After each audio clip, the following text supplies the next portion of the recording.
Come on in, people. Come on in, man.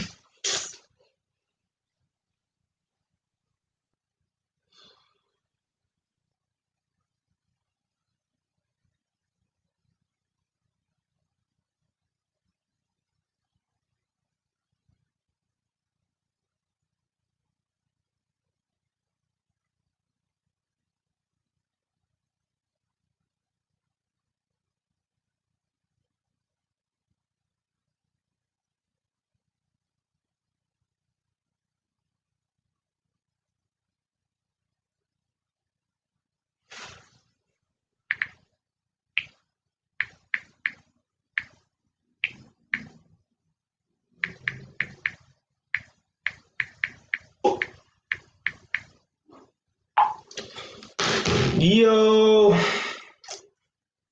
write your name down. Let me know who that is. Right, let's start in a couple minutes anyway.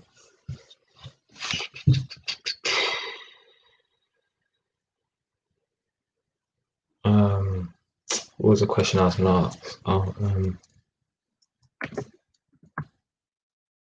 Yes, Nadia.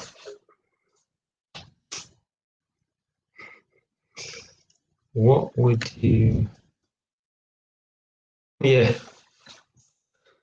I don't know.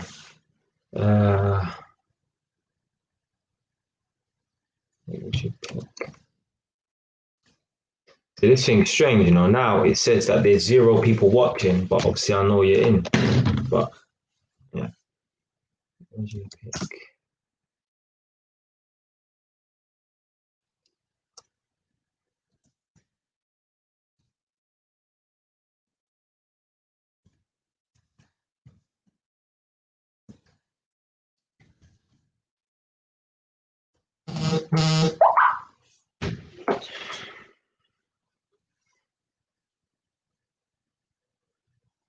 Turn this phone on silent. I want no one messaging me whilst I'm in the live stream. Okay, what would you pick?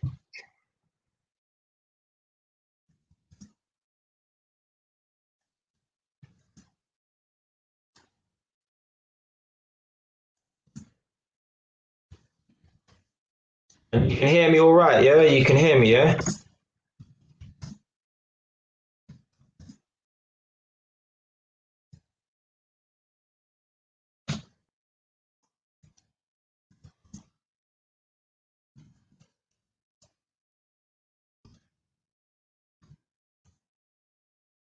All right, cool.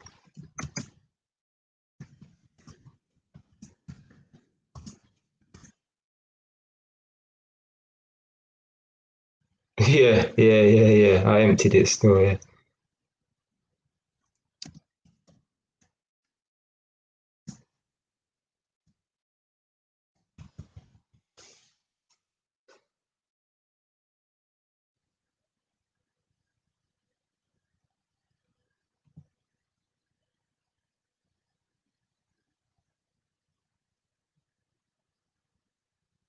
Hey, that fucking logo looks sick like that, you know? Come on, man. Obviously, before, um, you know, like the banner and that was, I think, black or like a dark grey or whatever. So I thought, let me change it to like a goldish yellow, and it fucking looks perfect. Yeah. Jeez, trust me, it actually goes. Like, I was just experimenting with a thing. Bam. Knew you would say that. Yeah. Just wait for a couple more people to come in or whatever, innit? But to be fair, there's usually more people in at this time, and it's only you. So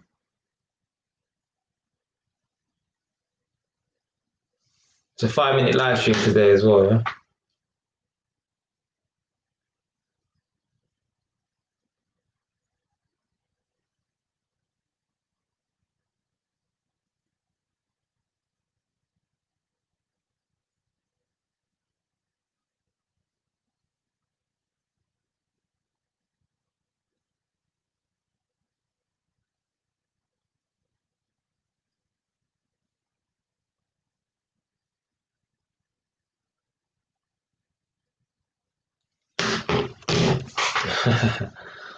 Yeah.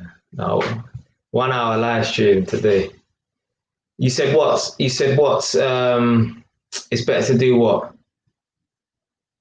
What's it better to do?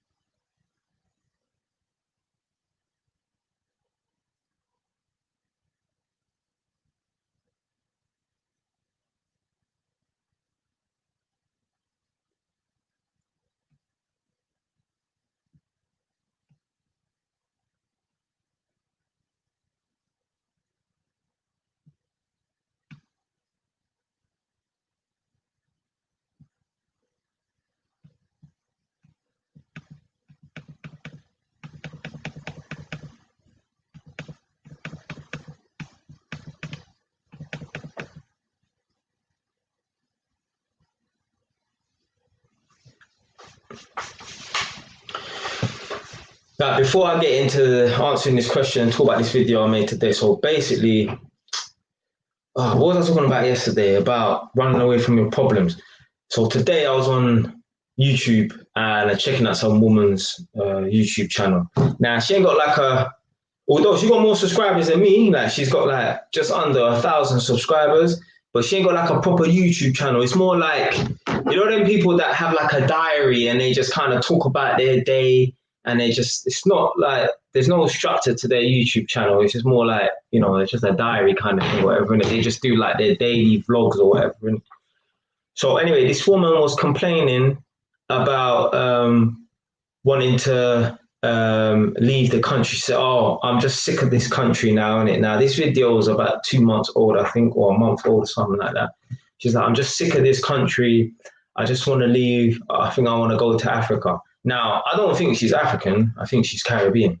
But talking about, you know, this country's not for her or whatever, in it. Yeah. So she wants to leave, whatever, and she thinks that if she goes abroad, things are going to be better or whatever, and yeah, she feels like she has no place in this country, innit?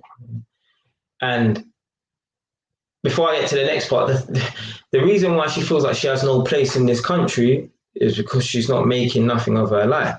I guarantee you, if she was living in a £1 million mansion with 10K in the bank every month for the rest of her life, driving a Bugatti, yeah, and she had all the things she wanted in this world, but she was living in the UK, she wouldn't be thinking she wouldn't even think twice about flipping moving to Africa. Yeah, she doesn't want to move to Africa for the right reasons. Now, there are some black people, they might be like from Jamaica or whatever, in it, and they want to go back to the motherland. Yeah, that's cool, innit? Yeah, just make sure you go back to the motherland for the right reasons. Innit?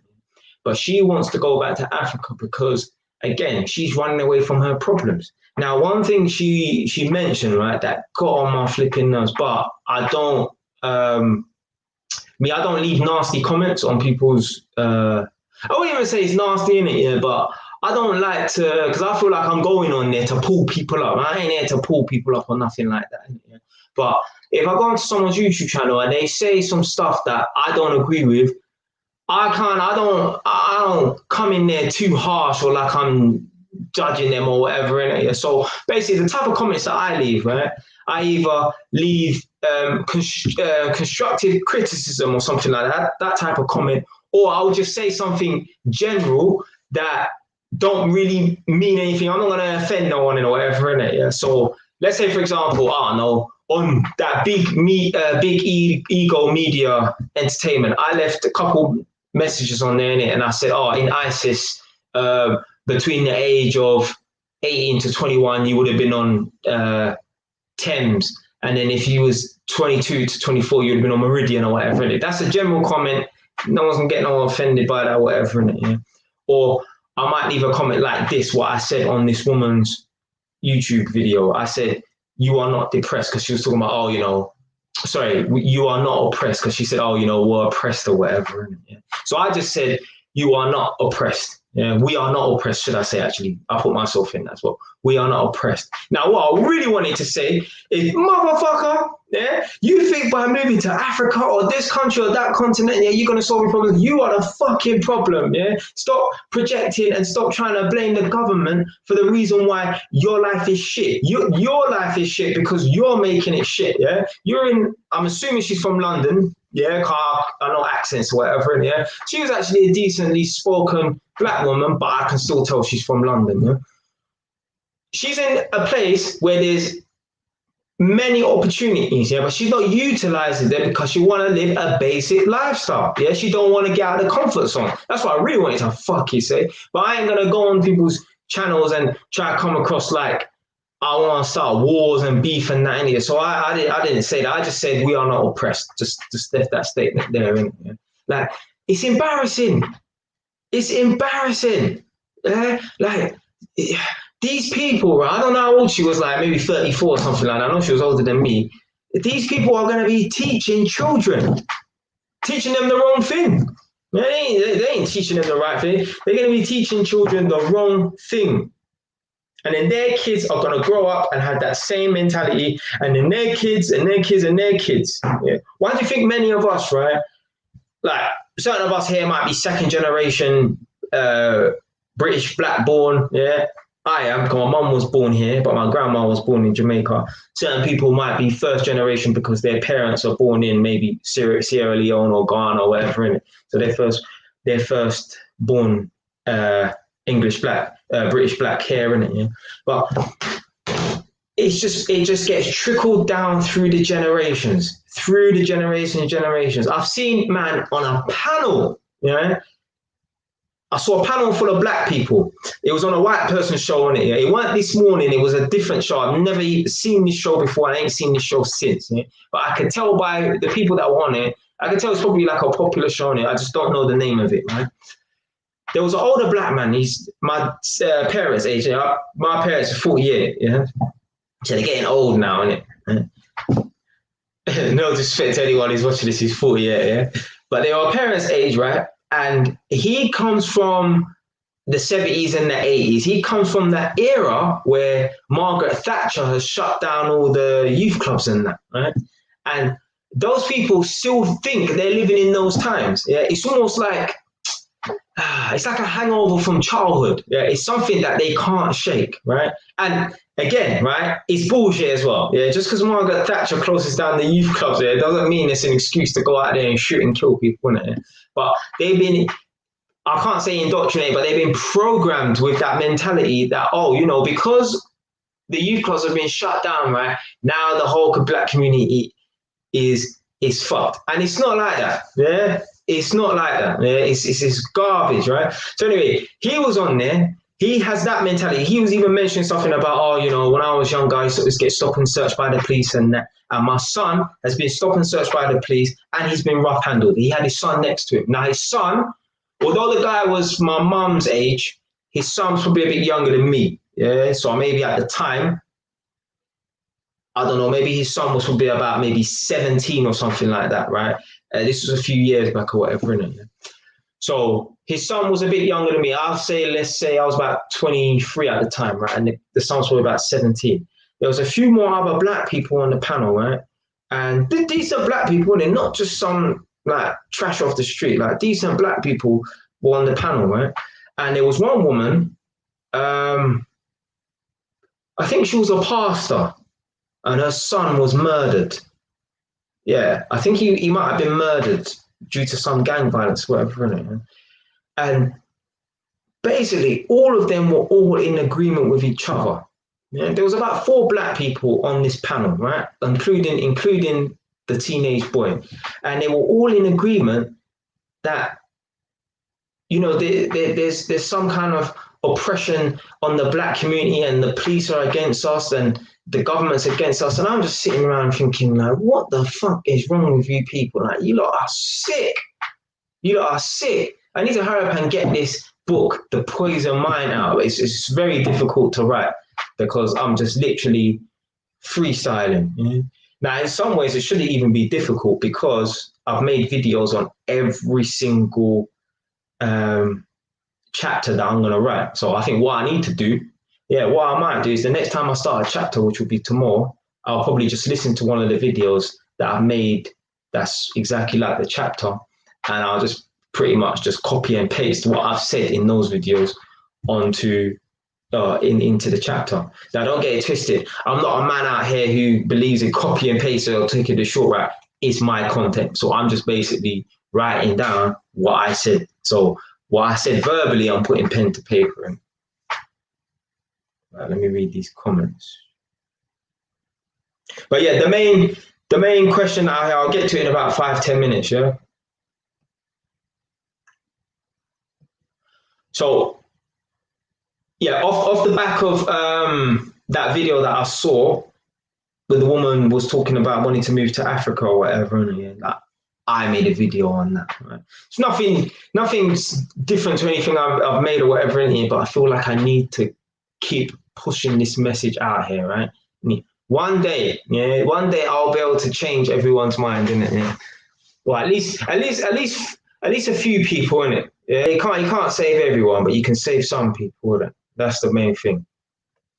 I'm sure I've helped a few people by now, so I'm just trying to help some more people in it. One day, guys, I'm telling you, I'll be on TV. Yeah? I must get a show like Jeremy Carr and get people on it and just fucking give them a verbal ass whooping. Yeah? It's so simple. Life is too easy. Yeah, but these people, they want to make life difficult. They think they know hard times. They don't know no hard times.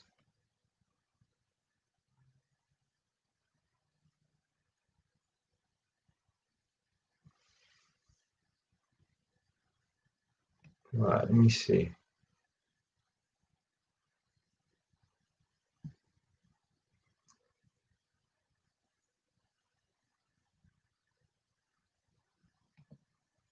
So yeah, going abroad without a plan. Yeah.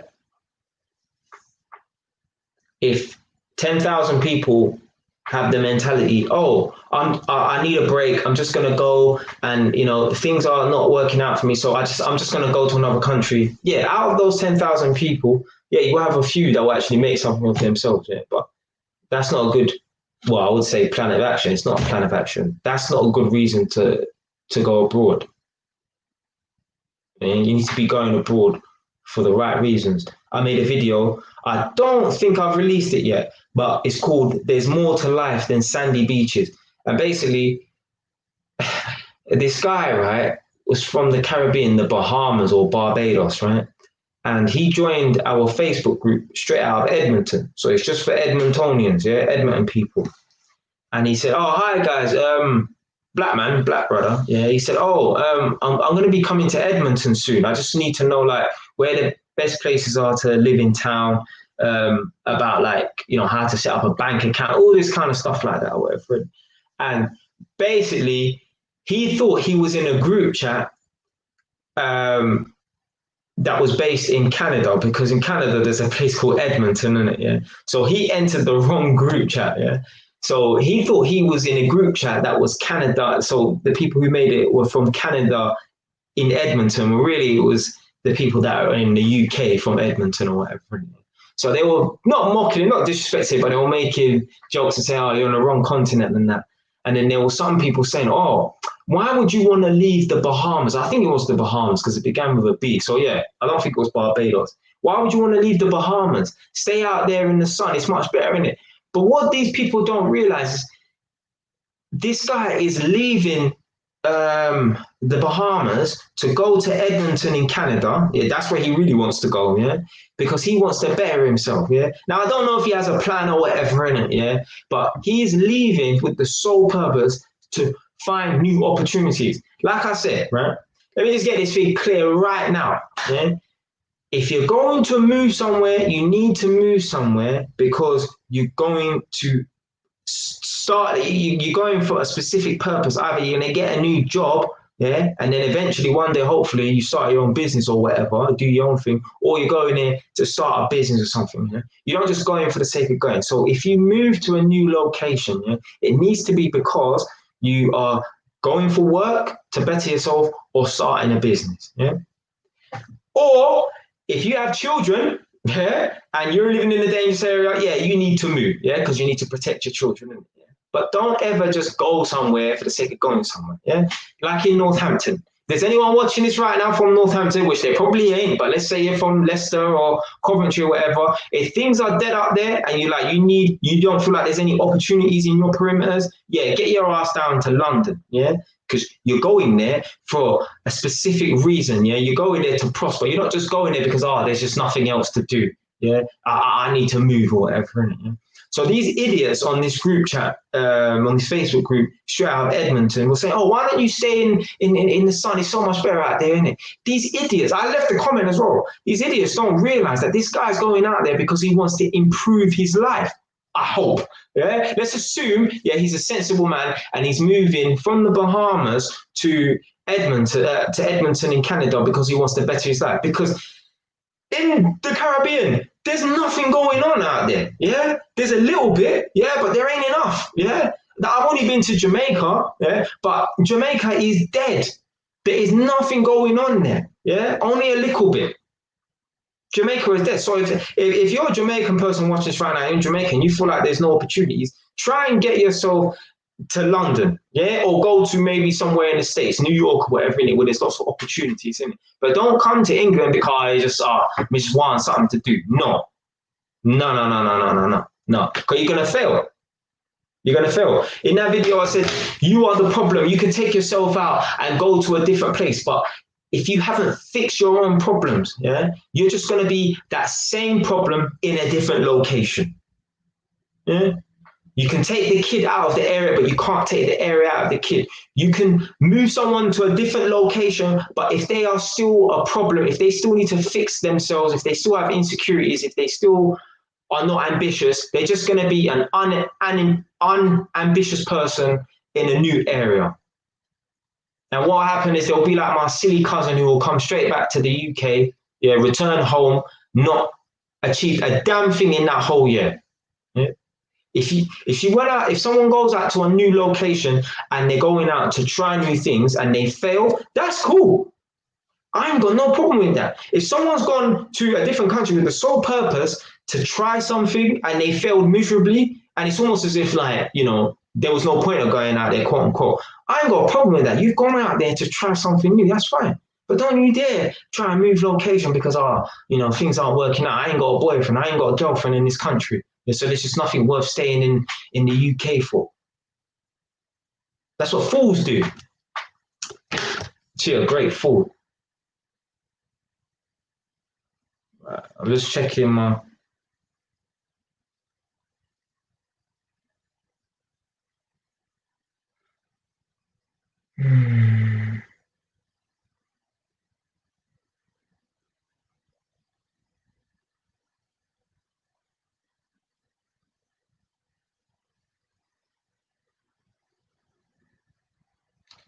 Right, one sec. Just want to make sure that none of the comments get blocked. So I need to.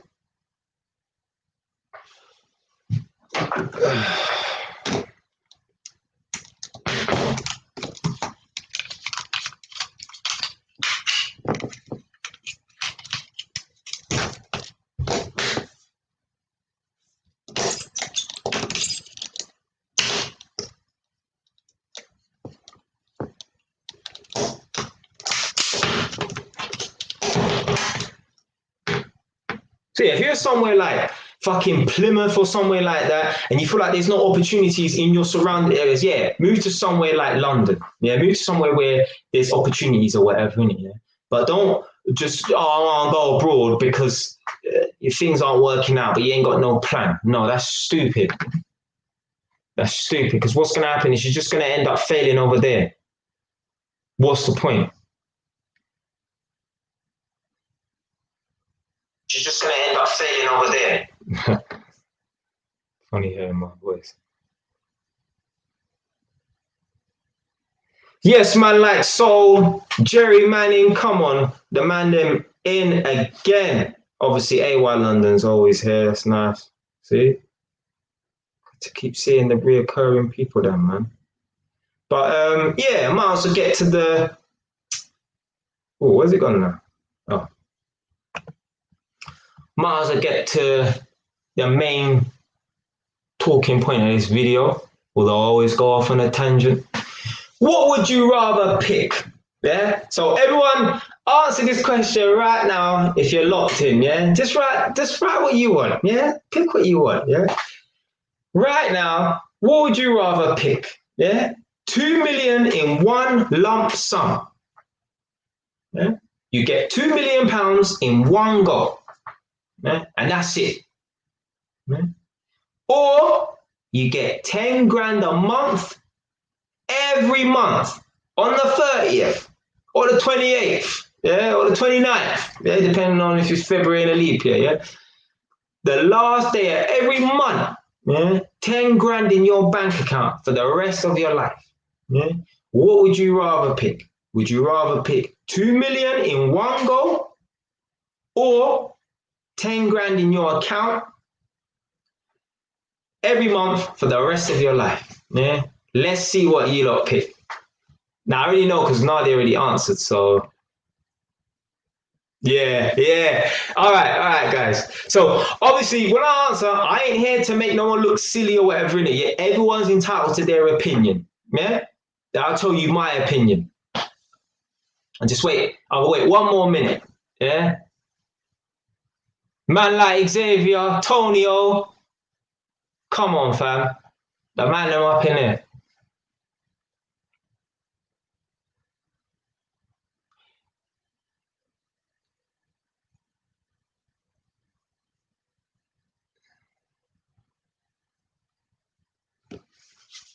Right.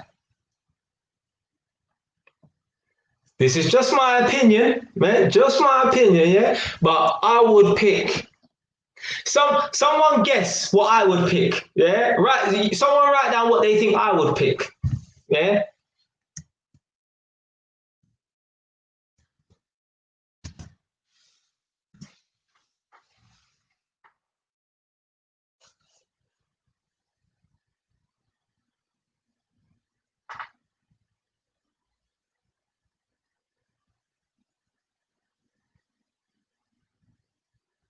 Give you like 30 more seconds, and I'll tell you what I would pick.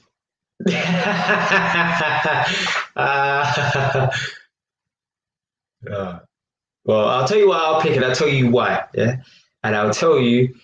I'm sure. Yeah, I'll put in the title. It's about the comfort zone or whatever. Isn't it? So yeah. See now. Before I start talking, yeah. Whoever thinks 2 mil or whatever in it, yeah, just ask yourself, oh, I wonder why Jay Wise would pick this. Yeah, just quickly for 10 seconds, think, oh, I wonder why he would say that. And I'll tell you in 20 seconds why I would pick whatever in it. Yeah, so whatever you think I would pick, it might say the tranquilizer, you know, whatever you think I would pick, right?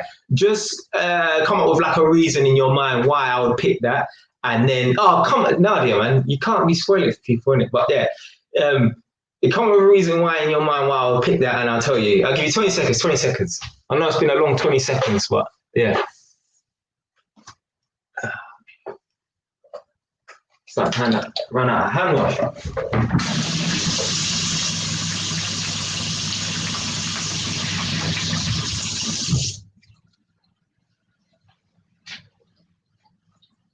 No, I will explain in 20 minutes.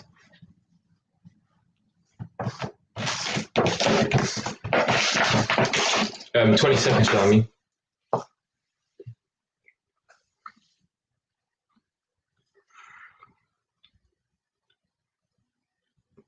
All right. As you lot have guessed, yeah, the 2 mil, obviously, yeah? But it might not be for the reason, you joke, 20 minutes. It might not be for the reason that you think. Yeah? Now, obviously, I'm sure the title of this live stream is, the comfort zone is the danger zone, isn't it? Yeah? Now, I would assume that anyone who picks 10 grand a month for a lifetime, right? They're doing it because they want that comfort zone. They want that safety net. They want to know that whatever they do, right? However, even if they're solely investing that 10 grand, yeah, and they're not being stupid with it, obviously you need to buy shopping and that, yeah, but even if their plan is to solely invest that 10 grand, right? They're doing it so that every time they mess up, yeah, every time they could possibly mess up, they always know, okay, I've got another 10 grand. So, you know, I can take this chance or whatever. Yeah? But me personally, I will take the 2 million. Yeah. I don't need a comfort zone. Yeah. I don't need a safety net. Yeah. I need to have a lump sum of money right then and there so that I can invest it, yeah, in property. So what I would do is if I had 2 million, yeah, I probably would buy, I'd buy however many properties, but I'd leave myself with probably, I don't know, 250 grand in cash, let's say, in it, yeah. And yeah, so the other 1.75 million that will go into property, and then the 250 grand in cash, I will invest that in some kind of business or whatever. I don't know what business I would invest it in right now. And yeah, like short term, I'm going to invest in cars and buy and sell cars, isn't it? But if I got 250 grand, I'll be thinking of something much bigger than that. Yeah? But the reason why most people will pick 10 grand is because they want that safety net. They want to know that whatever they do, no matter how much money they spend, no matter how silly they are with their money, they will always have a safety net. And you are not really going to get anywhere in life if you're always relying on a safety net. Yeah? The only way to prosper and to succeed is to be thrown in the deep end, yeah? To not have a safety net. I told someone previously, before I was going to resign from work, I said to them that, yeah, I'm going to resign from work, yeah, and that's it. Yeah, I'm leaving Haringey Council. That's it. Done with Haringey Council. Yeah? They said to me, oh, why don't you take sabbatical leave? If you don't know what sabbatical leave is, it's like where you take 6 months off or you take a year back and you still have your job position at your particular workplace. So for me to take sabbatical leave from home to Haringey means I take 6 months off or a year off, and no matter what happens, I still have a job. I told them no, because in that 6 months or in that 1 year, I will fail and I'll go straight back to my job. I need to put myself in a position where there's no safety net. There's no mum and dad to run back to. Yeah, there's no older sister to fall back on. Yeah, because you're never ever gonna step out of your comfort zone, right? You're never ever gonna put yourself in a position where you really need to fend for yourself and you really need to be serious, because you know there's always a safety net to fall back on. Yeah? Imagine your parents are billionaires or millionaires, right? You're never ever gonna really learn anything. Yeah, you can go out there, yeah, start this little business, start this little thing here and there. But you know, no matter what happens, if I fail, I've always got mum and dad. And what will happen is they will fail and they will just go back to living a comfortable lifestyle. Yeah, they always have that safety net. So me personally, if I had the choice between 2 mil on the spot or 10K, I'll pick the 2 mil. Yeah. I want all the money right now, not to be a greedy motherfucker, yeah, but I don't need to wait for 10 grand every month, 10 grand every month, 10 grand every month, yeah, because 10 grand itself, you can invest in that, but you can't invest that much in 10 grand, right? Now, yeah, you're going to get 10 grand every month, but how long will you're going to sit there for what, 3 years and just collect the 10 grand, collect the 10 grand, collect the 10 grand until it mounts up to what, fucking 320,000 over a 10-year period. No, you want all the money right now. Yeah, you want the 2 million right now. If you're a really serious business person, you want all the money right now so that you can invest it in properties or some kind of business, whatever, isn't it? Yeah? Anyone who wants 10K a month, yeah, it's probably not because they want to invest their money. It's probably because they just want a safety net.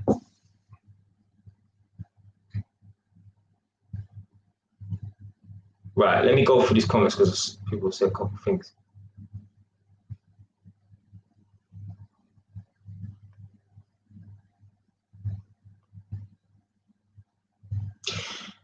I know a man called Darren, a week, he entrepreneur minded. Even one of my cousins as well. Yeah, my cousin Devonte. I wish he was in this thing so I could ask him what he would do or whatever, innit? Now, you might say, 10K or whatever, and so the other guy, innit? But Me personally, I'll pick the 2 mil. Yeah, because I'm telling you, man, the only way to really throw yourself in the deep end is if you don't have no safety net. The only way to really take things seriously is when you don't have a safety net. Yeah. Put it this way: if you live with your parents, right, and they say to you, "Boy, we're kicking you out. You got 3 months, yeah, to find somewhere to live." Bearing in mind, you are a person, you're in and out of jobs. The jobs you get are low-paying jobs. You know, your finances are not on point, right? You're literally struggling, and you're at your parents' house. Let me tell you, yeah, how serious you would become, yeah, if your parents told you they're kicking you out in 3 months' time. They don't give a shit if you live out on the street, yeah. For whatever reason, they don't care. Yeah? Let's not even use that scenario in it. Yeah? Let's say, God forbid, actually, no, I don't want to use that scenario. Let's take the original scenario. Yeah? Your parents are kicking you out, yeah, and they don't care if you live out on the street. Yeah, you're a man. Yeah, you're 21 years old now. You need to go and fend for yourself. Yeah, your finances, yeah, are not on point. Yeah, you get low-paying jobs and you're in and out of jobs. Yeah, you've got 3 months, 90 days. Yeah, you are going to take life a lot more serious because now your safety net has been removed. You will go out there if you have to. Yeah, because I will do it. I do not care about pride that much. Yeah, I have a lot of self-respect. But if I had to go out and clean toilets, I'll do it. Because I know one day I'll have a big fucking mansion. I'll be like, you know what, yeah? It took the cleaning of those toilets for me to be serious enough so that I could develop the mindset to get this house. So I don't mind. I will do it. I'll go out and clean toilets.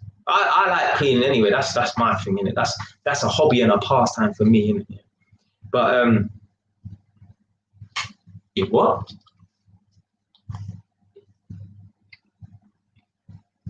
Oh, trusting. That's to say, yeah. So there's been many people, right? The rug has been pulled from beneath their feet, and now they feel like they've been thrown in the deep end, right? That's when it becomes serious. That's what we need. For the majority of us, the only time we will become serious is when it's time to be serious. No, you need to be serious all the time. Even when you're in a position where you've got a safety net, you need to be serious. Like I said before, I can't remember what the video was exactly, but I remember I was wearing that blue hoodie, yeah, the one that had all the tears in it that Nadia was making jokes about, right? In that video, I was talking about, no, let me find it. I need to find it. I need to find that video. But basically, I was talking about someone I know lived with their family member, and one of their family members said, you know what, I'm moving location. You and I have lived together for X amount of years or whatever, but now I'm moving location and now you're on your own. Yeah. And they felt as if their life had been turned upside down. Now, I'm not saying this person, but someone else who's in a similar position would feel like, oh, my sibling has just thrown me in the deep end and they're not trying to help me. They've just thrown me in the deep end without any warning. No. The thing they failed to realize is in that time when they was comfortable, chilling out, just going to work, partying in the weekend, doing drugs, that's the time where they should have been taking their quote unquote notes, as I described in that video. Yeah. They should have been taking life seriously. They should have been preparing for when things become rough. All right. So the video is called How Strong, Successful-Minded People Handle Uncertain Times. Let me put the link in. Oh, how strong, successful-minded people handle uncertainty and uncertain times.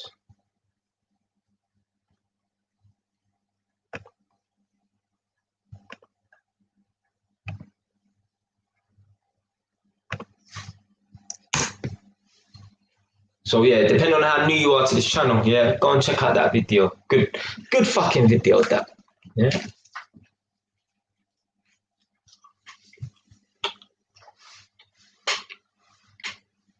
There are people out here, they live at their parents' house, they earn good money, and every month they're broke at the end of the month. Yeah? Because they're spending their money on foolishness. They got 6 different, all of these Amazon Prime and Netflix accounts wasting fucking money.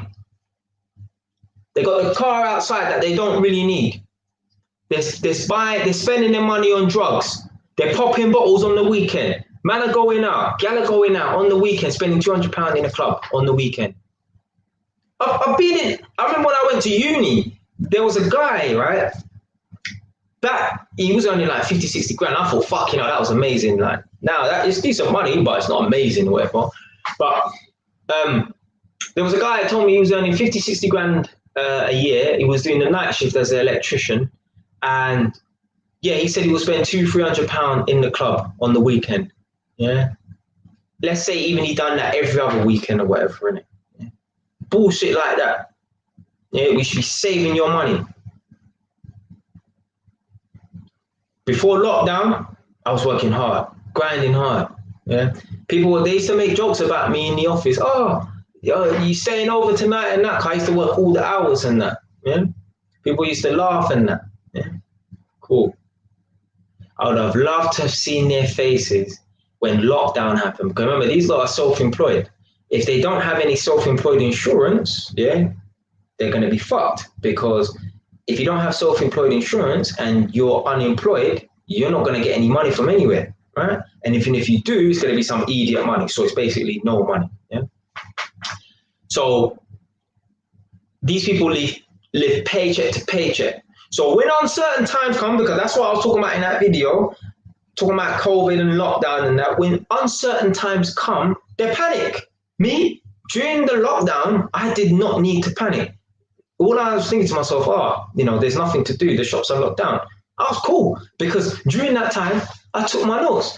During the times where everything was cool and it was just, like November and September and that, I was all grinding through it. December, everything was cool. Everyone was living life like it was normal. No one had any problems or anything like that. I was grinding hard. Yeah, not because I had foresight or I'm psychic. That's just how I am. Yeah, I live life like, you know what? Yeah, I need to prepare for the worst every day. Yeah, I don't have a negative mindset, but you know what? I make sure that I'm prepared for the worst. Yeah, even little dumb stuff, like I just think outside the box. Like seriously, there's all certain times there where Nadia comes to my house and I go, Nadia comes to my house, she'll stay over, right?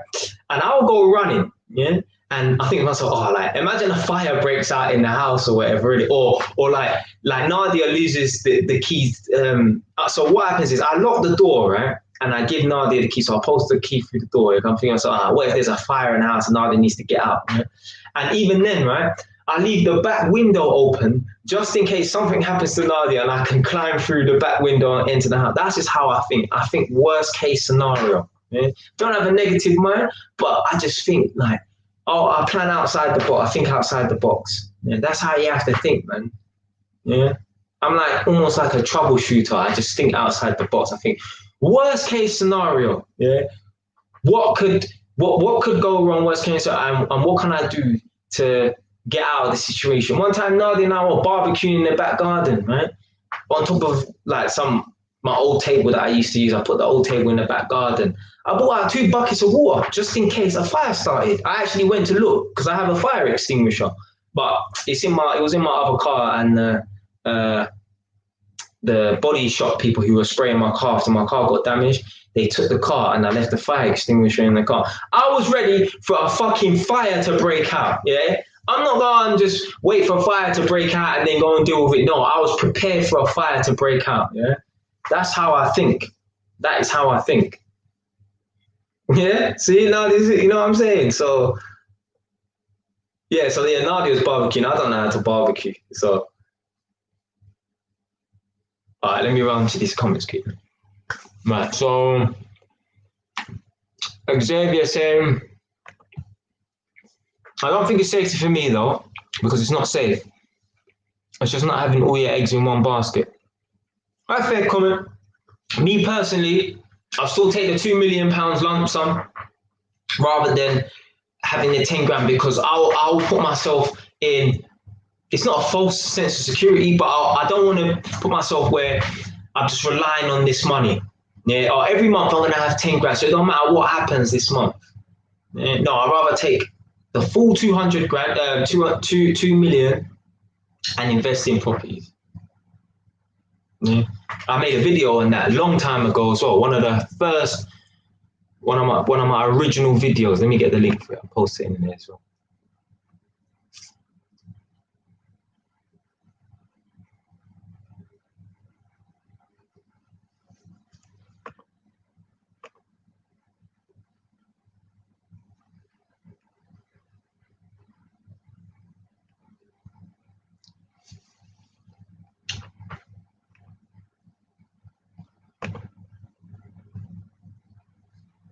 Now, obviously, it's cliche to say it or whatever, innit? Yeah, or obvious to say, but I would love for someone to slap £2 million in my account.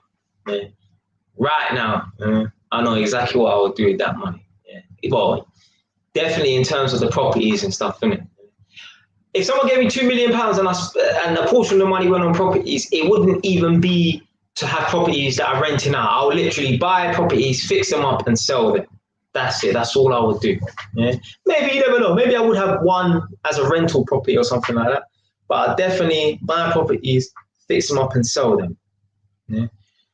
Basically, what you need to do in life, you need to do things, right, that will bring you great satisfaction. Like me, I love like just the idea of doing up properties and stuff like that. Now, I ain't no interior designer. You never know. I might be able to develop a little bit of a skill, right? But I like the idea of doing the job, right? Maybe fitting some lights in the ceiling, doing the floor, painting the walls and that, and just sitting and admiring my work. Yeah, that brings me satisfaction. So for me, one of the things that I would love to do is to renovate properties because I'll get satisfaction out of that. Like I would love to get up in the morning and do that.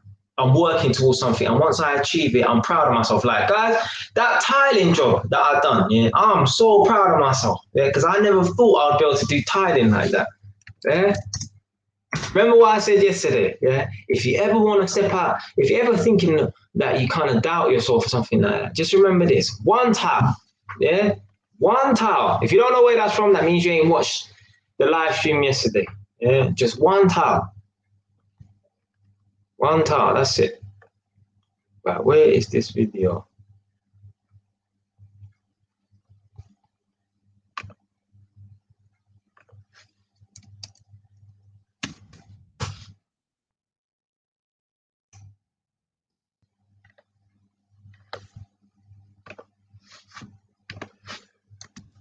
One of my first videos as well. Well, actually, no, not one of my first videos, but oh shit! You know what? I forgot about that. You know, it's called IKTV. I know this video is gonna piss some people off. Yeah. Remember, I used to do those.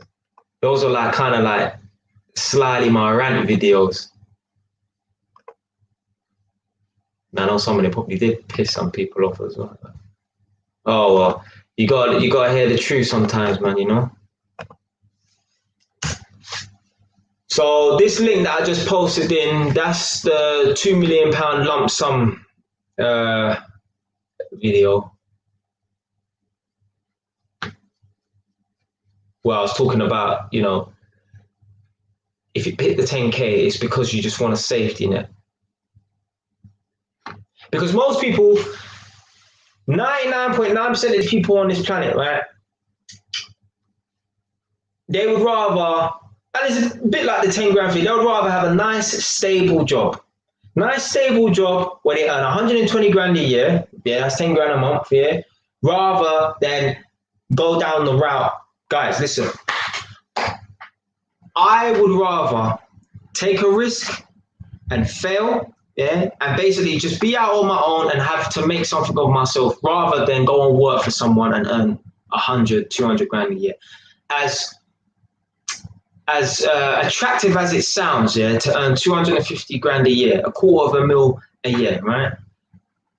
Even if I was earning that money, I'll be like, yeah, I've got the things that that I want, materialistic things, the house, because you're on 250 grand a year, right? You can pretty much buy any house you want. Yeah, as long as you work long enough and save your money, you'll be able to buy any house you want, really and truly. Yeah, really and truly. Yeah. I'll have all the materialistic things I want, right? But for me, I feel like this is not my destiny, man. Yeah, like I know I should be doing something more myself. Yeah? That's just how I think. Yeah? Because I've drummed it into myself and I've realized it. I'm not put on this planet to work for no one else. And that's what everyone needs to remember. Yeah? No one is put on this planet to work for anyone else. If you believe in God, then say to yourself, God has not put me on this planet to work for anyone else. Yeah? We are supposed to be leaders of our own life. Yeah? We are supposed to provide for ourselves. Yeah? And not wait for someone to bring an opportunity for us. No, you can't think like that. This 5-minute live stream is taking a bit of time still. It's going on quite. All right.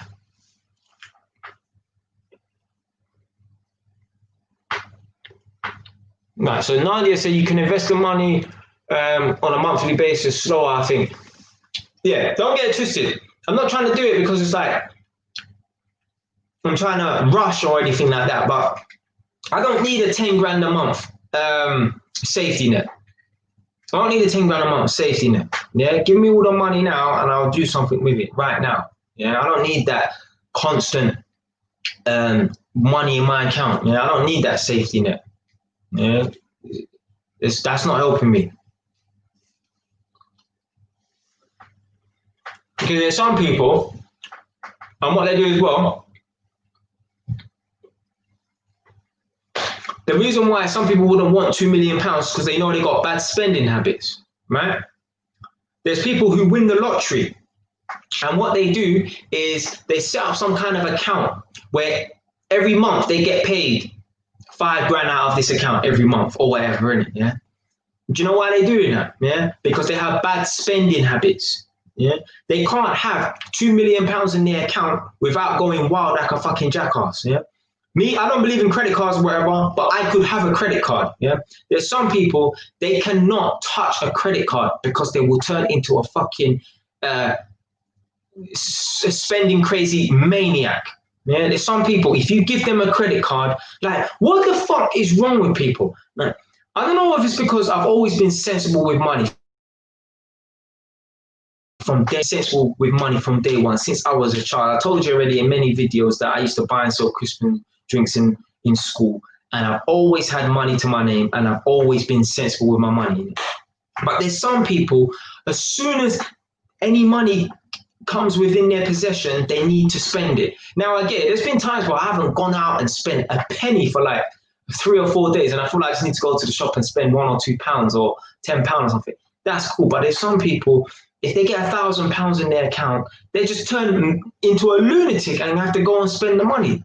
I just don't get that. So that's why a lot of people might even opt for having 10 grand put in their account every month for a lifetime, because they know they got bad spending habits, just like the lottery winners. A lot of them, they opt for some kind of sort of account where they get paid out of their lottery fund, right, every month, because they know they got bad spending habits. You need to get rid of those bad spending habits. You should be able to have £2 million in your account and not spend it stupidly. Spend it wisely. J-wise, yeah? Spend it wisely. Me, I could have £1 billion in my account. I'm not going to spend that money stupidly. Now, obviously, if I had £1 billion in my account, I'm getting a fucking Lamborghini, yeah? Let's not, yeah? I'm getting some, yeah? But trust me, there'll be some investments done with that money as well, yeah? But it'll all be relative as well. I'm not going to have £1 million in my account and then spend 300 grand on a Lamborghini. No, it's all going to be relative. Yeah, so if I have £1 million in my account, then maybe it's just a Jaguar F-Type R. Now that's one of my, like, out of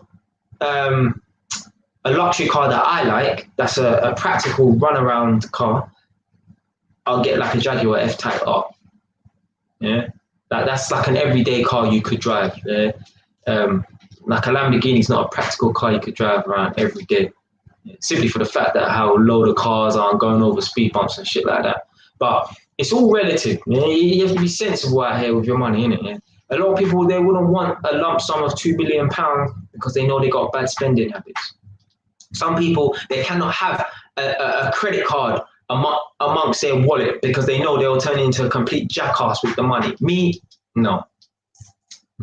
I don't know, maybe it's just something natural within me. I'm disciplined enough to not spend money like a jackass, or possibly I may have developed that discipline as a child in school, 12 years old, 13 years old. I don't know, but I know one thing's for sure, I don't spend money like no fool. Just because money comes into my account don't mean you have to leave my fucking account. Yeah. As a matter of fact, I don't even want to see no money in my account. How about that? Yeah. Money, that there's people out here, I know, man, they had like 60 grand in their account. They probably got 120 grand in their account. No joke. Yeah, no joke. They probably got 120 grand in their account. But they're afraid to invest their money. Yeah? They don't want to see their money go down. And I get it. But they don't want to invest their money. Yeah? And all their money is doing in that account is gathering dust. Yeah, you don't want to be sitting there with 100 grand in your account. That's not doing nothing for you. Yeah, look at ED, £100 interest every month and that. No, you want to be investing your money. You want to have a little bit of money, little contingency fund in your account, 10 grand in your account. If you're worth 120 grand, yeah, you want to maybe put away 10 grand in your account, yeah, as a little contingency emergency fund. And the rest of the money needs to be out investing somewhere. Yeah.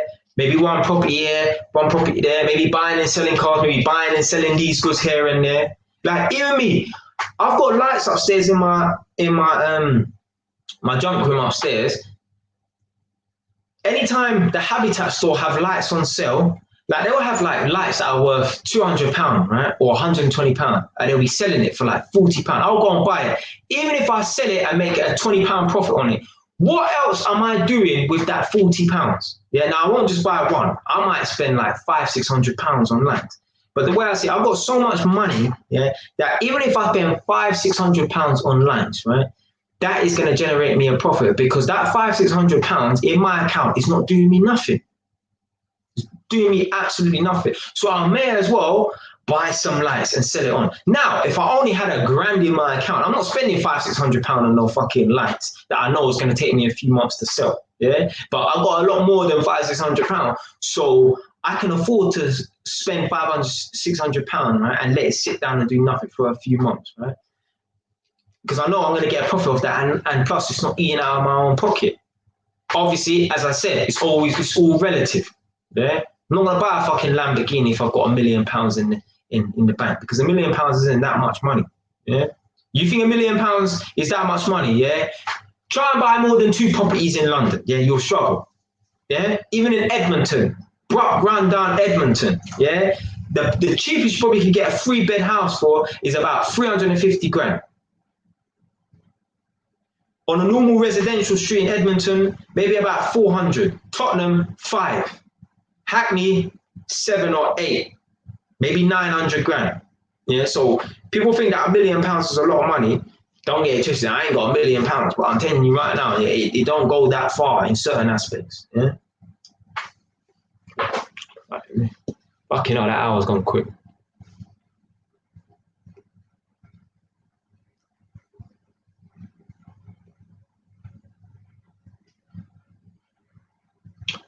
So Nadia's saying that she's not so clever with investments.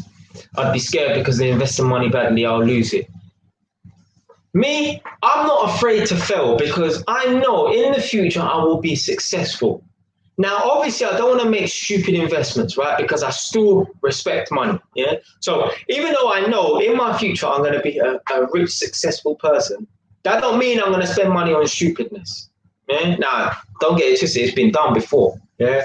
Nadi, remember that box of stuff I bought from eBay? That box of fucking junk that I bought from eBay. Yeah. But me, I like to just do random stuff, right? You know, you might learn something from it, or something might come from it, or something else will come from that, whatever in it. But I made little silly investments before as well, so don't get it twisted.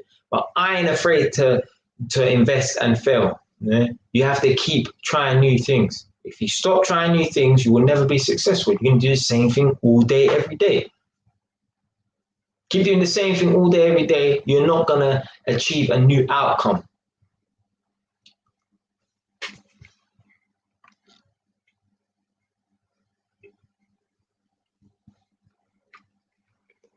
Right, I need to run through these comments now.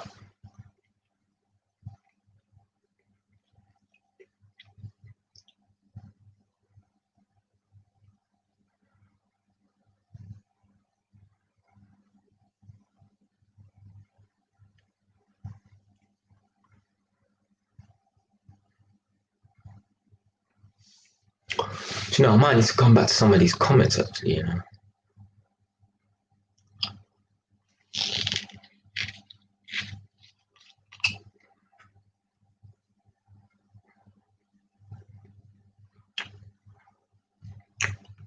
Oh yeah, so obviously, you know me, I'm always going to keep bouncing between different subjects and that, yeah, because in America, I think in Alabama, maybe, I'm sure in Alabama or somewhere there's a place called Birmingham. So yeah, in the US and Canada, they have cities and towns named after places here. Yeah, in I think in Canada, there's another place called Edmonton as well. I'm sure there's another place in England called Edmonton as well. You know.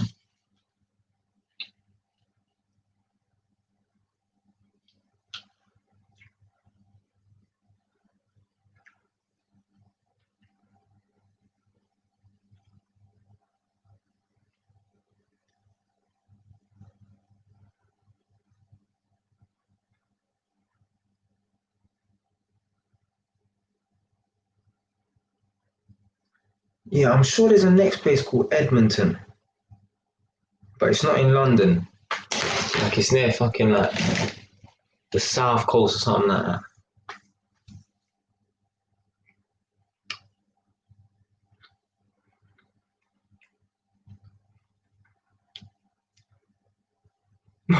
What the fuck, Other? What's guy saying about?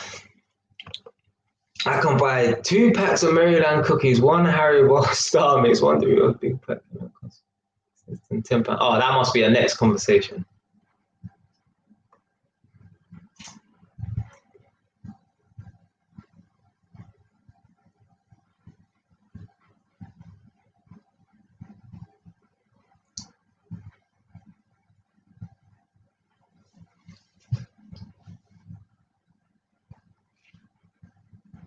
Randomizer back in the Ross Clark building.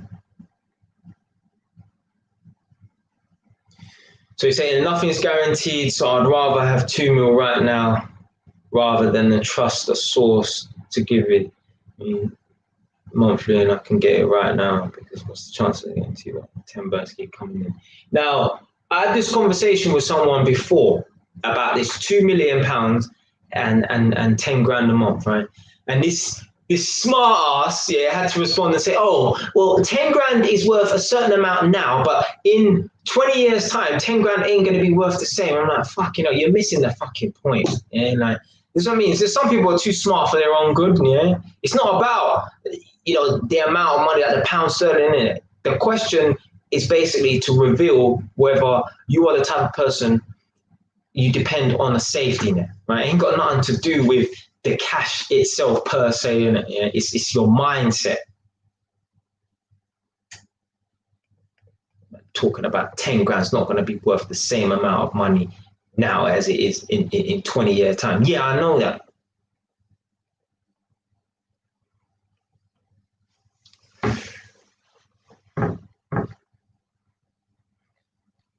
I'm going to have to come back to some of these comments, man.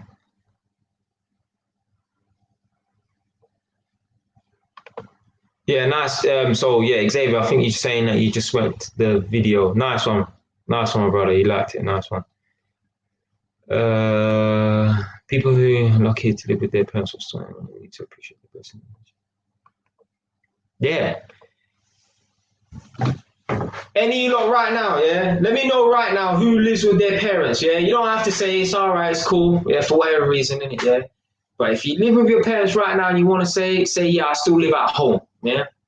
And if you are that person living at home, yeah, it's a fucking luxury, yeah?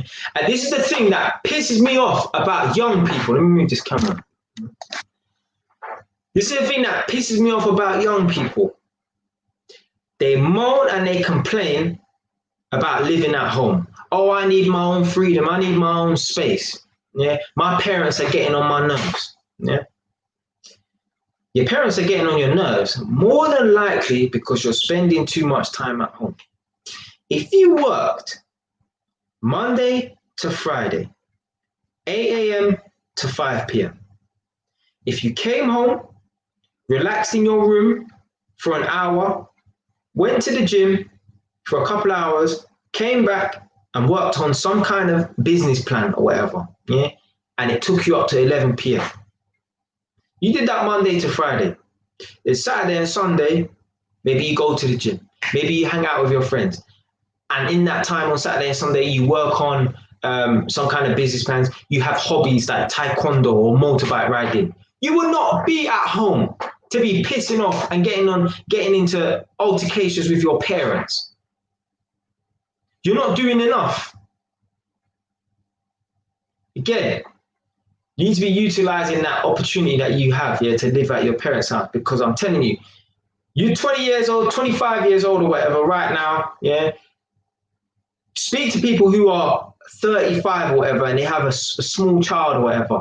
They will tell you, boy, or even someone who's 40, 45, whatever, any older person, they'll tell you, boy, if I could go back in time, I would live at my parents' house until I'm 30, and in that time, I would stack every Ross Clark penny. Now, they ain't gonna stack every single penny, obviously, but what they're trying to say is they'll be fucking smart with their money.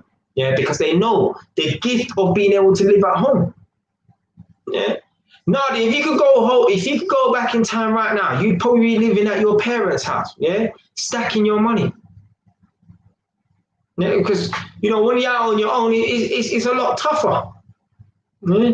At least, like, who wants to fucking live with random people in their house? Yeah? You'd rather live with your family, people who share the fucking same DNA as you. Yeah. Most of them houses and they're all nasty. You don't want to be living in no house shit. And there's young people who have that gift and that opportunity to be able to live at their parents' house. Now there are some wicked parents that charge their children like £500 a month, which I don't fucking get, right? It's a lot of working class parents as well, yeah.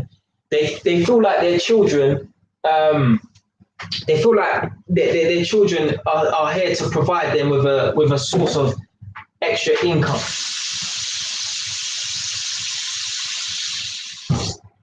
They feel like their children are here to provide them with an extra source of income. No, it don't go that way. But if your parents are charging you like a not too much of an expensive rent per room for your room or whatever, let's say £250 a month, right? You need to be utilizing that opportunity, man. Save your money. But what they do is they live outside their means. They buy drugs. They spend money that they don't need to be spending. And then they put themselves in a position that when their parents tell them that they need to leave, they feel like they haven't been given any notice. No, you've been given plenty of notice. Yeah? When things are going smoothly, that's the time not to get comfortable. Yeah, that's the time to grind. Yeah, you should always be grinding anyway, but grind. It's the calm before the storm, I'm telling you. Just like before COVID. Everything was smooth. Everyone was enjoying their life. Then bam, people lose their jobs. Scared, panic. Not me. But I prepared for it. Not that I knew it was coming, but I prepared for it. One sec, people.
Right. So you said, so Xavier, you said that you're a boring person. Yeah. Now, before I read the next comment, I was gonna say, is it an issue? So, like, if you're a boring person, if you're content with being boring, yeah, like then that's up to you, yeah. But if it's a problem, though, you need to start finding like activities to do, like after working on the weekend and stuff. Like there must be some things that you, even if you don't know whether or not you will like it, right? Just try it. Like I'll say I'm a martial artist, so I'll say maybe try a martial art. You don't have to try taekwondo. You can try MMA or whatever, or whatever in it. Yeah, try some new activity.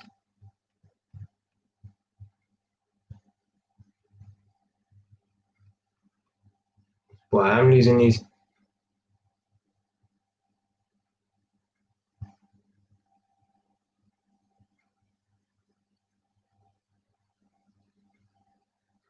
So yeah, Xavier, if you're still in, which you probably are, because you left the comment 3 minutes ago, innit? Yeah. Obviously, I'm way behind in it, yeah. But yeah, you said you're the most boring person ever. I actually dislike people. I can trust people, but boy, that's how I was raised. Yeah, me, I don't just trust everyone anyway. Yeah, I don't. Yeah, I'm from the street, so I don't just trust people like that. Yeah. I definitely don't rely on people and depend on people. I depend on Nadia to make me apple crumble, though. That's it. So that's the only thing I depend on.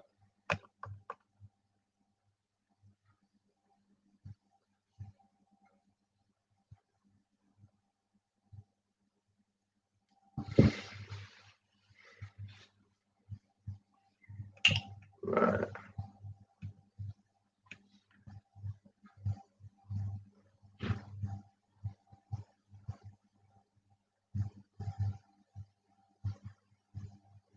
Oh, okay. Yeah. That's cool then. Yeah. Yeah. See? Imagine that I said try martial arts and the man's just recently started kung fu training. See? I'm psychic, fam. Yeah, psychic, fam.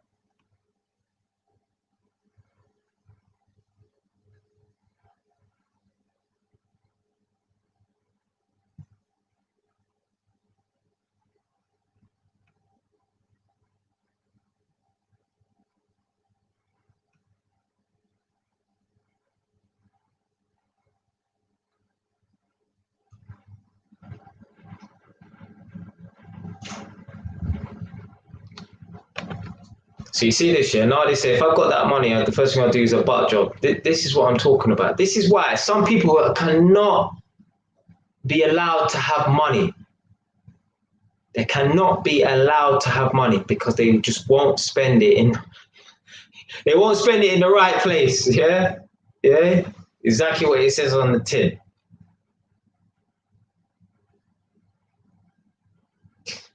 One tile and a couple cans of tuna. But yeah, so most people, when I was at my last workplace and I was earning 10 grand a month and I was taking home 8 grand, yeah. Now remember, guys, I was working every single day. There's a 30-day month, I was working 30 days, yeah. When I was taking home that money, I said to one of my work colleagues, imagine if there was a young person my age or even their age, yeah, the person was a couple of years, not too much older than me, right? Imagine what they would be spending this money on in it. Like me, I used to sit there sometimes, in it, yeah, and I look at my balance and stuff like that, and my wage slips that used to come in, and I used to think to myself, if I was a stupid young person, yeah, this, because I was all taking on fucking like all 2,200 something certain times, yeah, a week, yeah. But anyway, it says taking on 2 grand a week, like after tax, yeah, 2 grand a week, yeah, which would be 8 grand a month, yeah, after tax. There's certain young people out here, right? If they want 2 grand a week after tax, you can see one fat fucking X6 outside, yeah, dripping, dripping. But these are the people that won't have nothing in the long run, because you do not need an X6. Yeah? You don't need an X6. Yeah? You get an X6 when you have your own house. As I said before in previous videos, yeah, there's man out here, right? They have a Bentley and they're parking it outside on the fucking curbside, yeah? Peeking out of their window.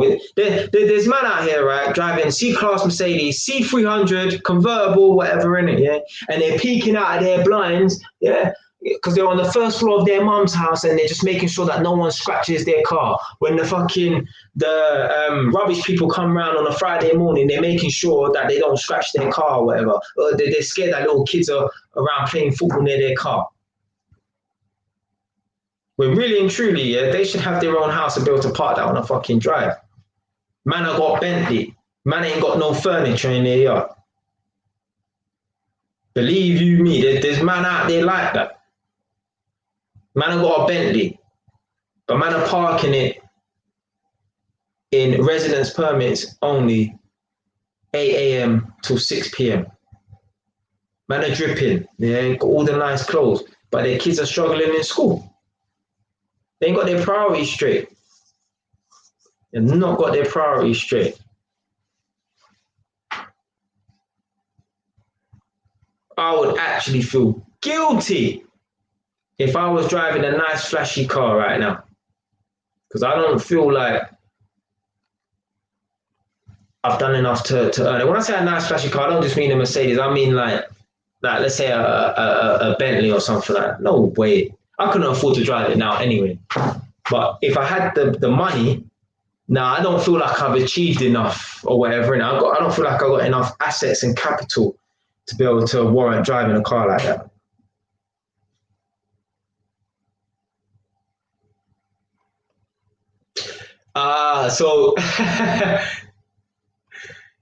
So Nadia said 1 town, couple cans of tuna.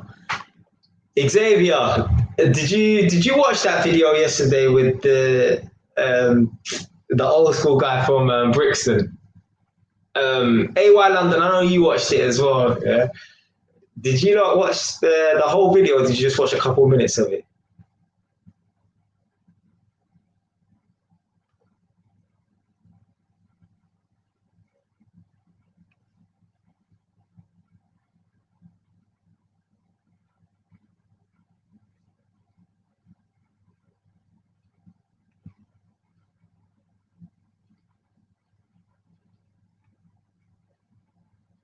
Hold on.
Yeah. So initially, when I wrote down that video, that question, yeah, you don't have to work for it. Yeah, this is just another thing that I put out there, innit? Yeah, but yeah, the £2 million or 10K a month, right? This is free money. Yeah, you've inherited it, you've won the lottery, whatever, innit? Yeah, you didn't have to work for the money. But then I just gave it like another story analogy or whatever, and to go with that.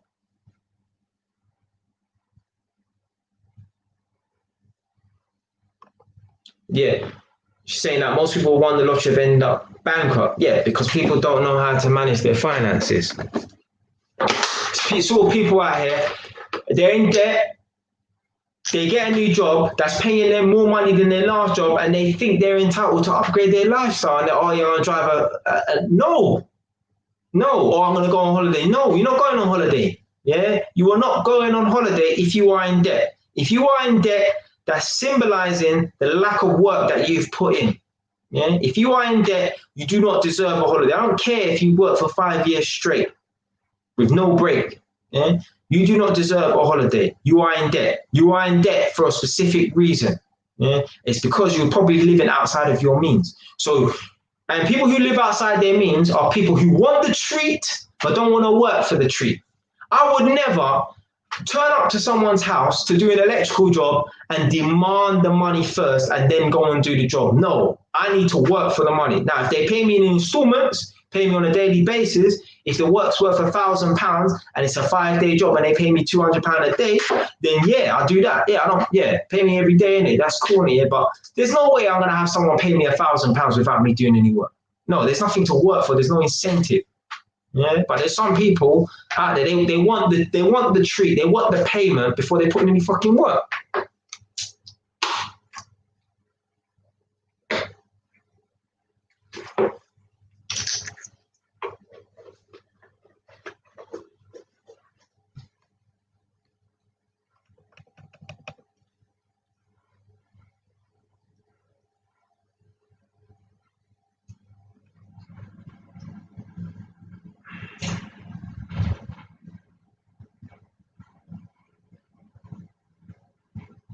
So yeah,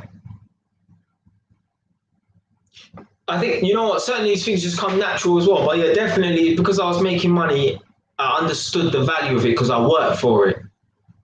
You know, you would never respect £1,000,000 as much. So if you inherited £1,000,000, right, without having to work for it, you wouldn't respect that £1,000,000 as much as if you had to actually work for it. So if you just inherit £1,000,000 and you get it for free, you're not going to respect that £1,000,000 as much as if you had to work for it. You had to take risks. You had to do whatever in it to get that money. And yeah, so yeah, you definitely be a lot smarter with that money in it naturally.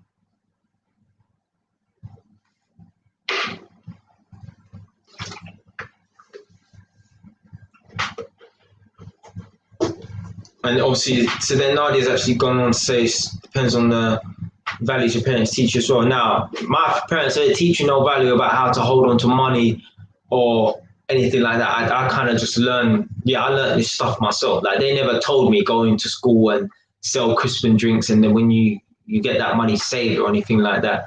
Me, like, they always say, oh, there's no such thing as a self-made man. Yeah, or they're wrong. Yeah, me, I self-taught myself a lot of stuff because the people that I grew up around and stuff like that, yeah, a lot of them don't know the stuff that I know.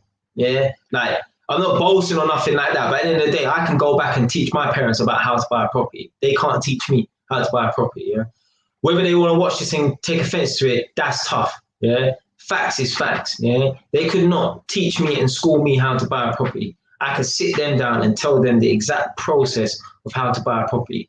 They can't tell me that. Yeah. So, and as parents, we should be able to teach our children that, innit? And no one knows everything. Just because you're older don't mean you're older. Just because you're younger don't mean you're younger. But yeah, you should be able to learn off your elders.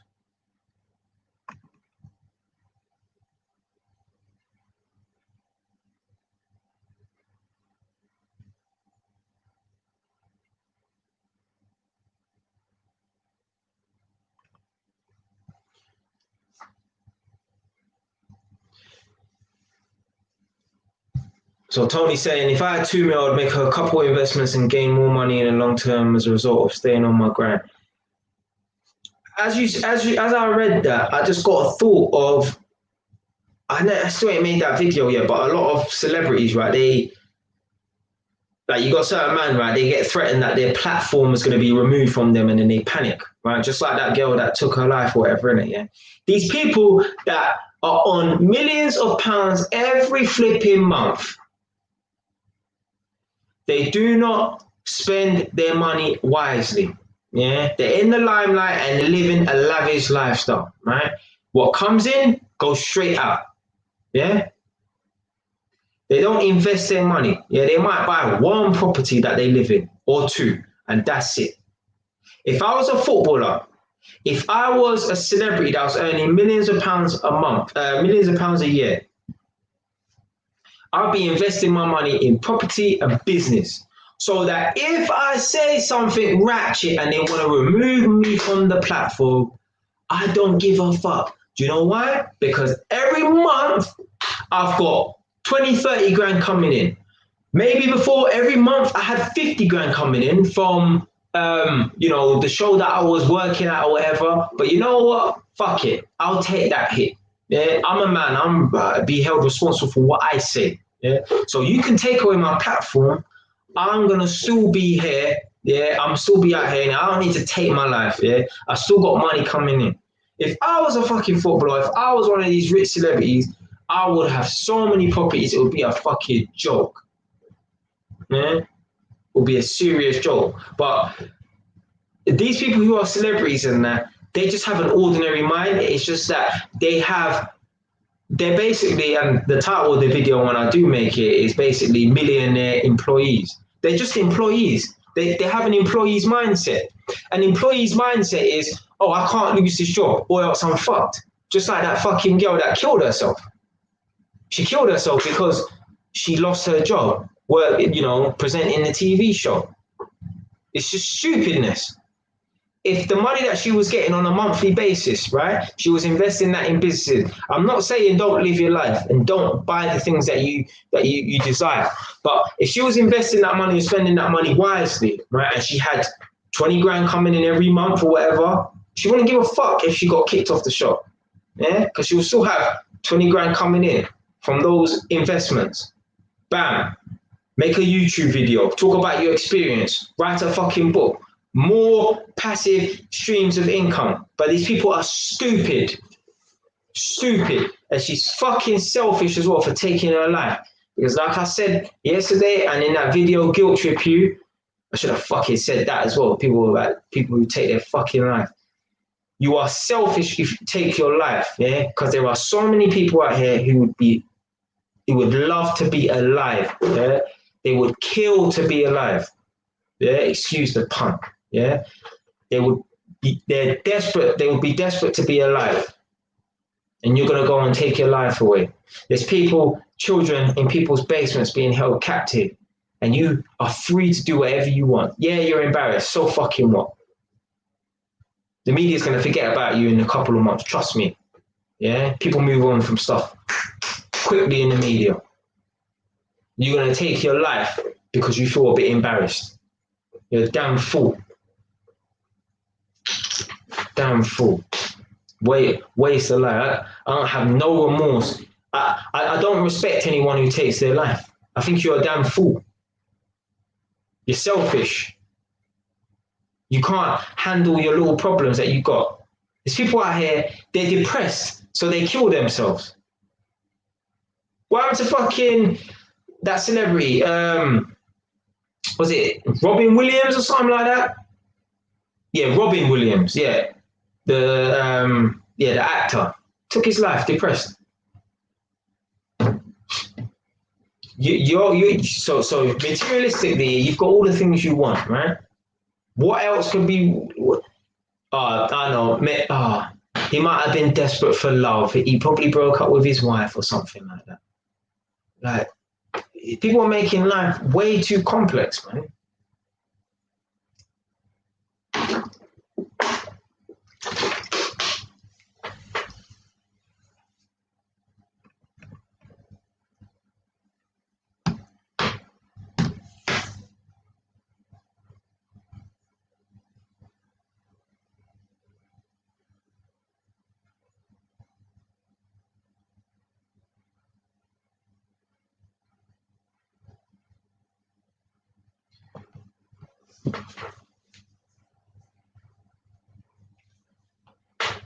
See these people who want the 10K every month, yeah? They ain't gonna do nothing productive with that money. They're just gonna spend it. Yeah, literally just gonna spend it. They're just gonna sit there. It's almost like a high-class pension. Yeah? High-class pension. Every month, 10 grand a month, boom. I know I just can't go over this 10 grand a month budget, but I'm gonna spend it every month. Yeah, just live comfortably or whatever. I do whatever I want. Yeah, fill up my tank. Yeah, go and do all this foolishness. I'm cool. Yeah. Then people that are, who get 10 grand a month, whatever, in it, they don't do nothing productive with that money. Yeah, they don't do nothing productive with that money. When you get dumped, when you get a lump sum of 2 million and you're a smart, sensible person, right? You think to yourself, I need to make this money work for me now. Because every day that goes by, the money is going to decrease. Even if it's by £1,000 a month or whatever, yeah, that money is going to go down slowly but surely. Yeah. So the longer I take to invest this money, right, the more money is going to be leaving my account. Because obviously you have to live through the money, right?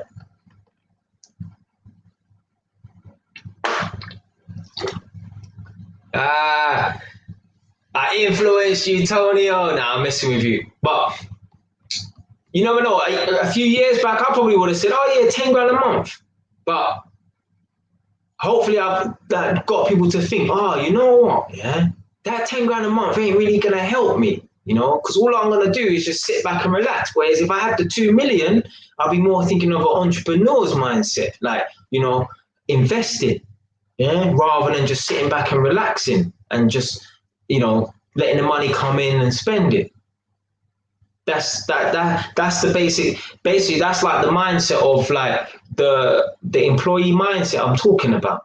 Yeah, I'm not saying that you got employee's mindset, I'm saying the employee's mindset. Okay, every month I'm entitled to this amount of money, so I'm just gonna spend it. It's almost like living paycheck to paycheck. Because that 10 grand, if someone was entitled to 10 grand every month, yeah, they would not be spending, they would not be saving, right? If someone was entitled to 10 grand every single month, no one would even be saving £1,000 a month. Why would you need to save any money when you know you've got 10 grand coming in? Yeah? You pretty much save because you don't know when you're gonna need to, you know, access a lump sum of money or whatever in it. So you save. So people who are getting 10 grand every single month, they're not going to save even a penny of it. Why would they need to?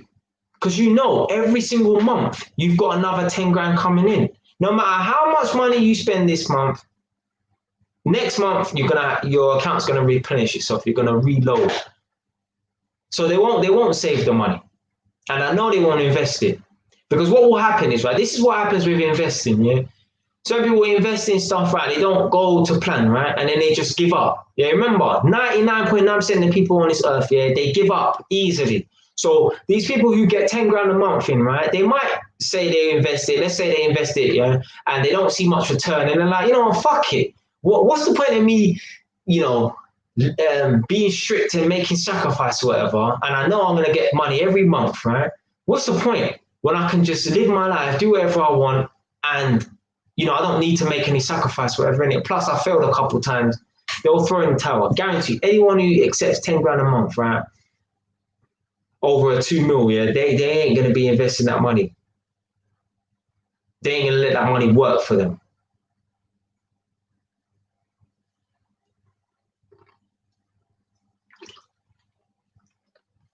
So Nadia was saying, because I was mentioning earlier about if she could move out, if she could move back in her parents' house, whatever, would she? And then, so I asked Nadia, I said, if you could move back to your parents' house when you was younger, would you? And she said, yeah, I would.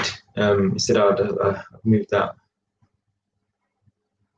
She moved out at the age of 19, but she would have stayed home. Yeah. But when you're a teenager, when you're a young person, you just think about breaking away and running away from your parents' house, whatever in it.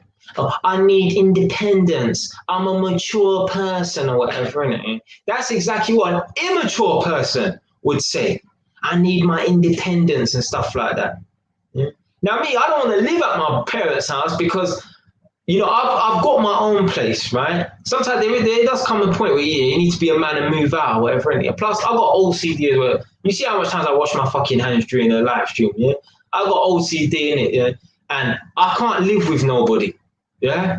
And I don't need to make that sacrifice no more where I have to live with people, yeah? Because I've saved up my money and I've got my own place. fucking glad I did as well, man. One of the best moves I ever made.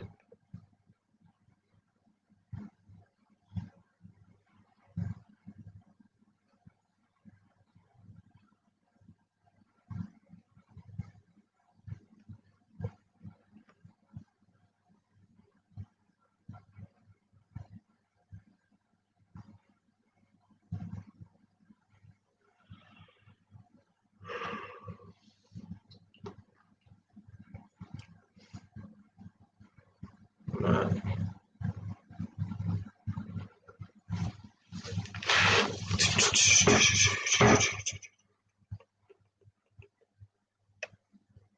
It's man.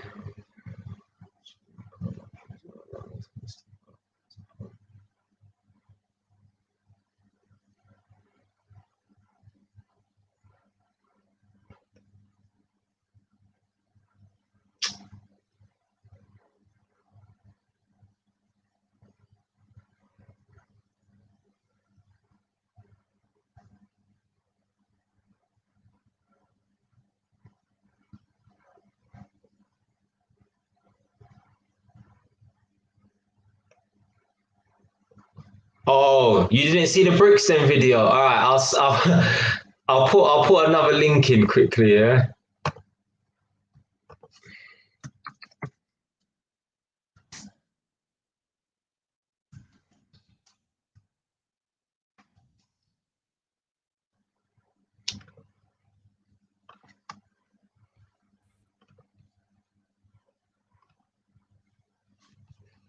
Yeah. So Xavier, this is for Xavier. Yeah.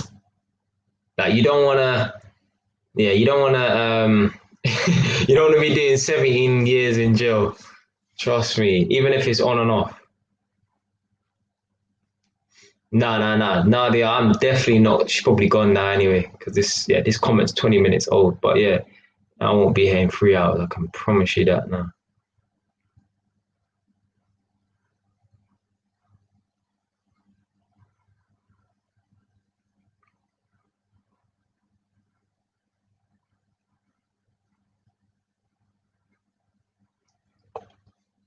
Right. So, what do you think about staying out of the limelight and the need for socials for business? Um, I think being in the limelight, right, can help you. Like, right, think about it this way. Yeah, if you've got a big name, yeah, let's say like that woman that took her life or whatever, innit? Yeah? Hopefully, this explains your question. Yeah? I think being in the limelight, yeah, is a good thing. You can use your name to generate business for yourself, innit? Yeah? Like, there's some young people they won Love Island or whatever in it, and they created a YouTube channel, and now they got like hundreds of thousands of subscribers. Let me check it, but they got hundreds of thousands of subscribers just because of them being in the limelight, and they're using that to make money for themselves. Yeah, because you remember YouTube is a business. Yeah, like eventually one day, fucking up, one day, hopefully I'll get paid from this YouTube channel on it. Yeah, but them being in the limelight has helped their business. So I wouldn't say stay out of the limelight. I think it can help you. Yeah, I think it can help you. But yeah, if that ain't explain it, then maybe explain the question a bit better so I can explain it, give you a better answer.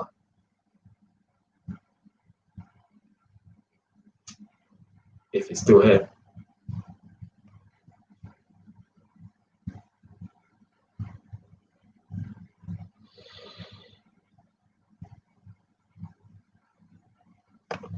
Trust me, fam. They're selfish, blood. Taking your fucking life, man.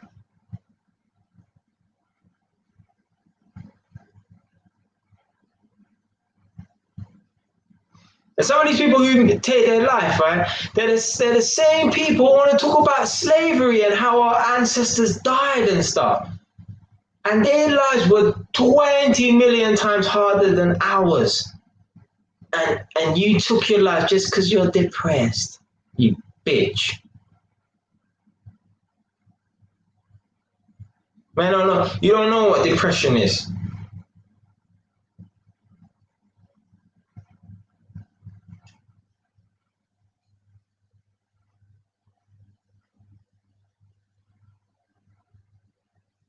I was just trying to check who won the Love Island. Because there was a black you and some white girl. I think they won the last Love Island. Not that I watched Love Island or whatever, innit? Or maybe they didn't. I don't know. I saw one black you and some white girl, and they had a YouTube channel, and like they had like their YouTube channel had been up for a week, and they already had like 20,000 subscribers or whatever already.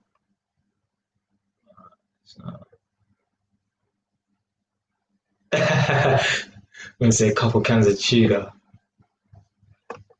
So Xavier said, I was given a mystery book called Let Me Lie About a Woman That Committed Suicide. I need to read it through only because I can read it. Oh, okay.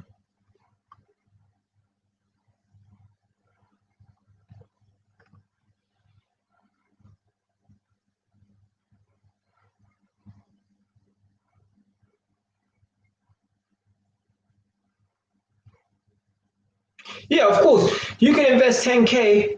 Like with 10K, you can make investments and stuff like that. But I think if you was more serious about investing, you would take the whole 2 million. Because how long is it going to take you to accumulate? Remember, if you get 10 grand a month, how long is it going to take you to accumulate enough money to make a proper serious investment? When you can get the £2 million and then just invest it in one go. It's not about rushing into things. It's not about cutting corners or nothing like that, right? But I think a lot of people, the reason why they would like the 10 grand every month, so just in case it fails, I have a safety net. No, I don't need a safety net. I'm gonna succeed regardless. I'll remove all comfort zones, all safety nets. Yeah. Don't mean I'm gonna sleep on the street. Like I hear like all Steve Harvey talking about he lived in his car. I ain't gonna go that fucking far in it. Yeah, I'm gonna throw myself in the deep end that far. Taking risks doesn't always have to be bad. It can also be a good thing in some. Yeah, of course.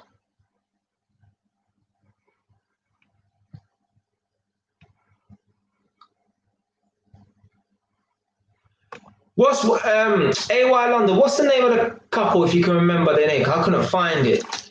The one black cute and one white girl. The black cute, I don't know what he's on. He ain't Mandem. He ain't from London. I don't know. Some yeah. He ain't like man. He's all got like a long hanging earring. He ain't Mandem like that. But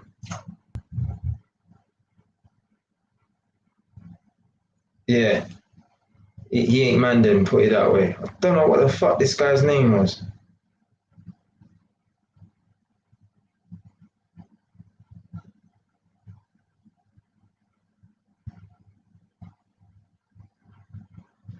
Oh, that's it. The Barber Club. So imagine, yeah. I think the girl's name's like Sian. They started their YouTube channel on the 28th of March 2020, yeah, so this year, yeah.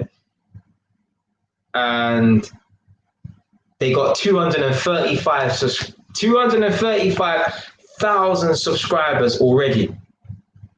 They've been on YouTube, what, 5 months, and they got 235,000 subscribers. And then you got people like me talking the truth, and I'm shadow banned. Now I'm playing.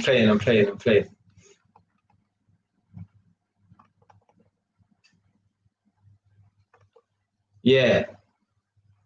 So yeah, the girl's name is Sian something or whatever.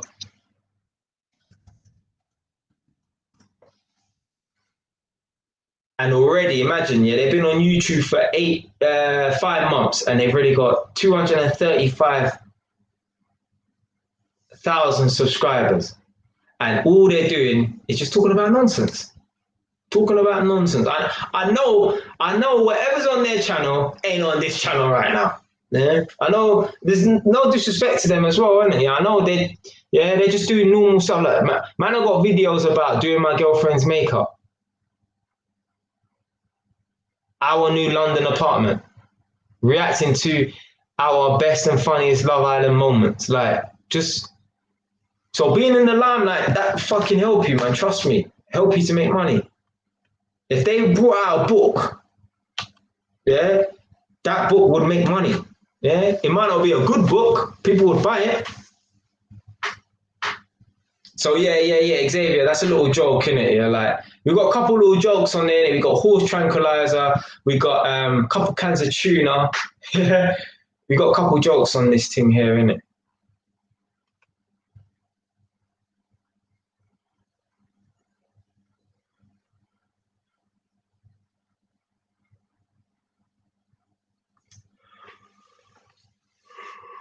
Oh man, I feel so tired, man. I don't think we'll be on a 4 hour live stream today, man. I gotta go to flipping London tomorrow as well. So yeah. So basically tomorrow, I'm gonna go and look at a property tomorrow. The property is in bad condition, and that's what I want. Yeah, it's cheap.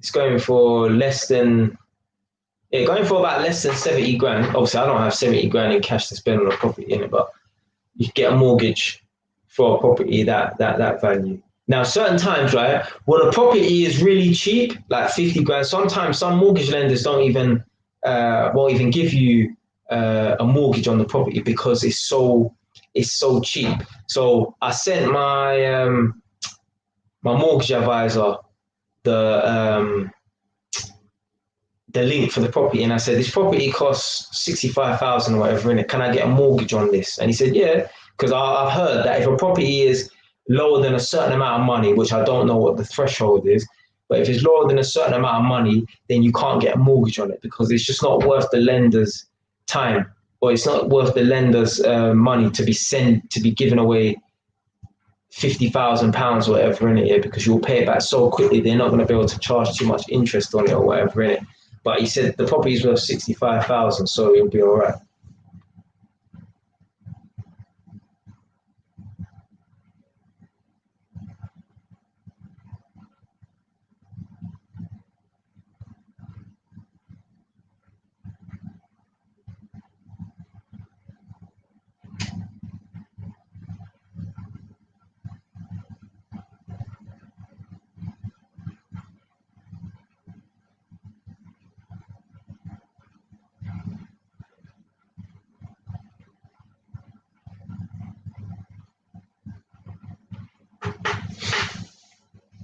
Right, so right, I've seen you start asterisk this as well, so I must say that's what I mean with the limelight, bro. I've got morals. I know I want money, but I'm draining my brain doing it.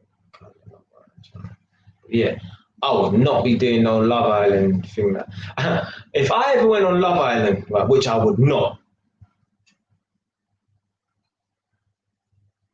Hold on, hold on. You trying to one set.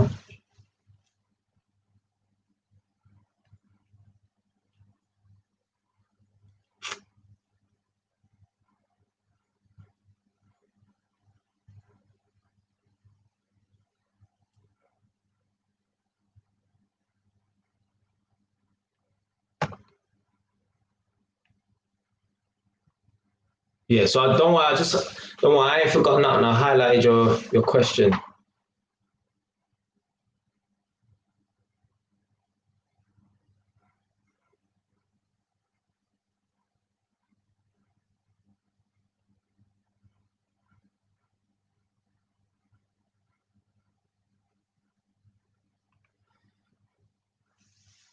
I mean, you're saying you wouldn't want to do those Love Island channels, but you don't have to do like foolishness or nothing like that, right? Like you could be talking real shit. You know what I mean? Like I don't know what your life experiences are or whatever, innit? But let me see what you just said now. So now you said limelight and socials for business. At some point, it goes too far. Like it's just a gimmick, and your life is in other people's hands. It's a weird thing. Yeah,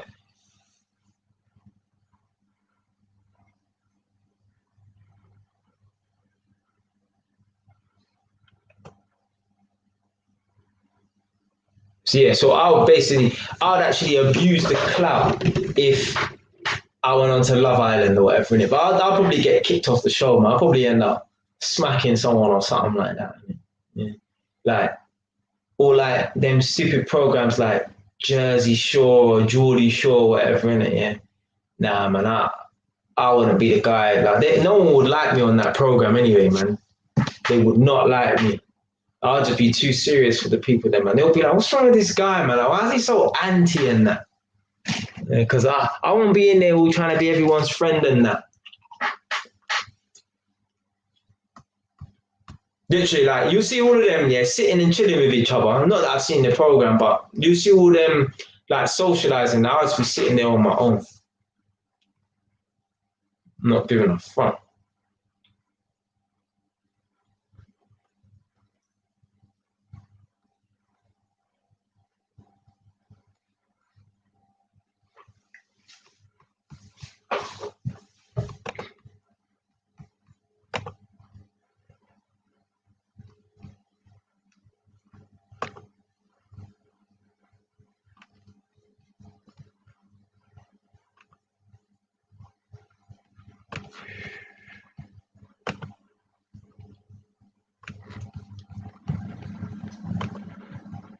One sec, guys, one sec.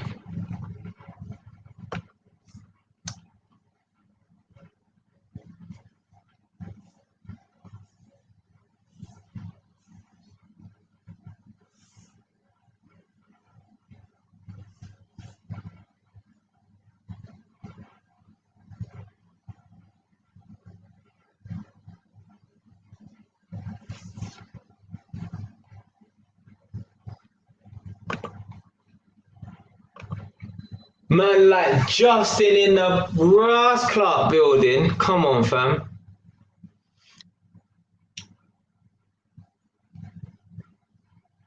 Who said who said a TikTok couple?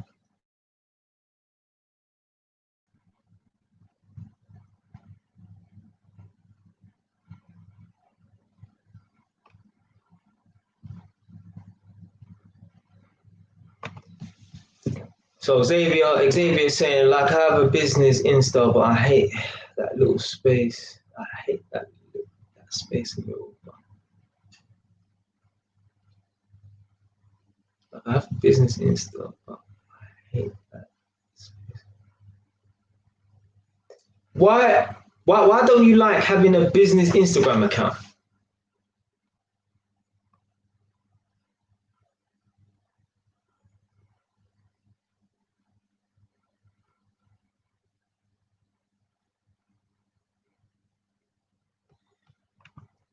That's what I'm saying. So there's certain people that they think that they're shadow banned on YouTube or whatever, in it, yeah. But like, as I always say, like, if I made a video, I could make like what I got what fucking 290. This is like my 296 video that's public on my YouTube channel.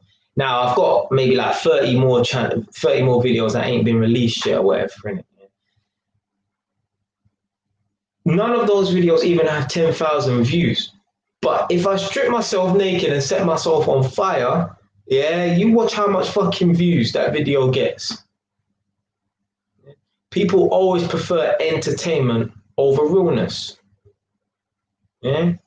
If I made a rap video, it would get more views than the last 10 videos all combined. Yeah. People prefer entertainment over realness. Yeah. Like my channel, a lot of people might not share my videos and stuff like that because channels like my channel, I don't know, I'm just saying is people might feel it's personal to them, so they don't want to share like my videos like, oh, you know, I watch this guy or whatever in it. Like even you, AY London, in it, yeah. Guys, don't feel obligated that you need to share my videos, whatever in it, yeah. But you said to me, you shared my London in Northampton video in it, yeah. Now, if you haven't, it don't matter, yeah.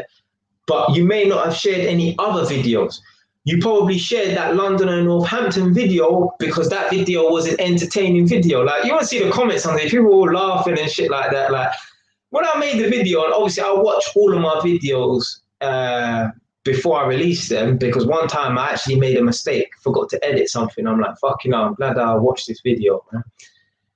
I watched the video, I'm like, yeah, there's some bits that even made me laugh, right? And I made the video. But I didn't think the video was that funny. But other people are like, no, this video is fucking hilarious or whatever, innit? So I assume you shared that video because you found that video entertaining. But there may be other videos that you haven't shared. Don't make you a bad guy or good guy. It's just a statement I'm making, innit? Yeah? Ain't gonna make me like you more or like you less or whatever, innit?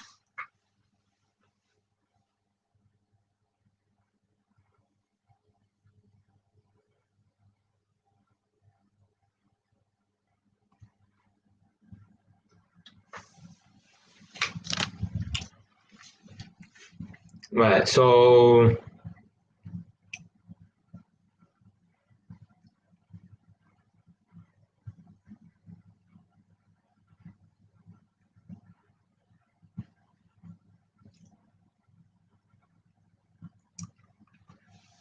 you know what? Nah,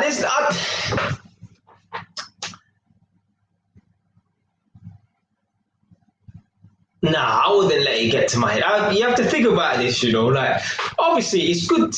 Like, if my YouTube channel blew up on the back of the Love Island thing, I'll be like, yeah, now my content's getting out there, whatever. But I would be a fool to think, yeah, I'm the man just because I went on a TV show. Like, what have I achieved by being on this TV show? Do you understand what I'm saying? Like, if I'd done something like, I don't know, gave a speech, like gave like an amazing motivational speech in front of 2 million people, then I'll be like, yeah, got to my, like, maybe, but no, I wouldn't be rude about it. You know, like there's some people like, oh, no one can chat to me now. No, I think like that anyway. But throwing on Love Island, I had like fame off it, people knew me or whatever, and I'll just be like, yeah, I'm a popular guy now. But what am I gonna do with this? Am I gonna this? I need to try and make money out of this. Yeah, I wouldn't be walking around looking down on people or nothing like that, though. But how much do they win if they win Love Island, though?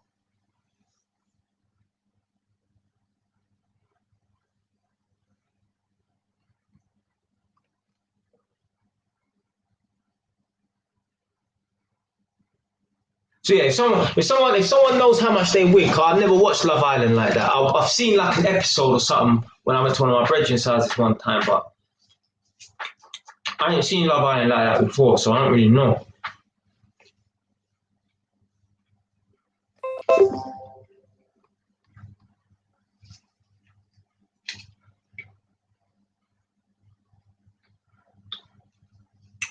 Oh shit! You know what? My cousin's on Instagram, and my cousin's a rapper now. Actually, let me. When you don't get a chance, check out my cousin's video. My cousin's a rapper now, and I'll put his link in the live chat now.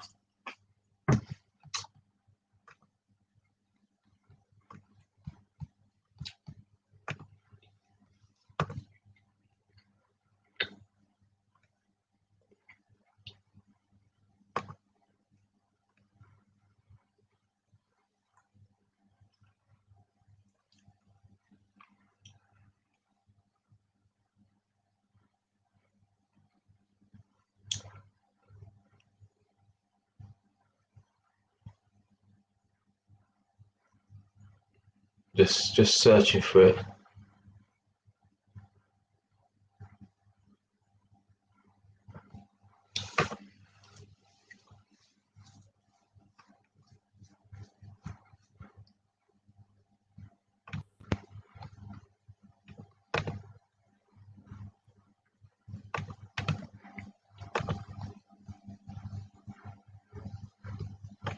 So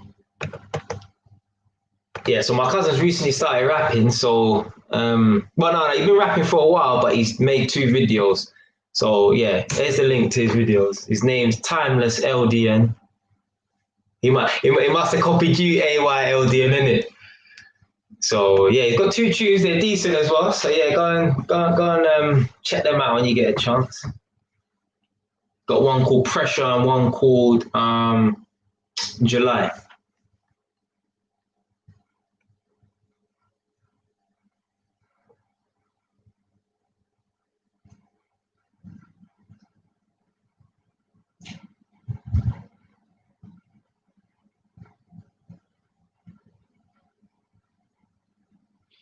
So yeah, will I let the Love Island thing get to my head? No.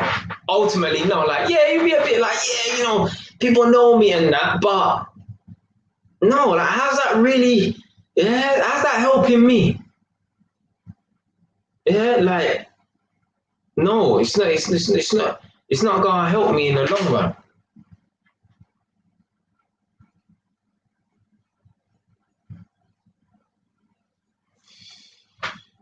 Like, yeah, Justin, man, like Justin, it's better to be rich than famous.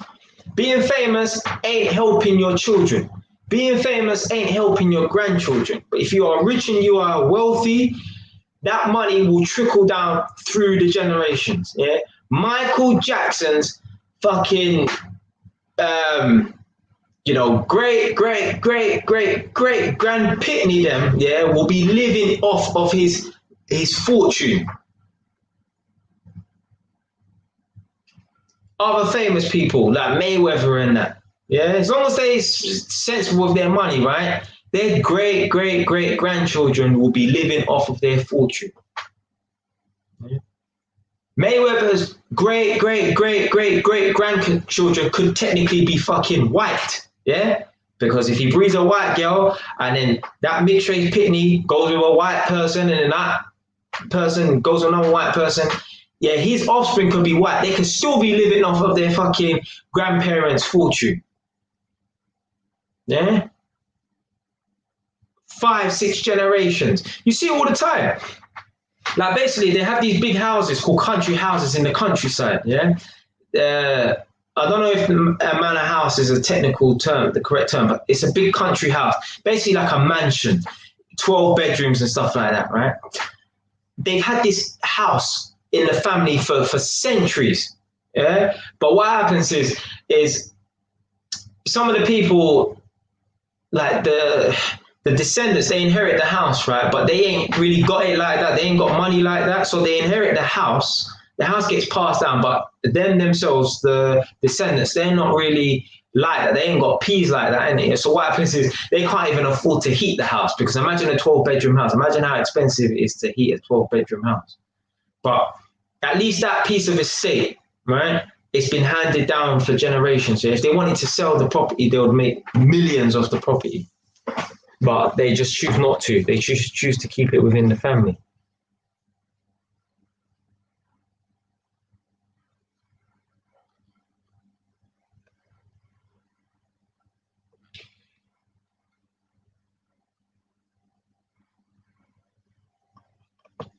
Yeah, I see that video still. I'm sure that's the same one that King Richard's done the live stream, the reaction video on. Them gal are mad.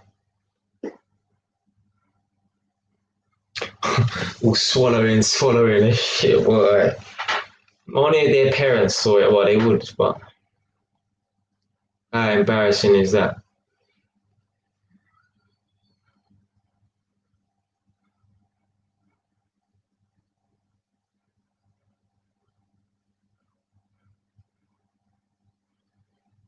You know what, man? You just gotta keep making the videos, man. Like I mentioned a rapper yesterday. He's from my area or whatever, innit? Yeah.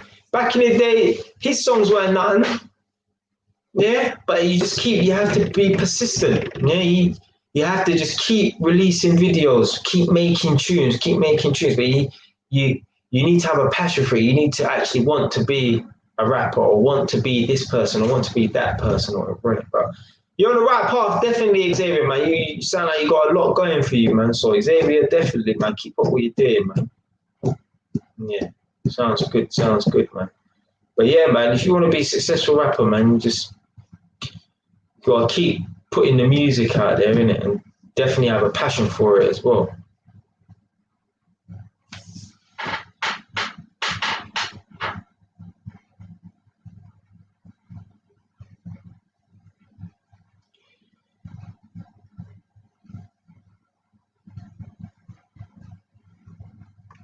So yeah, definitely. Yeah, if I went on Love Island, I would get a following and I'll just send all them people there right to my YouTube channel.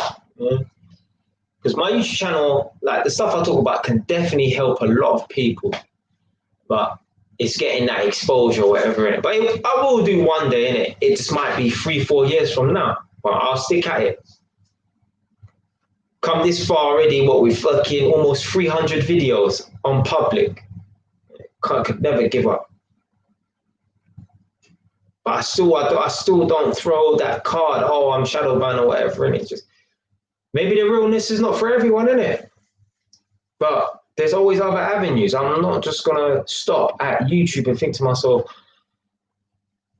oh, you know, I haven't made it on YouTube or nothing like that. So no, if I don't make it on YouTube, I'm gonna try something else. I ain't gonna delete my YouTube channel or nothing like that. But all right, maybe I need a bigger platform. Maybe I need to actually be going out there and speaking to real people, yeah, on a stage, yeah, on a panel, on TV, yeah, instead of hiding behind a camera on my fucking laptop, yeah, or on my Ross Clark phone, yeah. Man, for years, 10 years on YouTube, making videos and shit and claiming that, oh, you know, YouTube's toxic and shadow ban and that. Bro, all right, man. Yeah, you've done the YouTube thing. Yeah, you stepped out your comfort zone because most people would never go on YouTube and talk realness and stuff like that. Yeah, right, you've done that. But what are you doing afterwards? You need to continuously step out of your comfort zone. Yeah, not just step out your comfort zone one time. That's it. You continuously keep improving. Right, I make videos on YouTube. Yeah. Then I do like live streams. Then I go out onto stage in real life and talk to people. Then I go on TV. You know what I mean? Like you have to continuously keep improving, not just I'm gonna make YouTube videos for 10 years and that should be good enough. No. Yeah, you're supposed to have growth, yeah, and accept you're not gonna be successful at everything. And stop claiming that you're fucking shadow banned because you're not. It's bullshit, man. It is within YouTube's best interest to share your videos because the more people that see your videos is the more people that's going to be clicking on your video. So the more times your videos pop up on the algorithm and it goes to suggested, the more people are going to be clicking on it. If your channel is monetized, then more people are going to see the adverts. Yeah. So YouTube is going to make more money. Yeah. So why would they want to shadow ban someone who could be helping them gain an income? It just don't make no sense. Either YouTube, and this is the thing, right? These people that talk about YouTube shadow banning them or whatever, innit, yeah, and their channels getting taken down, their videos getting taken down. YouTube is not taking down videos and channels for the sake of taking down videos and channels, yeah. These people are doing stuff on their YouTube channel. What? I don't fucking know, but they're doing stuff on their YouTube channel. And they ain't admitting to their subscribers or their viewers what they're doing and why they had to make a JWise TV returns or JWise TV 2.0 backup account or whatever. They're doing stuff on their account. I don't know, they're uploading videos they're not supposed to, right? And they get taken down quickly and they don't tell anyone. Or they're abusing the copyright or whatever in it. Because I got copyright strikes. So there's me, I put a couple songs in some of my videos. I get a copyright strike. Right? It's nothing serious. It's just, oh, you can't monetize that video because you've used someone else's song, which is cool. But there's YouTubers, they're doing stuff on their account, within their account, and they're not telling anyone. Yeah? They're doing dodgy stuff. What? I don't know. Yeah? But they're doing dodgy stuff on their videos and stuff like that and their account, and they're not telling anyone. And what they do is they just say, oh, yeah, I'm getting shadow banned or whatever. Look, they're taking down my channel. YouTube is taking down their channel for a specific reason. They're doing stuff they're not supposed to, but they never admit that. They never admit that. You got man riding like fucking lunatics, driving their cars like lunatics. Yeah, like a lot of people think that motorbike riding is dangerous. Yeah, right, it is a bit dangerous. Yeah, but more time. Yeah, let me tell you something right now. You're looking at a seasoned motorbike rider. I've been riding mopeds since I was 15 years old. Yeah. Watch my video talking about my riding and driving experience, yeah? I had 2 mopeds when I was 15. Well, I had one when I was 15, then the next month I turned 16 and I bought another one. So when I was 16, I had 2 mopeds, yeah? One out the front, one out the back of my house, yeah? Then I got little Galera DNAs and stuff like that. And then certain times, man, acquired mopeds, yeah? whatever that means. Yeah, you understand what I mean? Man, I acquired mopeds certain times, was racing it around the estate and that when I was younger. Yeah, when I was like 17 and that. Man, been on road for years, riding mopeds, motorbikes, Galera DNAs, R125. Now I've got R6. We had my bike almost 4 years in December, innit? Yeah, season rider, and I'm telling you right now, yeah, more time it's the riders, yeah, it's the riders' fault why they get into accidents, yeah. They told you about, oh, when they were sticking to the speed limit, 70 miles per hour on the M25, and some idiot pulled out and knocked them over. But they didn't tell you about, for years, they've been running like a fucking lunatic, yeah, filtering in between cars, lifting up the bike in between cars, yeah, leaning from side to side, doing all this crazy shit on their bike. They don't tell you about that. Yeah, obviously it's a guilty smile, isn't it? Yeah, they don't tell you about all that foolishness. They just tell you about when that idiot didn't look one time and then lick them over. But they didn't tell you about 5 minutes ago they was busting one fat wheelie for about 3 or 4 minutes. But they just told you about the time they got knocked over the back because some idiot didn't look. But really and truly, they've been getting lucky for years. And it's only a matter of time before one idiot takes them out. Yeah. People only admit the parts that they want to admit. Yeah, they only tell you the part of the story that they want to tell you. Yeah. So when these people are coming on YouTube saying, "Oh, I'm shadow ban that," right? Trust me, those people who get their videos taken down, they're doing stuff they're not supposed to, and that's why YouTube is taking down the videos. Like weird stuff's happened to me before as well, like on YouTube. People have left positive comments, nothing rude, nice comments, and YouTube has deleted the comment. I don't know why. But it's a website, you know, there might be glitches, I don't know in it, but I'm definitely not thinking that fucking YouTube is shadow banning me or nothing like that. Yeah. Shit happens. At the end of the day, right, if your content was really that good, right, people will probably be sharing your content. And if they ain't sharing it, then maybe it's not really that good. Yeah? Or maybe they think that your content's good, but it's more personal. Like, other people might not want to hear the content. Me, I don't let it get to me, innit? I just, whatever, innit? Yeah. On to the next thing. Still do the YouTube thing, but okay, boom, on to the next thing. Yeah? I might make 400 videos. Man, I make no money off the videos. But that book is the thing that made me money. That book is the thing that got me on TV. Not even the YouTube channel. Although the YouTube channel was created to promote that book.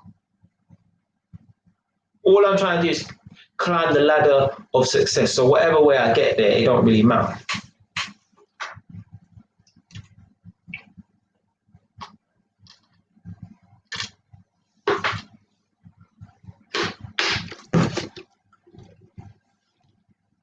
Like, do you really want to be a successful YouTuber? Like, really, like, was your purpose, like, was you put on this earth to be a success on a fucking website? Like, just think of that, like your sole purpose on this planet was to be a successful YouTuber. So what happens if they Google gets rid of YouTube or whatever? I think Google owns YouTube. What happens if Google gets rid of YouTube? Like, come on, man. Like, there's so much more to life out there than just being a successful YouTuber, man. Like, fucking hell.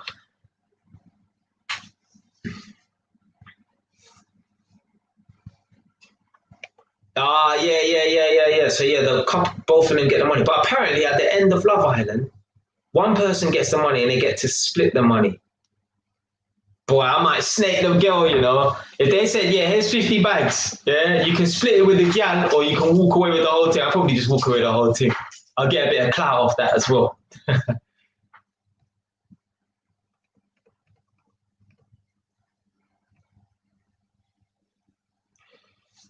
Right, it's the so real stuff and the connections not there.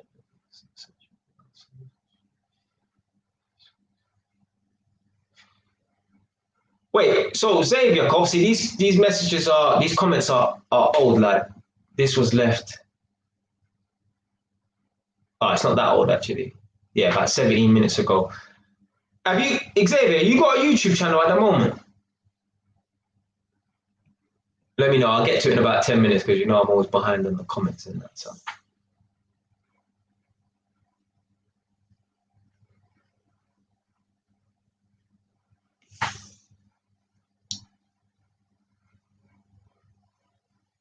Yeah, 50 grand. That sounds about right. Maybe 100 grand or something like that.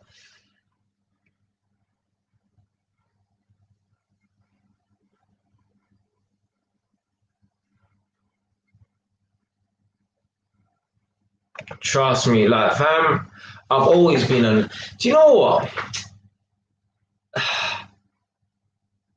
I've always been a lone wolf, like from a young age, right? And I've always just been like, you see, like when I was younger, yeah, there's certain man, like most people, if they're gonna go somewhere like Westfields, yeah, they'll phone up their brethren or like Wood Green. They phone out their brethren because back when I was 14, there was no Westfields, there was no Stratford, definitely, and I don't think there was even a West London Westfields when I was 14. Yeah, we took about 13 years ago.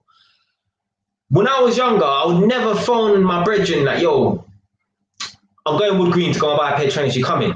Yeah, I'm coming in there. Bam, we jump on the 144 and go down to Wood Green. I never done that. I used to just go about my business. I would just leave my house and go to Wood Green, and then I'll come back and link my brethren. I was never the type of person to phone anyone and say, yeah, let's go here. Right? I always just go about my business myself, innit? But socially, like before, I was such a sociable person. Like me, I'm type of person, even now, I just make friends just like that, but I just choose not to. I just choose not to. Yeah. But literally, I've been like, if I look over my life, the amount of different people that I've hung around with, yeah, is crazy. Yeah. Easily make friends. I just choose not to make friends because I know people are just full of shit, chat shit about you behind your back and that.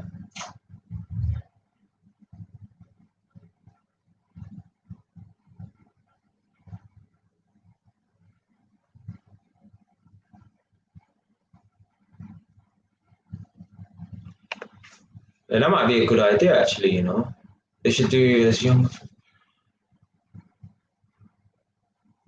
Yeah, if I went on Big Brother, yeah, Big Brother will be alright. I wouldn't mind going on Big Brother because you don't have to really, well, you do have to engage with people or whatever in it, but it's not like a couples thing. Like that's what the fuck am I going on some couples thing?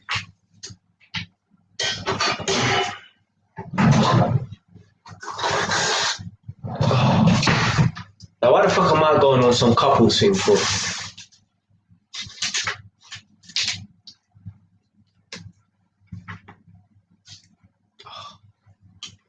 Man, this mango tastes so fucking nice.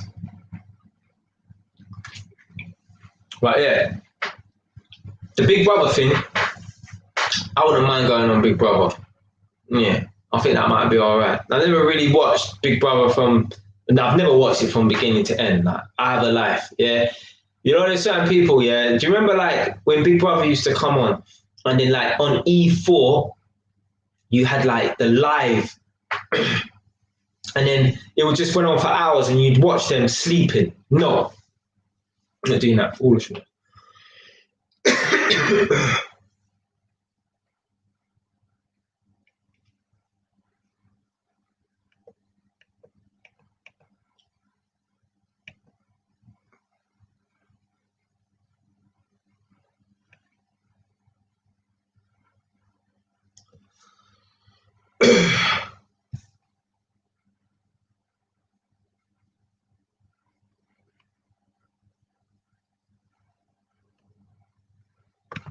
Oh, so you make beats, yeah? Do you know what? I remember I tried to use Fruity Loops back in the day. Yeah, like I don't know how old you are, Xavier, but like, let's say like when I was like 13. When I was 13 in year eight, so this would have been what 2006. Sorry, when I was in year eight, I would have been in 2005 or 2006, or 2005 or 2006.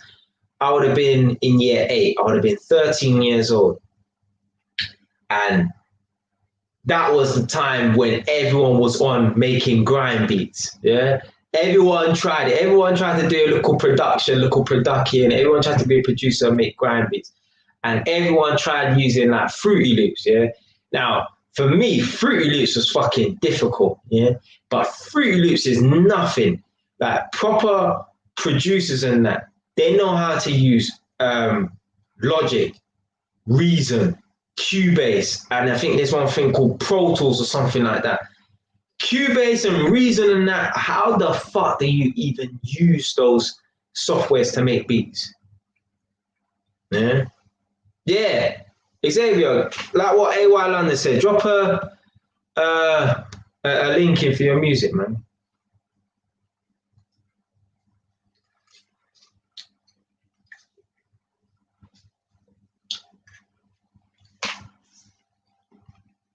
But yeah, when I was in year 8, that was in fashion. Because when I was in year 8, this was what, 2005. Like, obviously, grime started before that, innit? Yeah, but like, I went to school between 2004 and 2009. But definitely, grime for me was at its peak, probably, I would say, year 2003 to 2006, let's just say, and it's throwing random numbers in, innit? Yeah. Yeah, and everyone was on it. Everyone was trying to make a beat. Man, everyone was trying to make beats and stuff like that. So yeah, man, good times, man, good times, man. That back then, yeah, like, man, they were getting ratings in school. I don't want to say ratings, but man, them would, yeah, like it.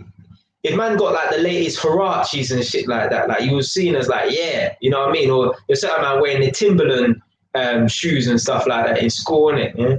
Now, like, you got kids in school wearing fucking red bottoms and madness like that. I'm like, raw, boy. Like 600, 700 pound pair of trainers, you're wearing that to school. No way would man be wearing that in my day, man. No fucking way.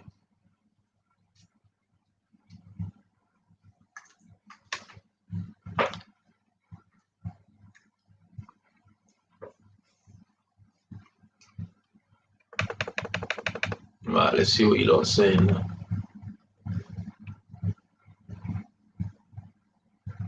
Back in my day as well. This is kind of feminine as well, yeah. But oh fucking hell, this is even worse, yeah. But let me start off with. So we used to have the shoulder bags. That youths on the road, they still have the shoulder bags, I think, innit? I ain't really seeing anyone wear shoulder bags nowadays, innit? But we used to have the shoulder bags, but it weren't necessarily a Nike bag. We used to be into the Disney bags, yeah. So Tigger, Winnie the Pooh, and that, yeah. So I used to have Tigger because that was like the most boyish one, innit? Yeah, it was like a black and dark grey bag. So I had a Disney bag with Tigger on it. Then you had certain man that would have Winnie the Pooh, which is like a baby blue color, innit? That's like feminine. There was even certain man, like back in my day in school, like this is how you know, like certain times, like almost like we was being programmed to be like little girls. Yeah, like there was certain man, right, and it was seen as being cool, yeah, like to rock pink. Yeah, I don't mean like a pink shirt. I mean have something that's pink or something that's feminine. Like, put it this way, there's a certain man there, like there'll be like one guy, right, that might have like a piglet bag which was pink, right, and no one would even look at that like a funny man thing. It'd be like, oh, whatever, in it. Like they wouldn't necessarily do it themselves, but they wouldn't shame a man for doing that, which a man should be shamed. Why the fuck you're turning into a man? Why have you got a piglet bag? It's a pink bag. What are you doing, fam? What are you doing? When I started in year 7 at my school, now my school's a black school. They had this fashion, yeah. Who remembers the kickers? Yeah, the kickers that you see now, yeah, the high top boot looking ones. That's what they had back in the day. Them kickers have been around from day. When I started in year 7, the older years, they had this fashion, yeah. Man them, you know, had little teddy bears, yeah. This is what I'm saying, yeah. Man them had little teddy bears, yeah. You know, you got the tongue of your trainer or the tongue of your shoe. You know where the laces go around the tongue, yeah. Just like imagine looking at your trainer right now, yeah, and you got the laces, yeah, of your tongue, yeah. Imagine putting a teddy bear on top of the tongue and then putting the laces around it. So you're basically trapping the teddy bear, right, underneath the laces. Man, them had teddy bears in their laces. Yeah.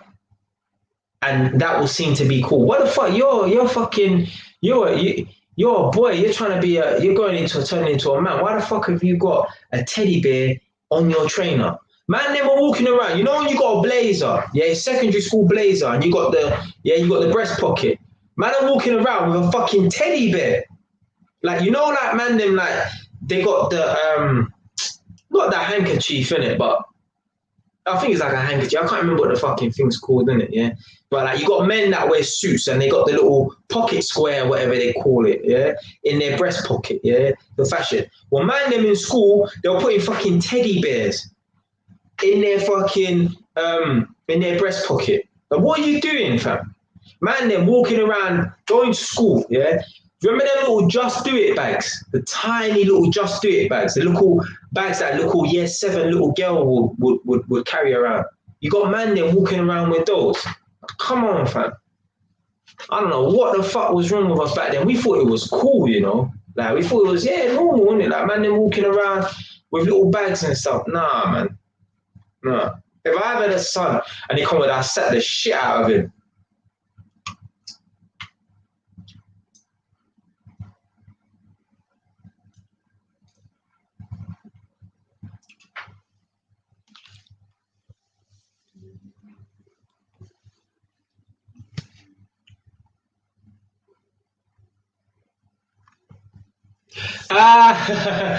So yes, yeah. So that's basically how you discovered me, innit, AY? Yeah, when I called up King Richard's live stream that time.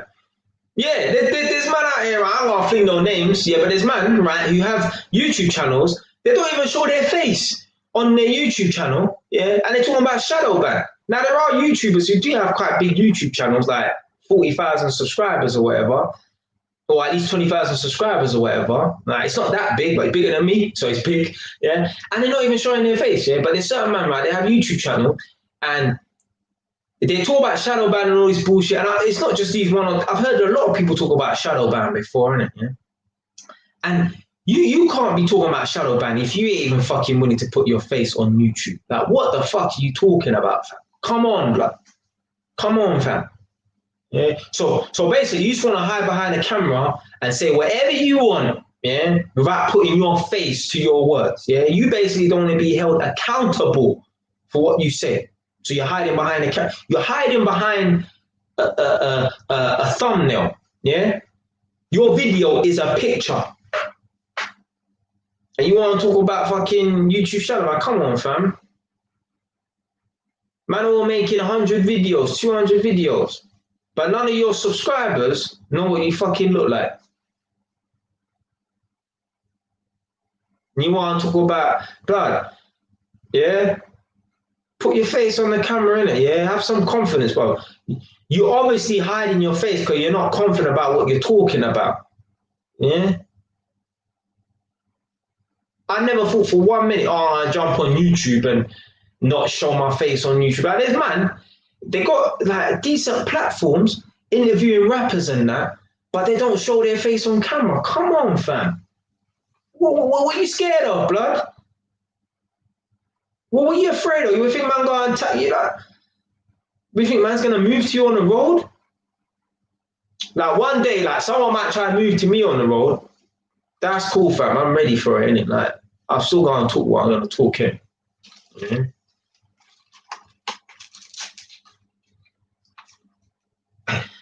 Yeah, I'm not gonna show my face on YouTube because man, I don't give a fuck, man. Bring it.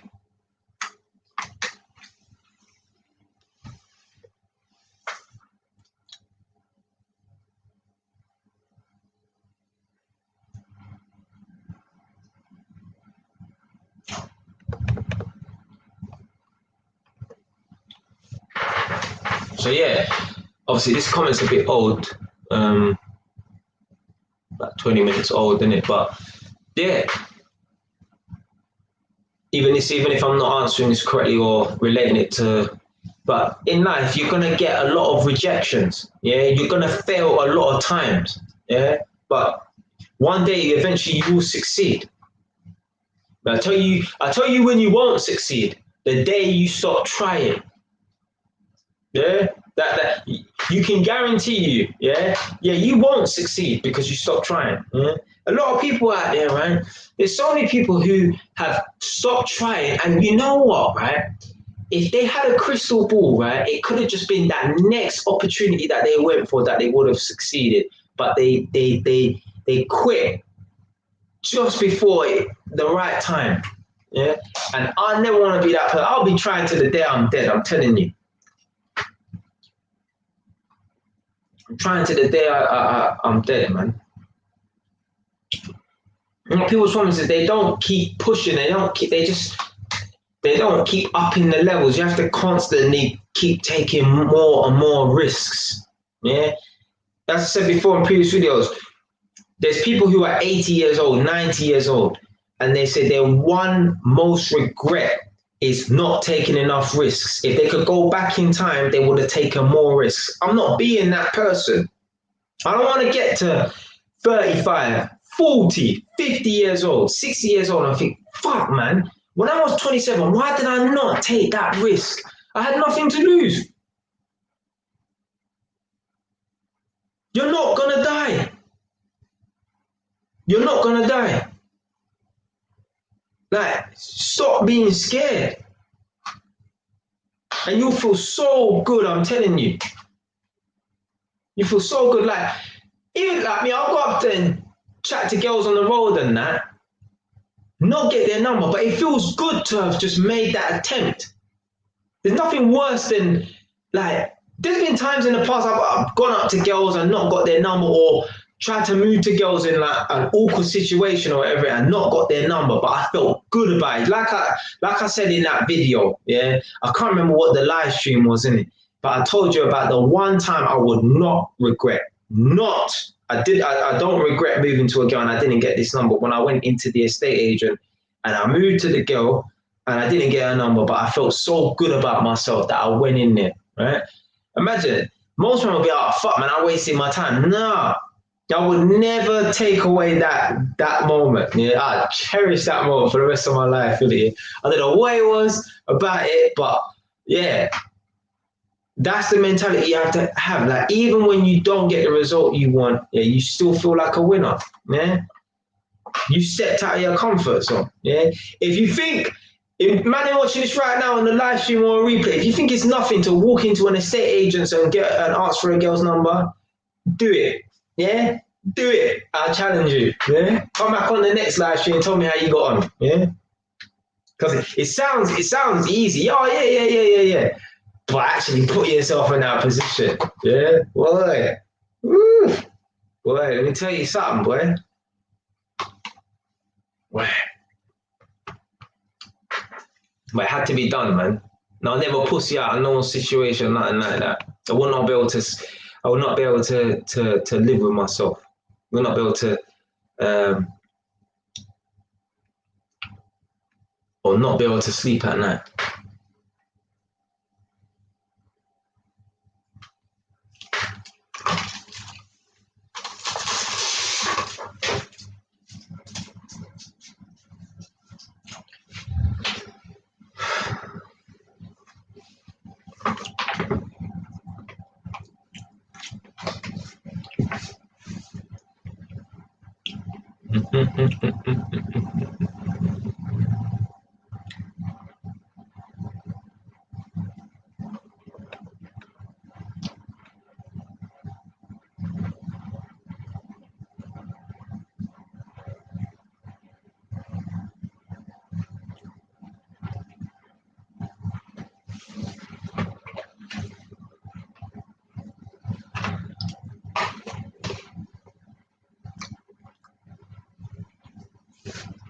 All right.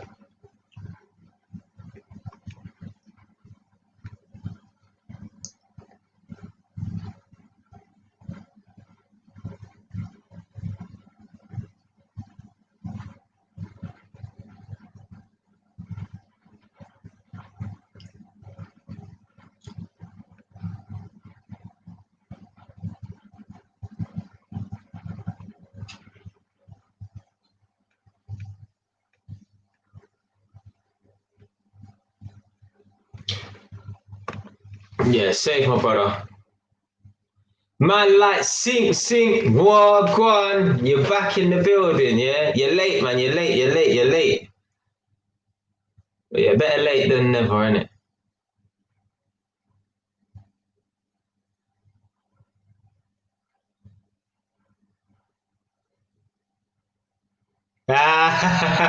Remember Logic, yeah? Blood. Whoever, listen, if you're watching this on replay, you're watching this on the live stream, yeah? If you know how to make beats and you've used Reason, Logic, Pro Tools, or Cubase, you are, and you know how to use it properly, you didn't make a fucked up beat. You actually know how to make a proper beat. You are a fucking genius, bro. That is like brain surgery to me, yeah? Fruity Loops was fucking difficult, and Fruity Loops is like Dr. Dre would fucking piss all over Fruity Loops. Yeah, it's nothing. But Reason and that, like you actually have to be smart in that field to be able to use. So like, see like someone like JME, yeah. No disrespect to JME, like I love JME's music. JME's a nerd, isn't it? Yeah, I'm sure he would admit that himself. JME's a nerd, isn't it? Yeah. Someone like JME, he's proper smart, so he knows how to use Reason, Pro Tools, Logic, Cubase, and all that. Yeah, even JME would laugh at Fruity Loops, whatever. Yeah, you need to be smart to be able to use Cubase and that. It just looks fucking difficult, man. Yeah, if you don't know what Reason is or whatever in it, yeah, just type in Reason music software or whatever in it. Yeah, like it's fucking difficult. It just looks mad.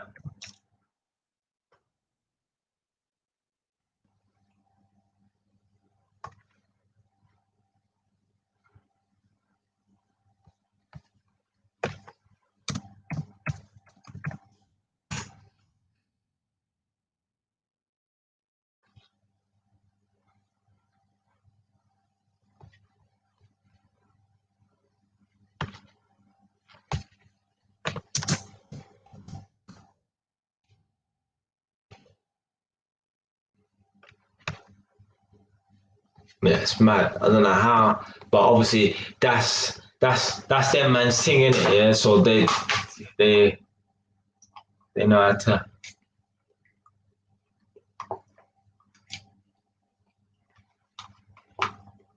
Oh, hold on a minute. There's no way he's using Logic in primary school.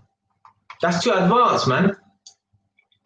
That's like trying to teach algebra to a 6-year-old.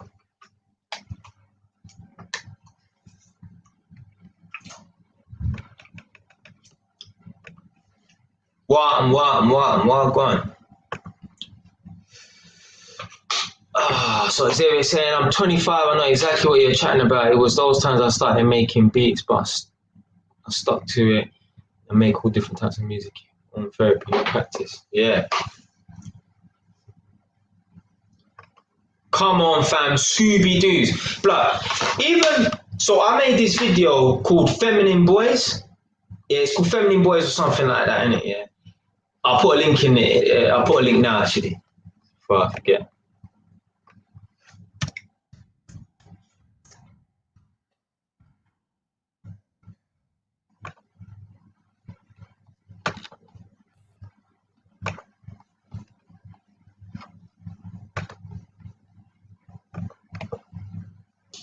You know the maddest thing as well, yeah? So the link to that video, Feminine Boys, watch it if you want. Don't matter if you don't want it, yeah. Believe you me, Nadia would vouch for me as well, but Nadia's gone to sleep now, innit? Yeah. I threw away my Scooby Doo's. I had them, you know, from when I was 13. They were just underneath my bed. Yeah. I had them from when I was like 13 years old, and I only threw them away a couple of weeks ago. Hand on heart. Yeah. So I had the Scooby Doo's for like 14 years. Yeah. Now I made a video talking about Feminine Boys. Yeah. And like, imagine me and my cousin are two boys, and we're sitting. It was either in that video or another video, but anyway, I mentioned it in one of my videos. Me and my cousin are boys, and this is how mothers feminize their sons, yeah? How can two mothers, yeah, be promoting their sons? So me and my boy cousin, who's the same age as me, he's like my brother, We were at his house, him and I, my mother and his mother were all sitting in the living room and were basically making Scooby-Doos. We're basically knitting. That's like feminizing your boy children. We're sitting, to make a Scooby-Doo is like to fucking knit. So you basically got two boys and their mums knitting in the sitting room. That's like feminizing that stuff. This is the most important reason why men need to be in their within their sons' lives. Yeah. Like me personally, I don't even think it's really the dads per se. 100% of the time, that's going to stop their sons from becoming gang members and stuff like that and going down the wrong path, right? But let me just break this down quickly in it. Yeah. For me, right, I don't think it's necessarily the fathers and that keep their children, keep their sons on the right path, right? I think it's just you need to put your sons in the right environment. Yeah. Whether Mayweather or what's that guy's name? Future. Yeah, Future's got like what 6-10 baby mums or whatever in it. Yeah, he ain't gonna be in all of their lives like that. Yeah, he ain't gonna be the at-home dad like that. Yeah, so pretty much his children, his sons, yeah, are gonna grow up with a stepfather or whatever in it. Yeah, whether he's in the life or not, but you can't be in 6 places at once, in it. Yeah, but I guarantee you this: Future's sons will not be gang members because more than likely they'll be living in the suburbs somewhere where there's no gang members, and they'll probably be going to private school where there's no gang members. Yeah? But the most important aspect of a man being in his son's life is to stop him from being feminine. Yeah, teaching him how to be a fucking man. Yeah, there's no way. Right? If my dad was around, I would be sitting in a room with him making Scooby-Doos. What kind of fucking bullshit is that? Grown man sitting with his son doing this, weaving. No. And a lot of, if you don't believe me right now, yeah, maybe Justin, you can back me on this, you can vouch, because Justin, you're older than me, yeah? But it don't even matter about age anyway, yeah? You might realize this now, yeah? The next time you observe a child, yeah, a boy child, right, who's like 5 or 6 years old or whatever, and maybe even 4, yeah, and he comes from a single parent household, he solely lives with his mom. He don't have a stepfather, he don't have a father figure. He solely lives with his mom. Yeah? Watch and observe his mannerisms and his body language. Does he act girly? Does he act feminine? Now, not all boys. There could be some boys who come from a single parent household, have no stepfather, yeah, they live with their mum their whole life, whatever, and they're masculine as fuck. But it's probably because they were out on the road with the man them anyway. Yeah. But more than likely, if a boy child, right, grows up with his mother, he has no dad in his life, or his dad doesn't play a significant role in his life, yeah, he will grow up to be very, very feminine. Yeah. Shit like crying over foolishness. I've been in surroundings, right, and been around little kids and that, and just watched them. For me, I like to observe body language and that. And I was at a little kid's house one time, and it was his birthday, and another child took this boy child's toy off of him, and he cried. What the fuck are you crying for? Take the fucking toy back. It's your toy, and you're in your own house. What are you crying for? Let's slap the shit out of him, man, about crying because another child has taken your toy. No, why don't take your fucking toy back, man? Stop being a bitch. Shit like that. If that boy had his dad in his life, he would not be acting like that. Would not be acting like that. So for me, the most important role of the fathers is to make sure that the sons do not grow up to be feminine, right? Because no matter how masculine your dad is or how much of a good role model your dad is, right? If your peers are bad, then, you know, there's a chance your child could go down the wrong avenue, right? But if you put your child, like, there's no way, right? A child can grow up in the suburbs and go to private school and become a gang member, right? Unless he's really going out of his way to go down to downtown and that, yeah? And out of 100 boy children who grow up in the suburbs and go to private school and have peers who are positive and they're not like that, yeah, maybe one of them is going to be that jackass that still goes downtown and wants to bang out with a man them or whatever in it, start rolling with the man them, innit? Yeah. So for me, the father's most important role is just teaching their son to be men. Yeah. Teaching their sons to not have this bitch mentality that, oh, because we're black, we're oppressed, or because we're from this black background, we're oppressed. Oh, there's a glass ceiling for me. I can't get so far in life, whatever. Innit? That's the most important role of a father that I believe. Yeah, I believe, because as I said, Future is not going to be in all of his. I don't know how many sons he's got or whatever in it, but I can't imagine him being in all of his children's lives like that. Yeah, but I'm telling you, they're not going to grow up to be drug dealers or whatever like that, because they're going to live in a rich area. They're going to go to a decent school. Their peers are going to be good, positive people, whatever in it. They ain't going to get involved in that bullshit. They might do drugs like sniff cocaine and stuff like that, but they ain't going to be out peddling, and they don't need to. They don't need to. So for me, the most important role of a father is to just teach his son how to be a fucking man, yeah? And not grow up to be like these bitches that are walking around nowadays. Man, them crying and shit. What are you fucking crying for? You're a grown-ass man.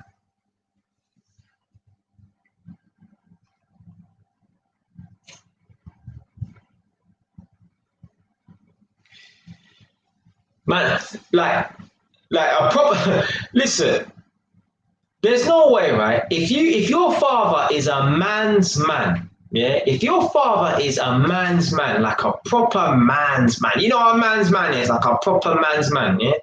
If your dad is a man's man, you cannot come home with a fucking teddy bear in your blazer breast pocket. I'm sorry, no. You know, take that and make you fucking eat that Ross Clark teddy bear. Yeah, if your dad's a proper man's man. The most manliest man that I've ever met before, right? And as I said, it's not about being 6'3", or 100 with a gold tooth in your mouth and tattoos all down your arm and on your neck and that, and scars here and that. No. The most masculine man, the manliest man that I've come across before, like a real man's man, yeah, a man that don't smile, a man that don't laugh, a man that don't joke, no goofy, foolish behavior in it, yeah, a straight up fucking man. The manliest man that I've come across was when I was at Taekwondo. One of the senior instructors was called Dennis, and like he was like a 4th dan black belt, and back then I was like a red belt, which is a one before black. Probably when I was a black belt as well, he was around, but he went to America. Now, he was a proper man's man. Like, everyone was terrified of this guy. Yeah. He was a big man, innit? He was like older than my parents. So he was a big man, innit? So I was all like 12, 13, 14 years old. And yeah, when I was 15 or 14 years old, he went away for a little bit and he came back. And during Taekwondo, we're not allowed to wear any jewelry. Yeah, you can't wear any hats. You can't wear any, no jewelry, nothing like that. Take your watches off, your chains off, because remember, we're fighting, stuff might get caught and that. Xavier, you will know, you can't wear any jewelry whilst you're practicing Kung Fu. It's just not practical. So at the end of the class, our stuff, we leave all of our like coats and jackets and trainers near a bench on the side, and it's keep it out of the way. So I was putting on my stuff, putting on my trainers, putting on my jacket. Back then I used to wear an earring, yeah, in my left ear, yeah. I'm there, I used to put my earring in my trainer just to keep it safe, innit? Because if it's on the side of the bed, someone can knock it over. So I used to put my earring in the side in my trainer to keep it safe. I took my earring out of my trainer. I'm all, yeah, doing this. My guy, yeah, has looked at me and said, and he raised his chin as well. He said, "What type of a man wears an earring?" And from that fucking day, mother's life, I stopped wearing an earring. 12 years ago, when I was 15 years old, the man asked me what type of a man wears an earring. And from that day, I never wore an earring before. Remember back in the day, yeah? So like when I was 15, what? 2008, yeah? Yeah, 2008, yeah, when I was 15, yeah? Man, you know them big, massive diamond, fake diamond, obviously. You know them stupid cubics a corner, stupid earrings that you buy from Argos that cost £20 for some fat diamond. I had one of them diamond earrings in it, yeah? on them fake diamond earrings, yeah. But you see me put this thing in and he said, what type of a man wears an earring? And 12 years ago, he said that to me. And from that day, I stopped wearing an earring because I realized, you know what? Yeah, this is not manly, you know. Even a fucking boy from Jamaica, right? When I was in year 5 in school, when I was 10 years old, this boy from Jamaica came over to my class, right? His name's Sehesna, yeah? He said to me in school, right, you're a girl. Yeah, he had a proper Jamaican accent back then, innit? Yeah, you're a girl. Why are you wearing an earring? Like a proper Jamaican, you innit? Yeah, you're a girl. Why are you wearing an earring? I thought, you know what? But I didn't really listen to him or whatever, innit? But I thought, you know, this guy's a bit right. But I still continue to wear the earring, innit?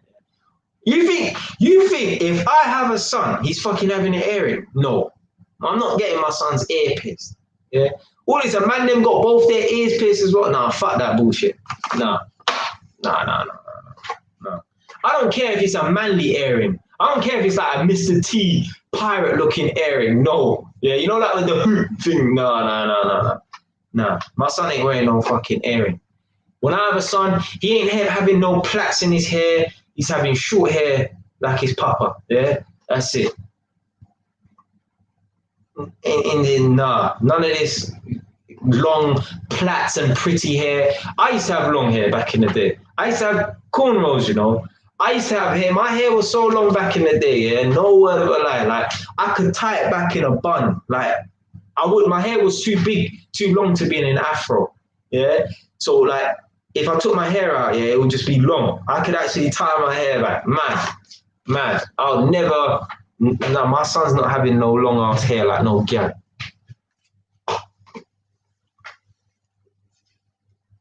When he's older, when he's a big man, then if you want to do plaits or dreads, he can do that on his own back. That's cool. Yeah? But no, not when he's young. No. I'm not letting my son even hang around. Like if I have a son, right? Say like he's 5, 6 years old. If he has a girl cousin who's back to her house and staying with her, having sleepovers with his girl cousin. No, I'm not associating with girls like that. I want no girls rubbing off on my son or nothing like that. Nah. Maybe, do you know what? Maybe he can play with one girl cousin, but he's not like hanging around with like 3 or 4 girl cousins. No. He's gonna pick up them feminine body language and feminine energy. No, it's not happening. Not fucking happening. If I ever had a girl, if I ever had a girl, I got a girl pregnant and she had a son, right? And we split up obviously. I'm doing my best to get custody of that son because I know if I'm not around him on a daily basis, he's gonna pick up this feminine body, weak body language, his feminine traits, yeah, because we are what we hang around with, yeah, irrespective of genders, yeah. A boy that hangs around with his mum, he's gonna pick up feminine traits, crying, emotional, yeah, sitting with his legs cross-legged and just weak body language. I've seen it. I know little boys like that. They just taking pictures with their tongue sticking out their mouth. What the fuck you doing, fam? You're gonna be I ain't gonna do it. I ain't no fucking bitch, but you're taking pictures with your tongue sticking out your mouth with your mum. So your mum's posing with her tongue sticking out her mouth. Just picture it. Yeah, I ain't gonna do it. Your mum's posing with her tongue sticking out her mouth, and you're doing it as well. A bunch of little girls. You're turning that boy into a little girl. And then the worst thing is, right, you know that people, they can't take the truth, yeah? I've seen a picture where, as I said before, a girl has taken a picture of her son and they got their tongue sticking out or whatever, and it just looks feminine as fuck. I can see the fucking estrogen tattooed on both of their foreheads, yeah? If I was to pull the mum up and say, you know, you're making your son into a little girl like that, you know, oh, Jay, you're just being too harsh and shit like that. But when that boy grows up, man, and women aren't attracted to him because he don't present that masculine energy, yeah, and he complains to his mum, oh, mum, girls aren't attracted to me or whatever, innit, yeah, she's not gonna know why. Well, I'm fucking telling you, I try to tell you why, but you don't want to listen. Man, you don't want to listen, man.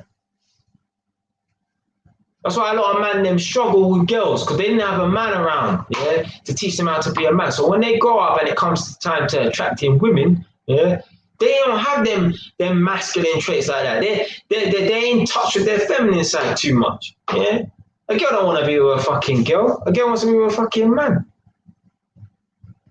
All right, let me check the comments. I've been waffling for too long.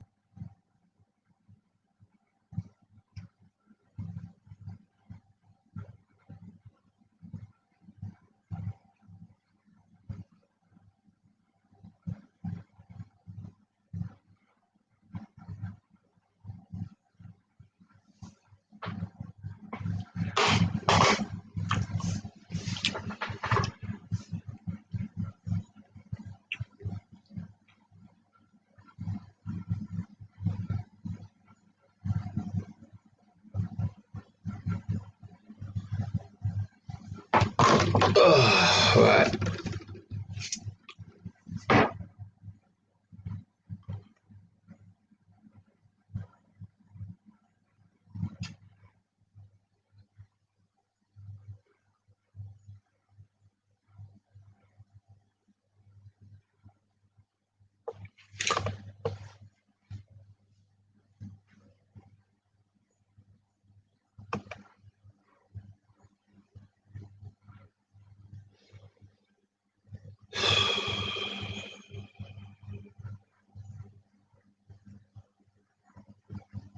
Hey, hey, you had the same experience before, yeah? Salute to that. Trust me, fam.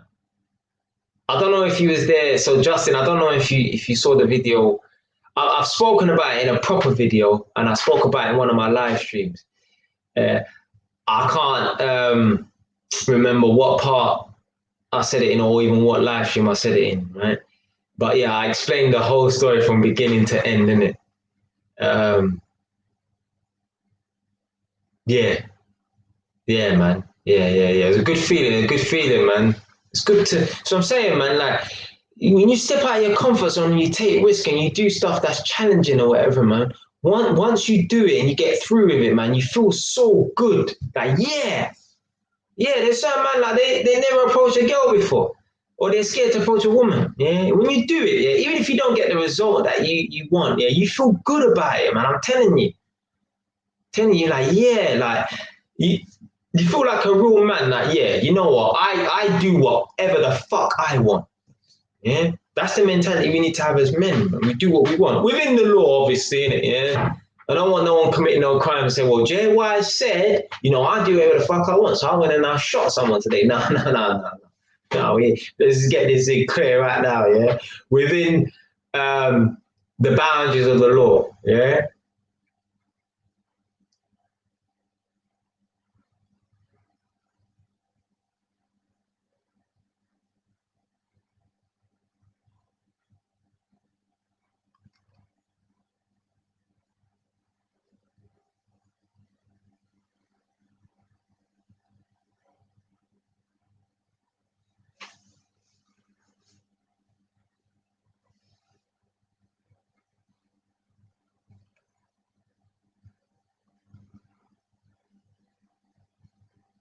Sink.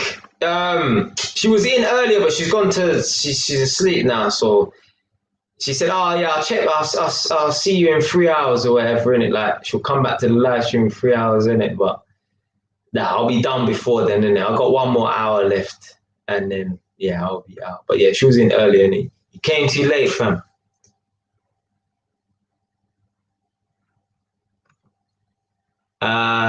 Man said there's a certain YouTuber talking tough in darkness, but won't show his face. Right, if you know, you know, innit?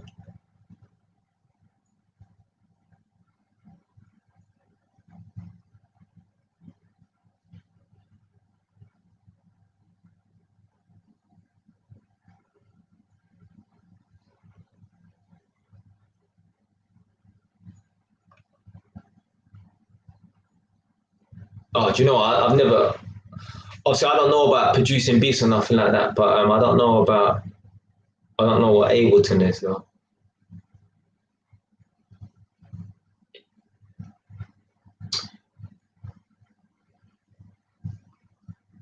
Trust me, that feminine boys video, yeah. Like all of my videos, they always got more likes than dislikes. Not saying that the videos have got much likes, but usually 99.9% of the time they always got more likes than dislikes naturally, innit? Yeah. But fucking hell, that video's got like it was definitely got more dislikes than likes, and man just talking the truth, innit? But like today's society wants to emasculate men. Yeah, that's it. Like I said to you like a couple live streams ago, whatever, innit? Yeah. In Sweden, they do not want they're trying to stop boys and men from standing up and pissing. Yeah. Now I understand that it's more hygienic, yeah, if they don't, because men spray up, man will spray up and hit everywhere apart from the fucking pan, yeah. That is what it is, isn't it? Yeah.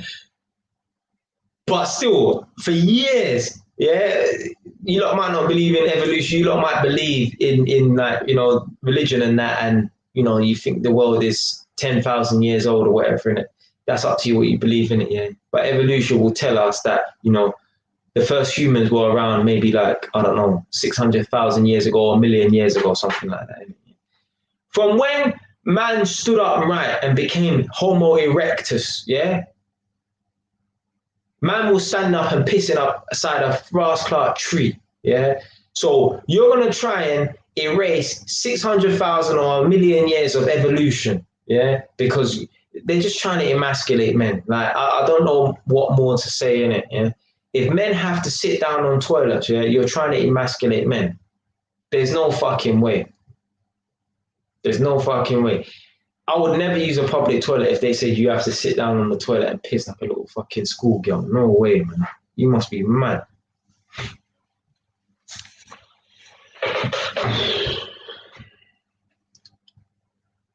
So yeah, they're just trying to emasculate the 2020 male bullshit. Like boys can come to school wearing dresses and skirts. What are you talking about, fam? Are we in Scotland playing the bagpipes, eating haggis? Where the fuck's a boy coming to school wearing a fucking skirt for? You're not allowed to refer to people as a boy or a girl. What the fuck are you talking about? What are you going to refer to them as? What, human or something like that? Like, come on, man. It's dumb.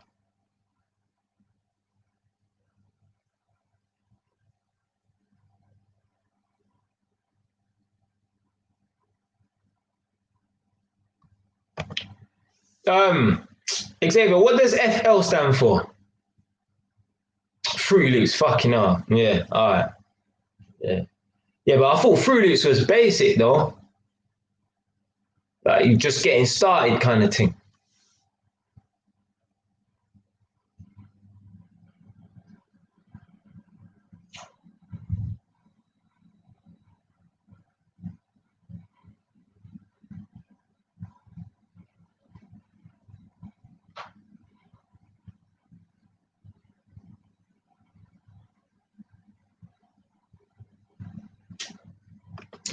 See, I don't know about that tailoring. I don't know. I don't know. For me, like that's still more of a woman's job, innit? But if a man want to do it, that's up to you. My son ain't doing no knitting or using no sewing machine or nothing like that. Shambullers. That's that little bullshit thing that they used to have around their wrists, innit? Let me just double check so I know what I'm talking about.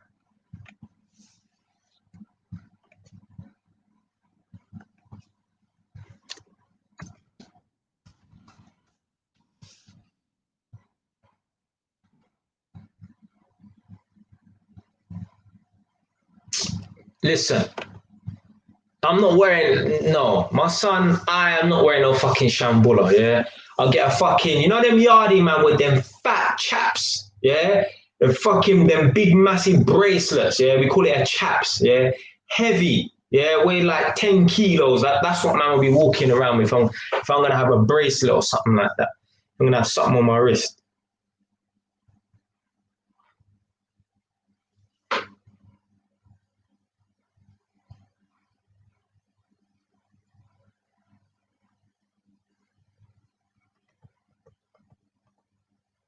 Yeah, like even up to this day, I swear I still got my ear pierced or whatever in it. Like I don't think it will ever heal up because, but yeah, I've never worn the earrings since. And like, I used to feel like I wouldn't look as good. Like, see, this is all this feminine shit. Like, no, no, I think I look better with my earring in my ear. Like, oh, I wouldn't leave the house without my earring in my ear or whatever. In it, see, all of that's all feminine energy, man. All when it turns you into a fucking bitch, man.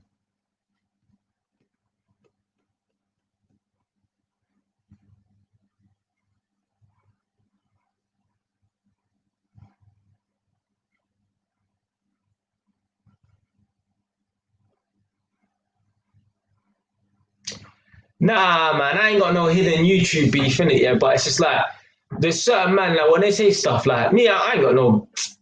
Listen. If a YouTuber wants to start beefing me, then you're beefing yourself, fam. I don't do this social media beef, man. I split screening and nah, fam. I ain't one of them man there, fam. Trust me, I'm not one of them man there, fam. Yeah,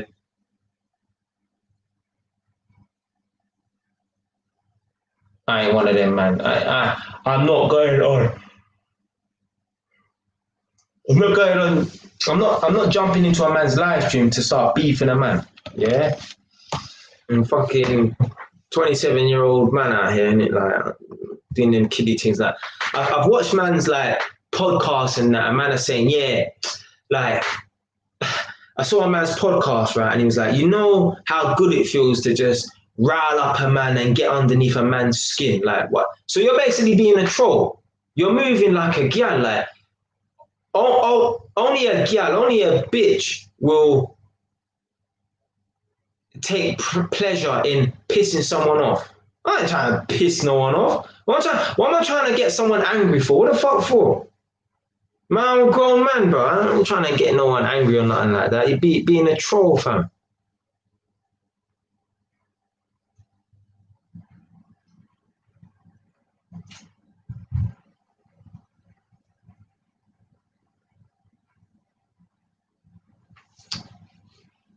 But hold on.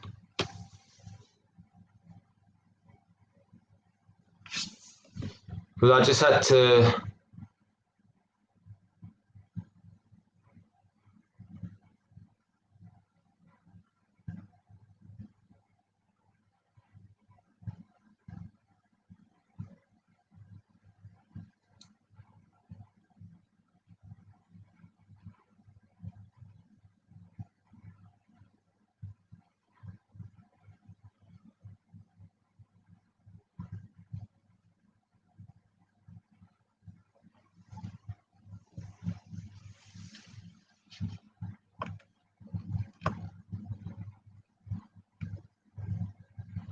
All right, take it easy, Xavier. Yeah? See you on the next one, fam.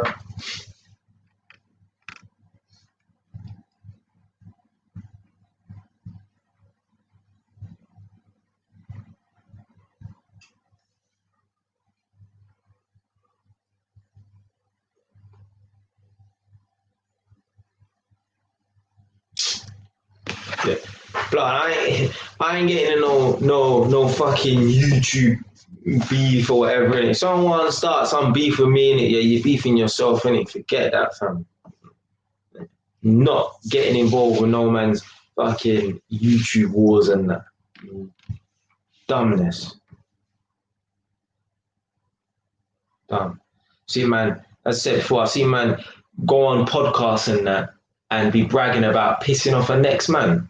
Like a man saying like word for word pretty much like, you know when you can see you're getting under his skin and that and like you're being calm and that and you can see he's getting riled up and pissed off and it feels good in it. I'm like thinking, that's not the ways of a man, bro. A man don't like that's what chicks do, fam.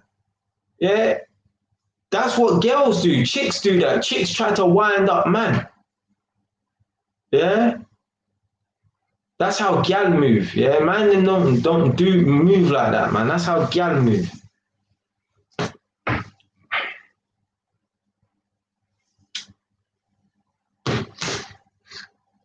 That's how a flipping chick moves, man. You don't wait. Why are you trying to wind up someone for?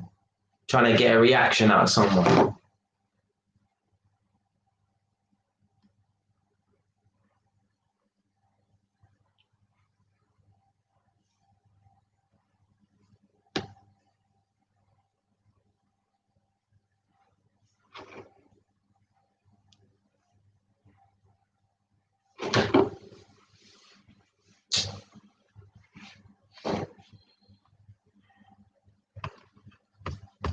You know, I skipped some of the comments. You know, let me go back through the old comments.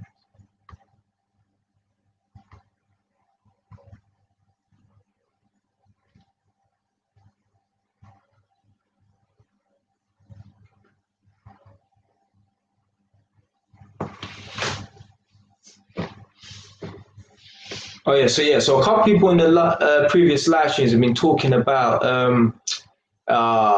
Bobby from Big Ego Media Entertainment, and basically I left a comment on one of his videos, right? I think the video came out today, innit? And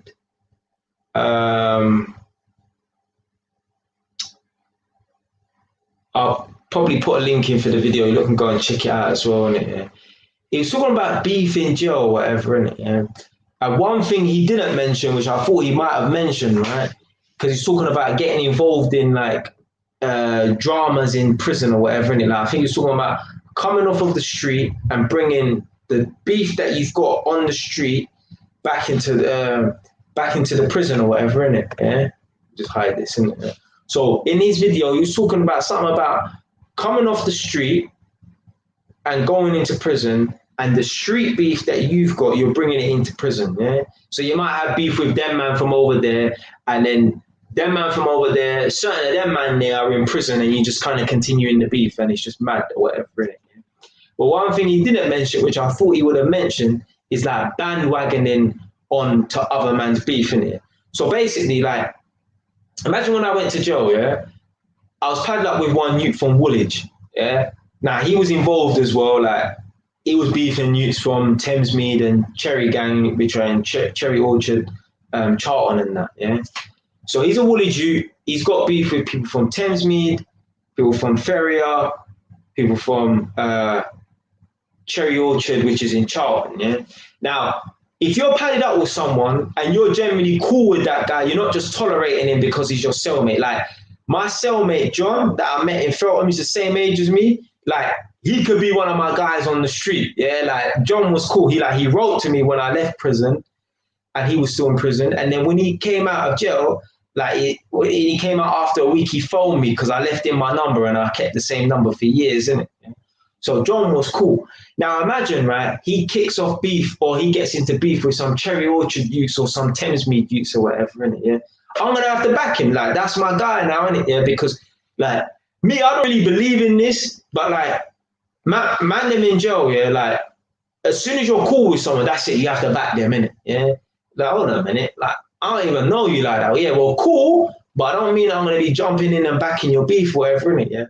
But that's what happens, isn't it? So you can go to jail and end up getting involved in other people's ends wars that ain't got nothing to do with you, innit? Yeah. So boom, I could be in jail. I could be with my cellmate from Woolwich. Yeah, him and I are cool now. And I remember you're living with this guy, and yeah, it's not just like spending 2 hours with him here and there.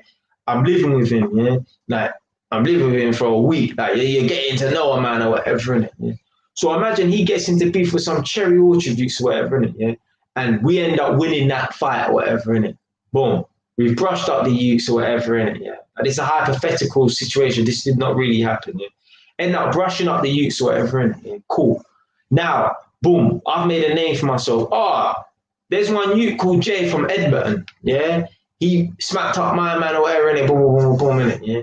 Now imagine if when I went to ISIS, I met a man from Cherry Orchard, yeah? I'm sure there were other Cherry youths in ISIS or whatever. Yeah, I did meet, and I met one of the oldest from ISIS, from Cherry.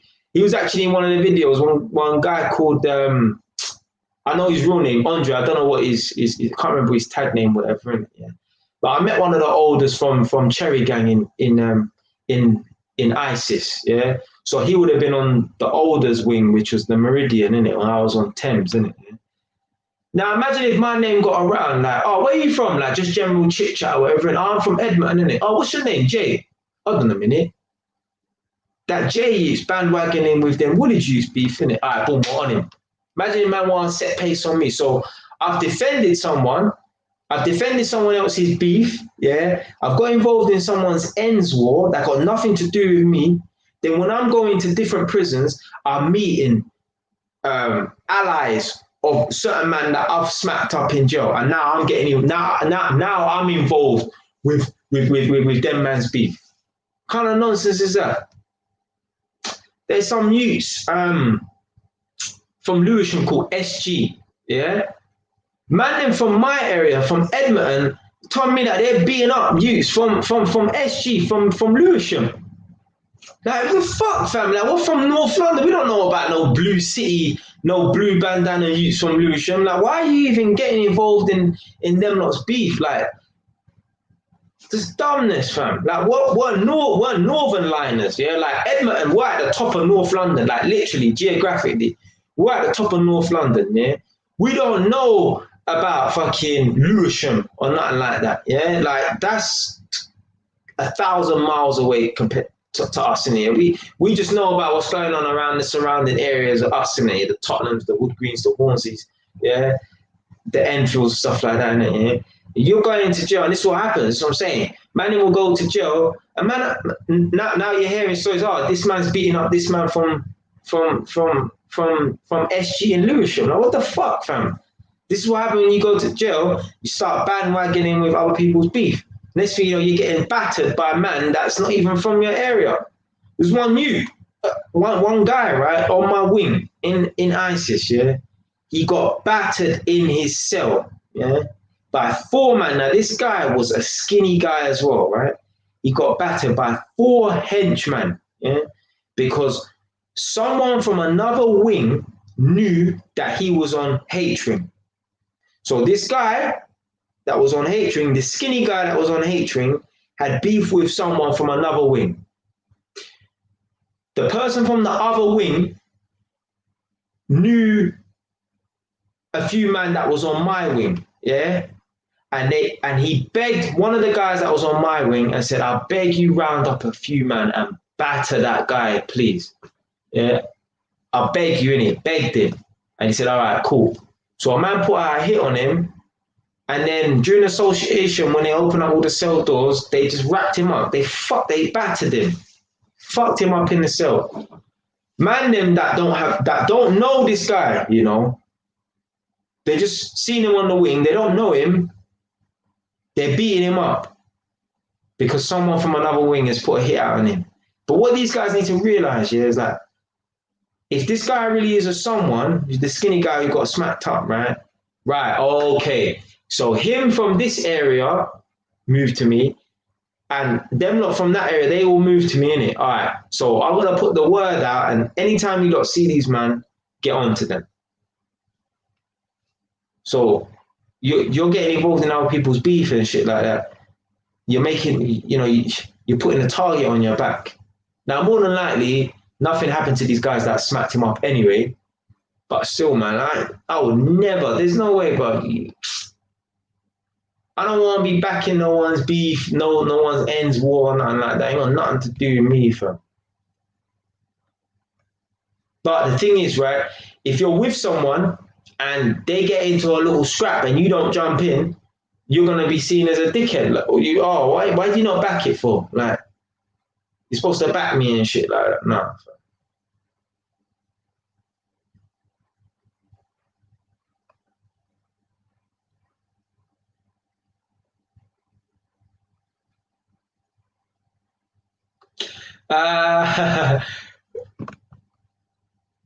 Yeah. Obviously, Xavier's gone in it, yeah.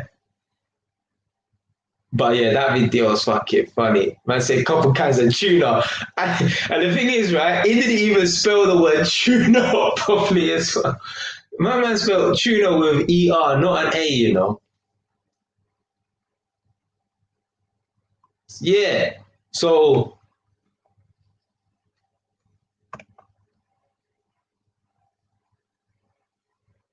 Yeah, oh yeah. So it's them SGUs from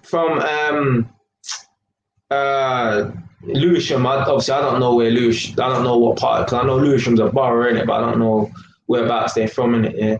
But when I'm talking about this beef, yeah, um, with Lewisham and the man them from my area. This is 2011, 2010. Don't get it twisted. This wasn't the other day in it, yeah.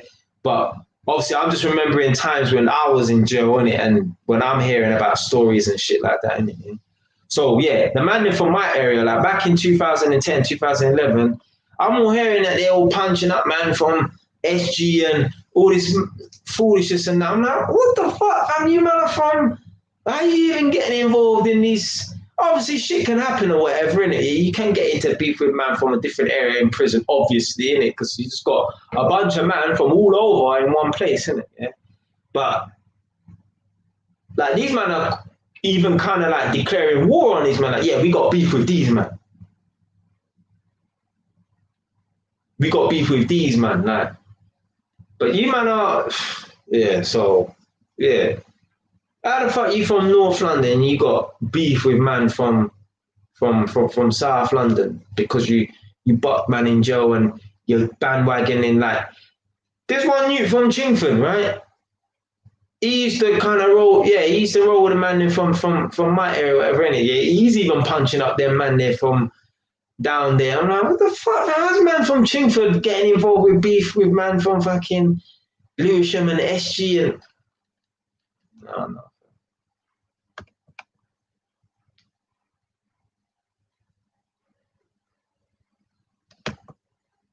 What's a GM?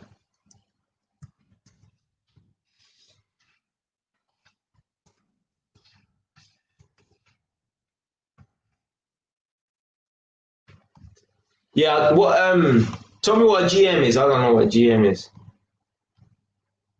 And I bet as soon as you say it, I'm like, oh fuck.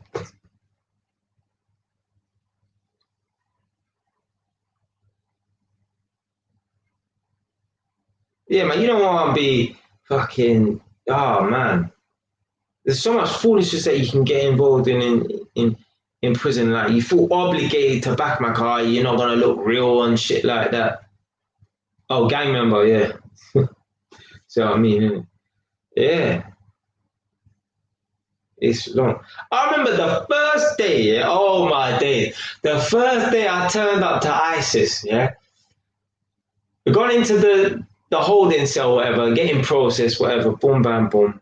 Walking through the yard now, like walking towards the Thames house block. Yeah? I'm taking like 3, 4 steps, yeah. Like it's a long little pathway, and all I can see is just a bag of cell windows, yeah. Just a bag of cell windows, whatever in it, yeah. But the windows are like kind of tinted, so it's almost like one-way glass. The people inside the cell, the people in the cell, the prisoners can look out, but you from the outside can't see in, yeah. Because obviously the prisoners might be standing up naked at the window, they're doing mad stuff like that, whatever. I'm walking towards the house block. Me and some white boy from school. I met him. Some white boy went to my school. One of them bad youths that get kicked out in year 7. You know that type of white boy there, innit? He got kicked out in year 7 or whatever, innit? Yeah? We're walking. Him and I are walking because we're both 18, so we're young enough to go to the Thames block now, innit? Yeah. Walking through the thing. Hey. I had man shout out, you know. Hey, where you from, fam? Edmonton. Well, who you roll with? So and so on it. I tell yeah. Shout out the man, like telling me, yeah. Oh, okay, all right, cool.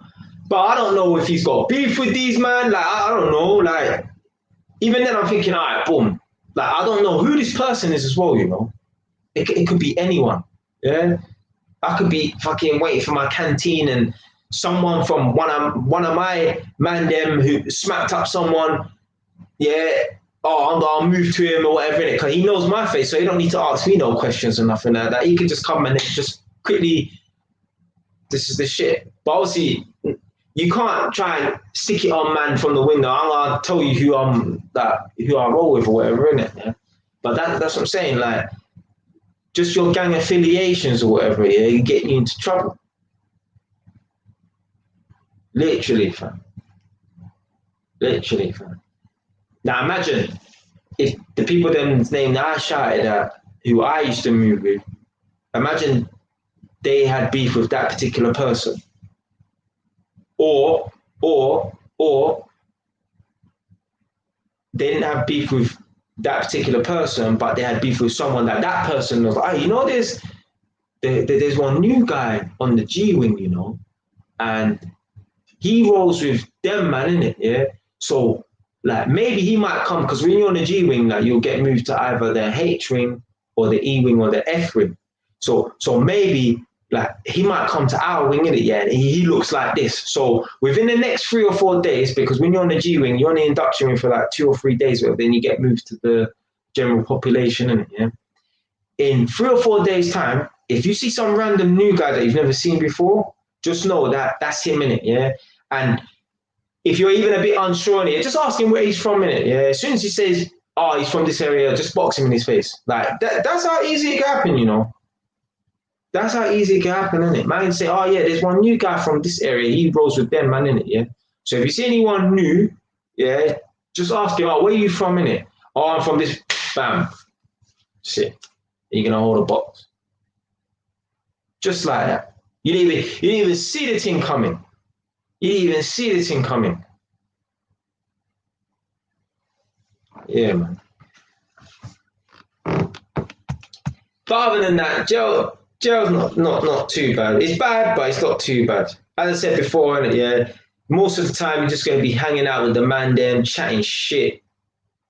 Yeah.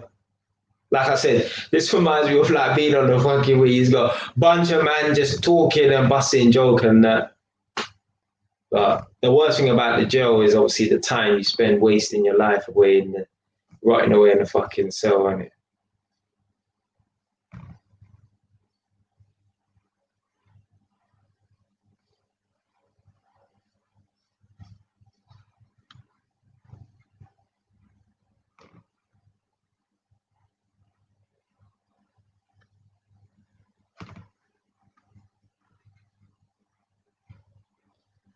But yeah, people watch and analyze you and they try to see if they can intimidate you in jail as well. I remember when I was in jail, when I was on the H wing, so when I moved from the induction wing, which is the G wing, to the H wing, I was in a cell called H. So H is the wing. I was in cell 47, so my cell was H47. I remember I'll be in my cell and there was one random guy, right? He used to come to my flap. Like he used to go to all the flaps, right? I could hear him checking the flaps and looking in, right? Like you can hear the sound from the flaps, like a squeaky sound, and he would slam the flap. He would go up to the cells, right? And then check the flaps, right, to see who's in there. I don't know. Probably looking to see what man's got in their cell. I don't know what he was doing in it. Yeah? But I remember one time I'm sitting in my cell. He's come to my cell door. He's opened up the flap. He's looked in and he slammed it shut. All right, cool. He's opened up my flap again on the next occasion and slammed it shut again. I'm like, what the fuck's wrong with this guy? Anyway, he opened up my flap a third time. Yeah, I was like, that's it. 3 strikes and you're out, innit? I think it was like association, innit? Yeah, I just went up to him and said, why do you keep coming to my cell for, innit? Oh, no, I'm just looking for someone, innit? Yeah. He probably wasn't looking for no one, probably trying to intimidate, man, or something, innit? You're like, why the fuck? Like, you know, yeah, when you go up to the top landing, the third door down from the end, you know that that's my cell, yeah? Like, why do you need to keep coming to my cell to look in my cell? Like, probably trying to intimidate, man. That ain't working on me, fam. Not working on me. Anyway, he used to think that he was like kind of bad or whatever, innit? Yeah. Next thing you know, I see him get smacked up in the gym. I don't know what it was over. He got beaten up by some big guy as well, man. Like the guy was like my height or maybe an inch shorter than me. But the guy that he got beaten up by was like 6'3" and he was built as well. But the man was gassing him up. Like he was one of those guys, you know, one of them guys, they're really big, but they're quite dumb. and like they have a weak mind or whatever in it. So all these little short guys are gassing him up, saying, "Hey, listen, you need to move to him. You need to smack him up." So yeah, and then all I remember is in between the gym and the change room where you can get washed. They beat him up. He got beaten up in the corridor. It was a one-on-one fight, so not like they rushed him or anything like that. But yeah, he lost that fight. He was not about to win that fight. That guy was too big for him or whatever.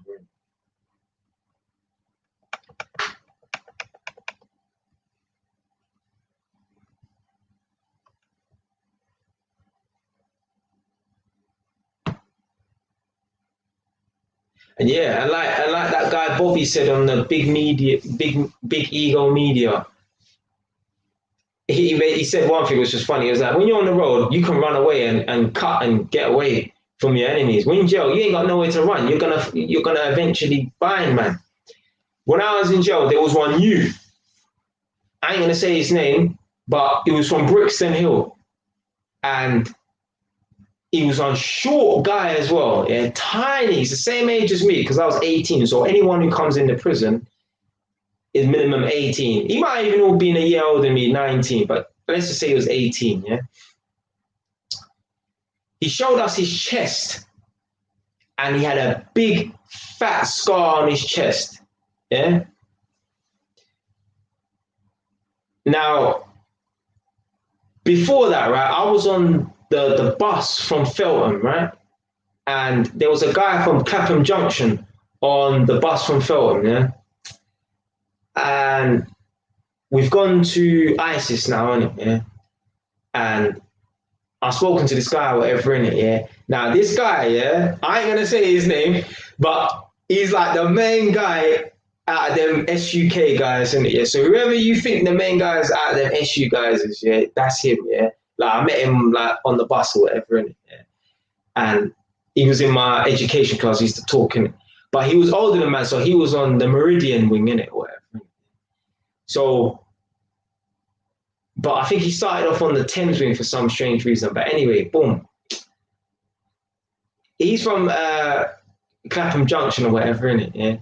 And I didn't know who he was. I didn't know like who he had beef with, whatever, innit? But he just told me like, yeah, he's SUK or whatever, innit? Yeah, cool, whatever. Boom. I met him. Then he's left. Yeah. The next day, there was one Brixton Hill youth that came on the wing, right? And he had one dirty scar on his chest, yeah? He was talking to us and he was showing us something, yeah? And apparently the guy from SUK stabbed him in his chest and he left him with that massive scar in it, yeah? Literally, imagine, the guy from SUK left the wing and went somewhere else, and the next day, this guy turned up, yeah? Who had beef with him. But they caught him eventually, innit? On the way to education. So basically, it's called free flow, where all the prisoners are out. Yeah, like you have like just 50 man, right? And that's where it usually gets cracking in it, because that's when everyone comes out and shit like that, innit? So yeah, they had free flow, and I think they caught him and they battered him or whatever. Now this guy was tiny anyway, innit? So they just knocked him out or whatever. Innit? But yeah. Yeah, man, you ain't got nowhere to run in prison, man. In prison, a lot of these men, like, yeah, they're bad man on road. They got straps. They got knives and that. They might walk with bats or whatever, innit? But in jail, well, you can get hold of knives in jail, but more times going to be a fisting up man thing, innit? You know? If you ain't a fisting up man type of person, you ain't on fighting, yeah, boy. You're gonna have to use some Jedi mind tricks or something like that, boy, to get out of problems. Because you can't run away, or you can't talk your way out of no dramas. This ain't like on the street where you might be able to get away with saying, "Listen, man, like, allow it." No, man, they're gonna take that kindness for that softness for weakness, man. Definitely, man. That trying conflict resolution shit. No, that don't work in prison, man. This ain't the fucking workplace. Yeah, listen, man. ISIS was a mad. Oh, man. Obviously, I wasn't there that long. I was only there for 6 weeks in it. But ISIS was a mad prison. Like, to be in ISIS, you can only in order to be in ISIS, you need to have a London postcode, and as I said yesterday in the live stream yesterday. So everyone that was in ISIS was from London. And yeah, man, that was just bare man in that prison. A lot of man, most of the men that I met in jail were all from South London and that. There was even one time I could have got into a little passer with man in the fucking in the gym. I'm standing up in the gym with one of my friends.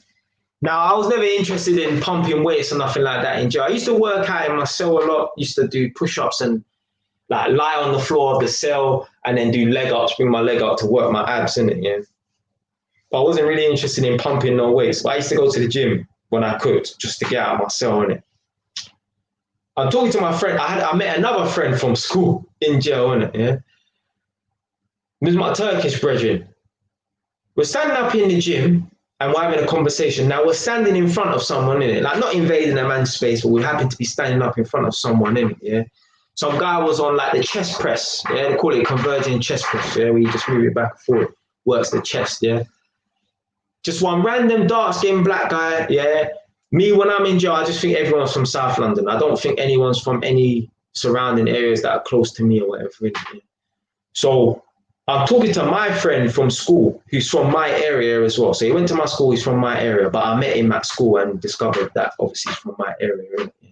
Boom. I'm telling him, oh yeah, talking about some little passes I had with some Tottenham boys or whatever, innit? Yeah. So obviously this guy, this dark-skinned guy, this older guy, is in the gym, he's sitting in front of us, right? He's hearing us talk about Tottenham, man, innit? Yeah. So he stops what he's doing, he's like, where are you from, innit? Yeah, like he's older than us, innit? Yeah. He's from the Meridian side, innit? So he's like 3 years old, it's like 21 or whatever, innit? And he's like, hold on a minute, where are you man from? I'm like, I'm from Edmonton, innit? He's like, what? Like, who do you roll with in Edmonton, innit? So I'm like, yeah, I roll with them, man, innit? He's like, oh, okay, cool. Like, I heard you talking about Tottenham, man, and I'm like, yeah. These times I'm standing there, I'm waiting for this guy to stand up. Now, luckily, obviously, I've got an advantage over him, yeah? That if he stands up, I know I'm just gonna lick him in it because I know he's not standing up to shake my hand. He's standing up to try and do man something. So luckily, I was standing up and he was sitting down. So I knew if he got up, then I know I'm gonna have to crack him first, innit? I'm gonna hit first. So I ain't gonna get hit, yeah, first, innit? Yeah, I'll throw the first bang in it. Yeah? So I'll set pace on him. Innit? But like even shit like that, just having a conversation. Now he was from Wood Green or whatever, innit? That's why he was interested in what I was saying about Tottenham, man, innit? Yeah, because he's from Wood Green and he was involved because he told me, I said, who are you? And he told me his name. I'm like, oh, fuck, you know, I know, like, your younger comes to my area, innit? Yeah, your younger is one of my cousin's people, innit? Cause I got a cousin who's a year below me who's proper bait Wood Green, innit? Yeah? So I was like, oh, okay, cool. Your younger rules with my, saying it was cool, innit? Yeah, but just that. You're having a conversation in front of a man that you don't know, thinking that, oh, he's from over there or whatever, innit, yeah?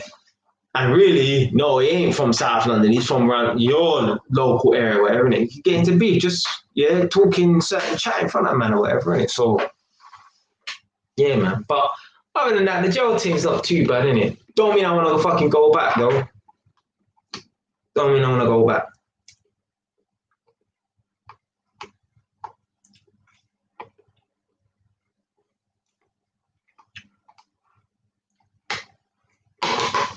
Remember, I spent 2 weeks in Feltham. We're walking through the corridor. I think I was going to the gym because when I was in Feltham, I didn't have no privileges. Like, well, it's not even call it. Well, anyway, I didn't have no privileges. I couldn't go to education. I couldn't do nothing apart from go to church or the mosque, which I went. I'm not religious, so I'm not even going to go to get out myself. I just won't bother going in. I didn't go to the church or the mosque, and I could only go to the gym. So anyway, one time we was on the way to the gym, and there's about 5 or 6 of us going towards the gym or whatever, and there's one random guy walking towards us. He's with a gov, yeah, with a prison officer or whatever, innit, yeah. So I've just seen him coming or whatever, innit? Yeah, not paid him no mind or nothing like that. Walking, walking, walking. Next thing you know, we just see one fight, they're working out. Like someone's just gone bam, and then that was it. They just started fighting or whatever, innit? Obviously, man, they were walking through the corridors or whatever, innit? Yeah. You see someone you don't like, you see a pagan, that's it, you're gonna get a crack in it. That's your only opportunity, in it, yeah? Because you're not really gonna bump into man in jail, yeah? Because you're on your wing, which is over there, and they're on their wing, which is over there, in it. Yeah? So the only time you can really bump into man is maybe like in the corridors when you're on your way to education, on your way to the gym, yeah, and it's always a chance thing in it, yeah, like the timing has to be right kind of thing in it, yeah, or on a visit, yeah, like trust me, I never got no visits in jail because I didn't need none in it. I was only in jail for 8 weeks. That's fucking what 56 days. Yeah, I didn't need no visit in jail in it. Yeah. So yeah, I didn't need no visit in jail or nothing like that. Innit? So I didn't bother request no visits. But yeah, I heard that man them were fighting inside the fucking the visiting room and shit like that. Just man, am I desperate to fucking smack up a pagan, man? Yeah.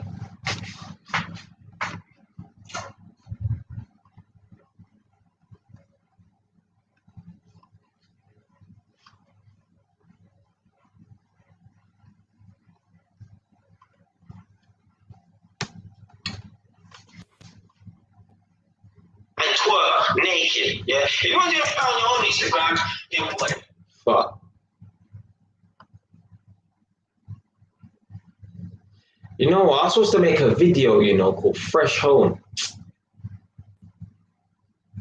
And basically, like the other day, I made a video called 9 years ago to this day. I went to prison or whatever, and I actually came out on August the 19th. So, like 6 days after I think the riots kicked off or something like that.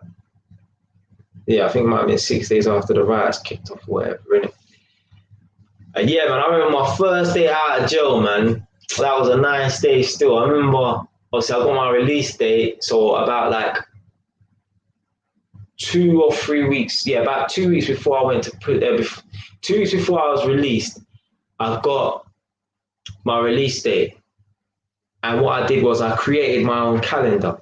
So let's say, for example, it was Monday, the 1st of August. I knew that my release date was the 19th of August. So what I did was I made my own calendar. I put M for Monday, T for Tuesday, W for Wednesday, T for Thursday, F for Friday, S for Saturday, S for Sunday. Yeah?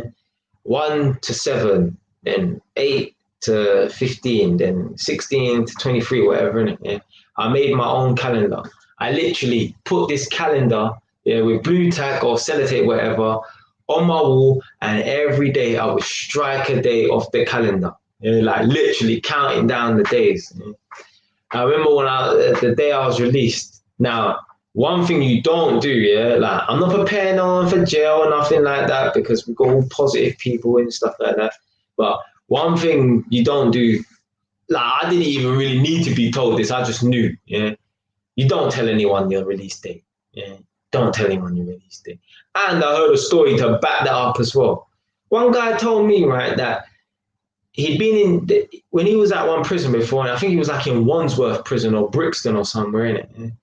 He was in jail and he was in prison, and there was a guy on the wing. He was a cool guy, weren't no trouble or nothing like that. He got his release date or whatever, and a couple of days before he was due to get released, he was on the phone and someone was jealous, so they stabbed him in his back. Like I find that even hard to believe. Like you that much of a maniac, you're gonna want to stab someone up in their back because you're jealous that they're getting released from prison in a couple of days' time. Because obviously he was probably telling everyone or whatever in it, gas like, yeah, man, I'm getting released in 4 days, whatever in it, bam, bam, bam, bam, bam. Man gonna touch road and that. Certain man will get jealous in it because you could be on a wing with a man who's getting 20 years. So I knew right then and there. I knew from before anyway. Yeah, don't tell no one your release date, but I knew right then and there. Yeah, definitely don't tell no one your fucking release date, man. Because a man might want to try move to you or something like that just because he knows you're getting released. Ugh. So yeah, yeah, I knew right then and there. Don't tell no one that you're getting released from prison, innit? Yeah, because man might try to use that against you, innit? Yeah.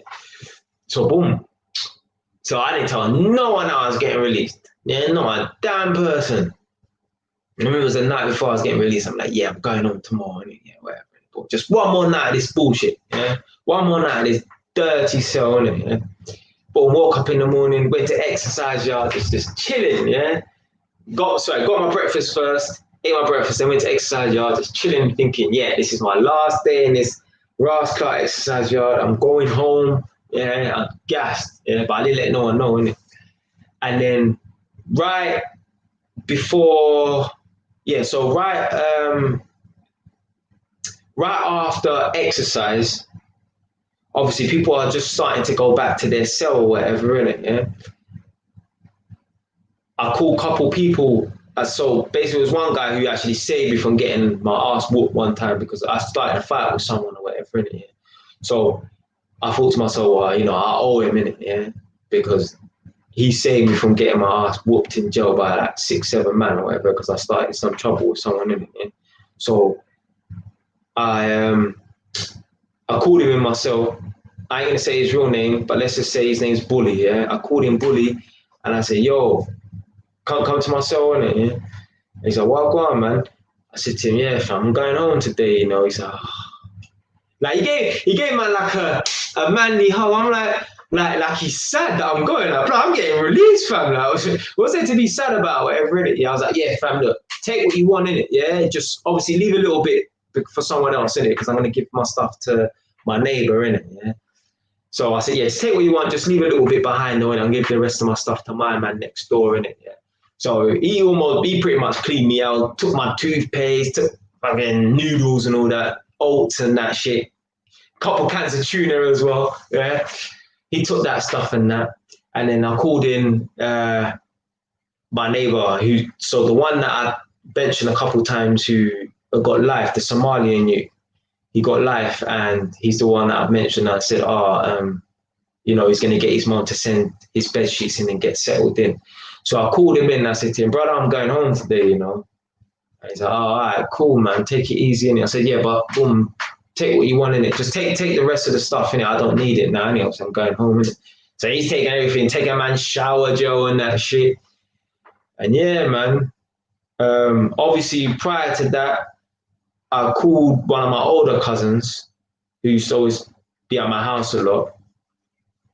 I called him up and I said, "Yeah, I'm getting released on the 19th of August, which is on Friday, innit? Yeah, like, can you pick man up, innit? Like, when you get released from jail, you don't want to be really like riding London transport with fucking black bag and this bullshit or whatever, innit?" So I said to him, "Yeah, boom, can you pick man up or whatever?" He said, "Yeah, no problem, innit? Yeah, just give me the time, innit? Yeah, and obviously give me the address, innit?" So I was like, "Yeah, boom, ISIS prison, SE28 ONZ, whatever, innit? Yeah, boom."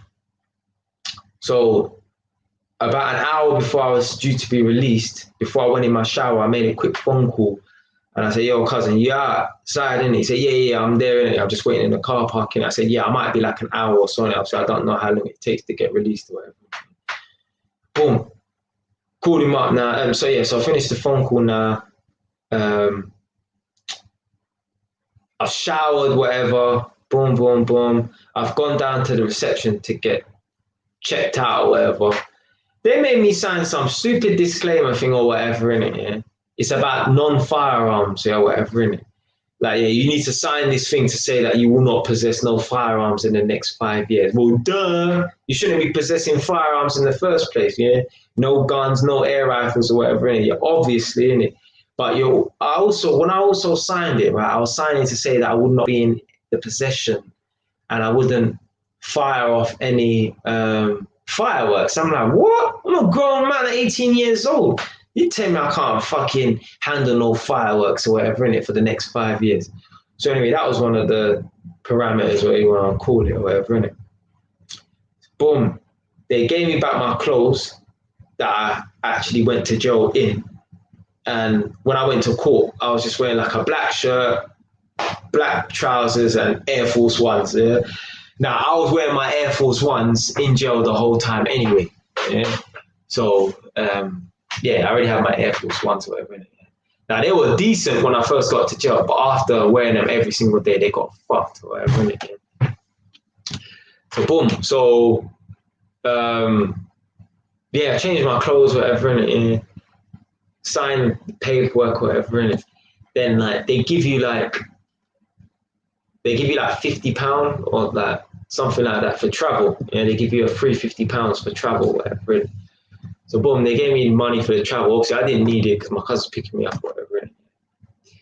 And yeah, they've opened up the shutters thing, whatever, innit? Yeah.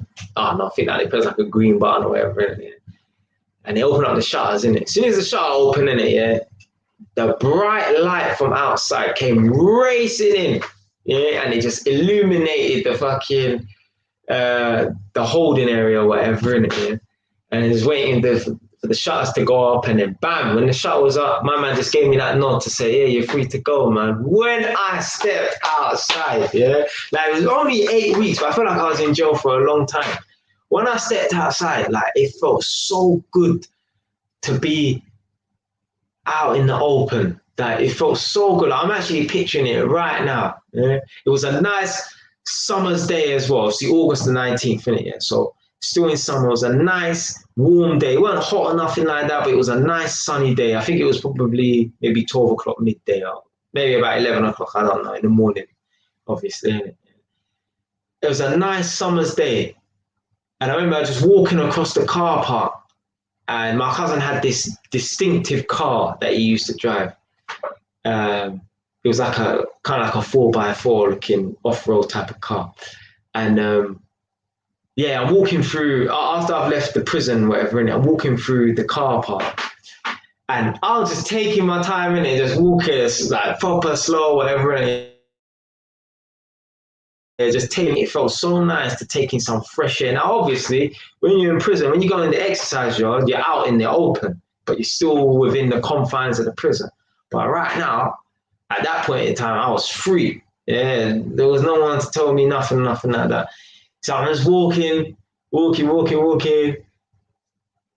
I approached my cousin's door, car, whatever, and it bust the car door open, spotting my cousin. He's like, yeah, man, how you been, man? How'd you find it? I was like, yeah, man, not too bad or whatever, innit, yeah. And then, yeah, we just took off, man. And one, like, obviously, I don't really know South London or whatever, innit, but I just know I was in Thamesmead, SE28. And we hit the fast roads, like the A whatever, I don't know, A2 or whatever. I think there's a road called the A2 or something like that. Yeah. And yeah, man, we're just on the fast roads and that, and we're just driving and that. And I wound down my window and putting my hand out the window and like just letting the air glide through my fingers and shit like that. It was a good feeling to be out of prison, man. Trust me. Trust me. Never want to go back to jail, man. And then, yeah, I didn't tell my mum that that I was coming out of prison. So I said to my cousin, don't tell my mum. He said, yeah, no problem. I won't tell your mum. So I didn't tell my mum that I was coming out of prison. So we've gone straight to my probation, because when you come out of jail, you've got like 3 or 4 hours to turn up to probation, right? Or else you'll get in trouble. Yeah. Because when you go to jail, say for example, you get a 4-month sentence, you do 2 months and then you get 2 months on license. So if you do anything wrong, like if you do anything bad in that time that you're on license after you've been released, you get sent back to prison to serve out the remainder of your sentence. Yeah. So like after I came out of jail, like within the first week or 2, I punched up some guy on my estate, and yeah, the community officers came running, and if I didn't run off, I could have got sent back to jail over a fight. So yeah, I had to go to probation, so I didn't even go home. This time my little sister's born, you know. Like when I was in jail, I'm not too sure if I knew whether my mum was having a boy or a girl. So I think I sent her, did I send 2 birthday cards or so? I can't remember. Or maybe I knew she was having a girl, I can't even remember. But anyway, I sent a birthday card to obviously my baby sister now, and my little sister now. Yeah. But yeah, I sent a birthday card because I knew my mum was gonna have the baby on the 13th of August or whatever. Innit? So I sent a birthday card or whatever. Uh, so yeah, so I didn't tell my mum that I was coming out of prison, and then I went straight from jail straight to probation. And yeah, we all drove past my house and that, but I went straight to probation and had my probation meeting is like half an hour, some bullshit like that. And then yeah, boom, jumped in my cousin's car, went straight home. And yeah, man, it was a nice feeling to just give my mom a big hug, man, after not seeing her for like, yeah, 2 months basically. Yeah, yeah, 8 weeks, 2 months. So yeah, give my mom a big hug. As I said before in that video, the London riots and that, my front door was all broken and that. So I said to the man on the wing, like when the London riots was going on, like I would have been there. Like disclaimer, yeah, I wouldn't get involved in no rioting or no looting right now at this age, yeah, because I'm a sensible man now. But back then, when I was 18, oh man, when the London riots was going on, my eyes were fucking glued to the fucking TV screen. I've never found the news so entertaining, yeah. When the London riots was going, it was the most entertaining thing. That's all I cared about, like what was happening outside, yeah, in the real world, yeah. So I was telling the man on the wing, like, yeah, I bet the police will go to my house to look for me because they thought that I was probably involved in the London riots, isn't it? But luckily, they wouldn't have nothing on me because I'm in jail right now, innit? So yeah, you know, I didn't. There's no way I could escape from jail to go and loot and riot and then come out and then go back to jail. I won't. No, that make no sense. I'm not on DCAP. Yeah. So yeah, I approached my front door and the door was all smashed. So I thought, oh, okay, cool. They raided the house or whatever. I said to my mum, well, when did they come to? This is why my cousin. This is whilst my cousin was at the house, innit? So as I've gone through the front door, I gave my mum a big hug or whatever, innit? Yeah, boom. Obviously, I've gone to see my little newborn sister or whatever, innit? Yeah. First time I've seen her, I picked her up or whatever, innit? Yeah. Gave her a kiss and that. Like looking at my little sister, like, it's my little sister now, it's my little baby, innit? Yeah, boom. Then afterwards, I asked my mum, like, whilst my cousin was there, innit? Yeah, like, what happened with the door, innit? Like, she's like, oh, the police came in. I'm like, yeah, all right, yeah, cool. As expected, innit? I'm like, when did they come? And she said, like early July, mid July. I'm like, or end of July. I'm like, what July are we talking about? Like the London riots didn't kick off until August. Like I think it was August the 6th. I said August the 11th, but I think it was August the 6th or something like that. I'm like, the London riots didn't kick off till like August, so why are they coming in July, innit? Oh yeah, I'll chat to you about that later, innit? Yeah. So when my cousin went, I'm like, oh, so what going for the door? And like, why did they come? Yeah, and she said, oh, they had intelligence. Yeah, so you lot watching this right now, yeah, you can just take a guess what that might be in it. Yeah? So they had intelligence, yeah, that he was up to no good or whatever. Innit? So a man's run upstairs now to see if my up to no good was still there, innit? Which it was. So I was like, rah, man got lucky because if they found up to no good stuff, that's a 2-do-1 right there, innit? Yeah. So they would have gone to my house, raided my house, found whatever I had in my house, and then I would have still been in prison. I wouldn't. It's so mad, yeah. Like you can get arrested whilst being in prison. And my cellmate, he got arrested whilst in prison. Yeah, they thought he was involved in something, right? So they came into jail, arrested him, took him to the police station, interviewed him. Yeah, so they took him out of jail. Yeah, whilst he's in prison, took him to the police station to interview him, and they bought him McDonald's on the way as well to try and like sweet him up, whatever, and to probably try and get him to snitch or whatever, innit? So yeah, if they had found whatever in it, yeah, then yeah, I would have got more time added to my sentence. I would have been doing an extra year easily on top of my sentence. Yeah. So yeah, luckily they didn't find it or whatever. Oh fuck. Sorry, tired. Luckily they didn't find, you know, what I was up to, whatever, anything. And yeah. But the foolishness didn't stop right then and there though. Man was still getting into little fisting man up and all that, eventually getting stabbed and all that nonsense and that. But yeah, it was nice to be back home, man, sleeping in my own comfortable bed, getting to eat a decent fucking meal after 8 weeks of eating that shit food, man. Prison food is just bland food, literally dead food. Like, yeah, man, it felt like my mum's food. Like, my mum's good cook anyway, but the prison food made my mum's food come like it was a fucking 5-star Michelin restaurant or something like that. But yeah, yeah, man. Obviously, when it came out, Joe had a bit of size to me as well. Um, yeah, man. But man soon lost that size because I wasn't going to the gym and I wasn't eating like I was eating. Like, in jail, you just eat for the sake of eating. You eat because you're bored, innit? When I came out of jail, like, obviously I weren't bored or nothing like that. I was ghosting though. I was ghosting. Like, even I said like earlier in this video here, and especially the video yesterday, appreciate what you have and, you know, don't take things for granted because there's other people who would love to be in your position. Like, even I even said, like, there's men that are in jail in that video, guilt trip you. Innocent people in jail would love to be out free on the street or whatever, innit? Yeah. And when I came out of jail, obviously I didn't come out of my house for the rest of the day when I first came back. But in the morning, I woke up at 4 in the morning and I went for a run. Like, for me, that was a luxury just to be able to even go for a run at 4 in the morning. So I went out for a run, and imagine I see one guy from my area. He's actually a rapper now, and I see a guy from my area. He's like, "Well, you out?" Yeah, I'm like, "Yeah, fam," because he must have heard, "Oh, Jay's in jail," or whatever. But I didn't stop. I just carried on running or whatever. This guy's out at 4 in the morning, probably coming back from a shops. You know these man, innit? You know these party boys out here. So yeah, see, man, and then I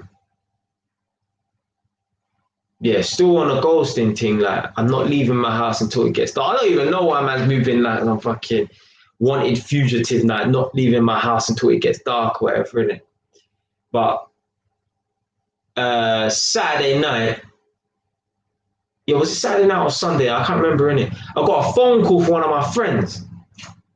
Randomly, my friend's phoning me. I'm like, "What going, fam?" He's like, "Yo, you're out, yeah?" I'm like, "Yeah." I'm like, "How did you know?" He's like, "Oh, your mum told me." I was like, "Oh my day." So basically, my mum knew that I was coming out of prison. I tried to surprise her. She knew I was coming out of prison because, as I said before in yesterday's live stream, the prison organize like accommodation for you. Yeah, they want to make sure that you're not homeless when you leave prison. So they'll put you in a hostel. Yeah. Now, obviously, they knew I lived at home with family, so they got in contact with my mum and made sure it was all right for me to come back because they don't know what relationship I had with my mum beforehand. Like, just because I've given an address, that don't mean that my mum wanted me there. They've seen all types of craziness, like, people in prison. So there's certain times a man will give all address and shit like that, but he don't live there, or his mum don't want him there, or his mum said if you go back to jail another time, then you're not allowed back at the house no more, whatever. And so yeah, they must have contacted mum and say, "Yeah, Jay's coming out of jail on August the 19th. Is it okay for him to come back or whatever?" So obviously my mum said, "Yeah, it's all right, whatever." Um, yeah, so my mom knew. So she told my friend at the time, "Yeah, he's coming out on Friday." Now he phoned me on, like, I think it was Saturday night. He phoned me. He phoned me Saturday night, and he said, "Yeah, man, I didn't want to call you the day before. So yesterday when you came out, I wanted you to relax for one day or whatever, in it. Yeah, but obviously, yeah, let me come link you in it. Yeah." So he's come now, and yeah, we just standing outside my house chatting for like hours, talking and telling him about jail and that. Now he's never been to jail. Eventually, he did go to jail. What happened was he was involved in the London riots. He robbed he burgled a shop in Wood Green because Wood Green people were looting and rioting in Wood Green, and he cut himself. And they found the fucking blood in the house, in the shop on the floor. Maybe there was some blood on some glass or something like that. Right? They found the blood on the glass, and they matched it to his DNA, right? Like, they matched it to him because obviously he's been nicked before, so obviously they've taken DNA samples from him and stuff, innit? And yeah, he got nicked and he went to prison for burglary. And he went to prison for a little while. I mean, I don't know, like 6 months or something like that. All because he decided to loot. Yeah, man. Not worth it. Not worth it. I remember when I was in prison, a couple of my brethren, when I was in, they went in, I came out and they were still in. One of my brethren, he was in jail from boom, August until, let's say like April, maybe even May. So he spent a good little, 8 months in jail, whatever, all for trying to do a dumb move and didn't even get nothing from it.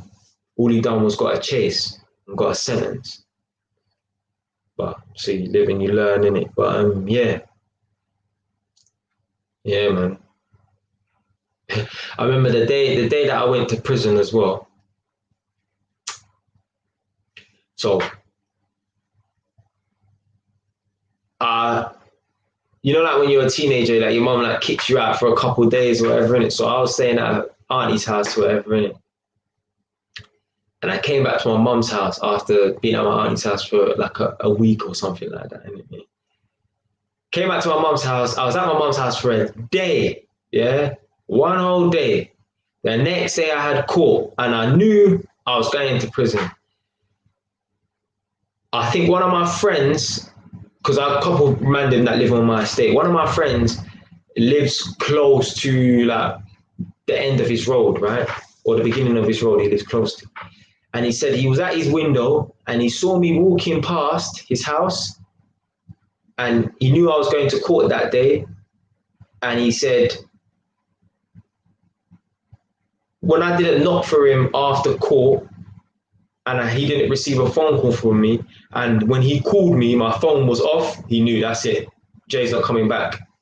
That even my mum as well. I'm sure my mum said something along the lines of, yeah, after I didn't return home after a few hours, she knew he was gone. Yeah. Like literally, like I came back for one day and yeah, when I didn't return home at like 3 or 4 o'clock or whatever to change my clothes or whatever in it, or just to say that yeah, I'm cool. When my mum phoned me or whatever, she knew, yeah, he ain't coming back for a little while, innit? So he's gone now, innit? But, yeah, man. All right, people. I'm gone in like 1 minute, yeah? So whoever's in, if you want to say your goodbyes or whatever, until the next live stream.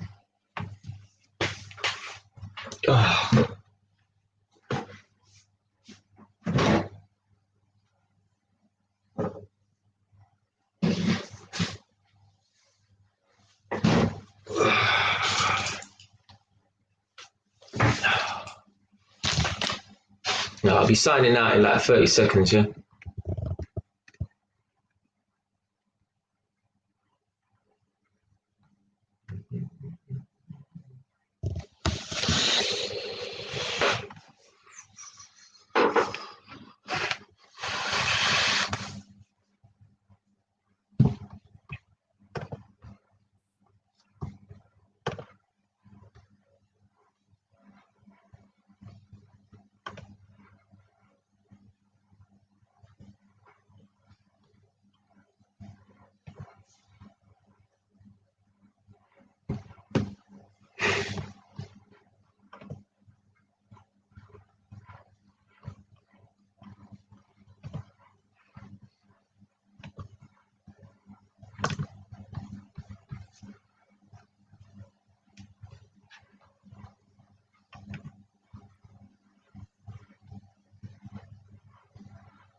All right, people then.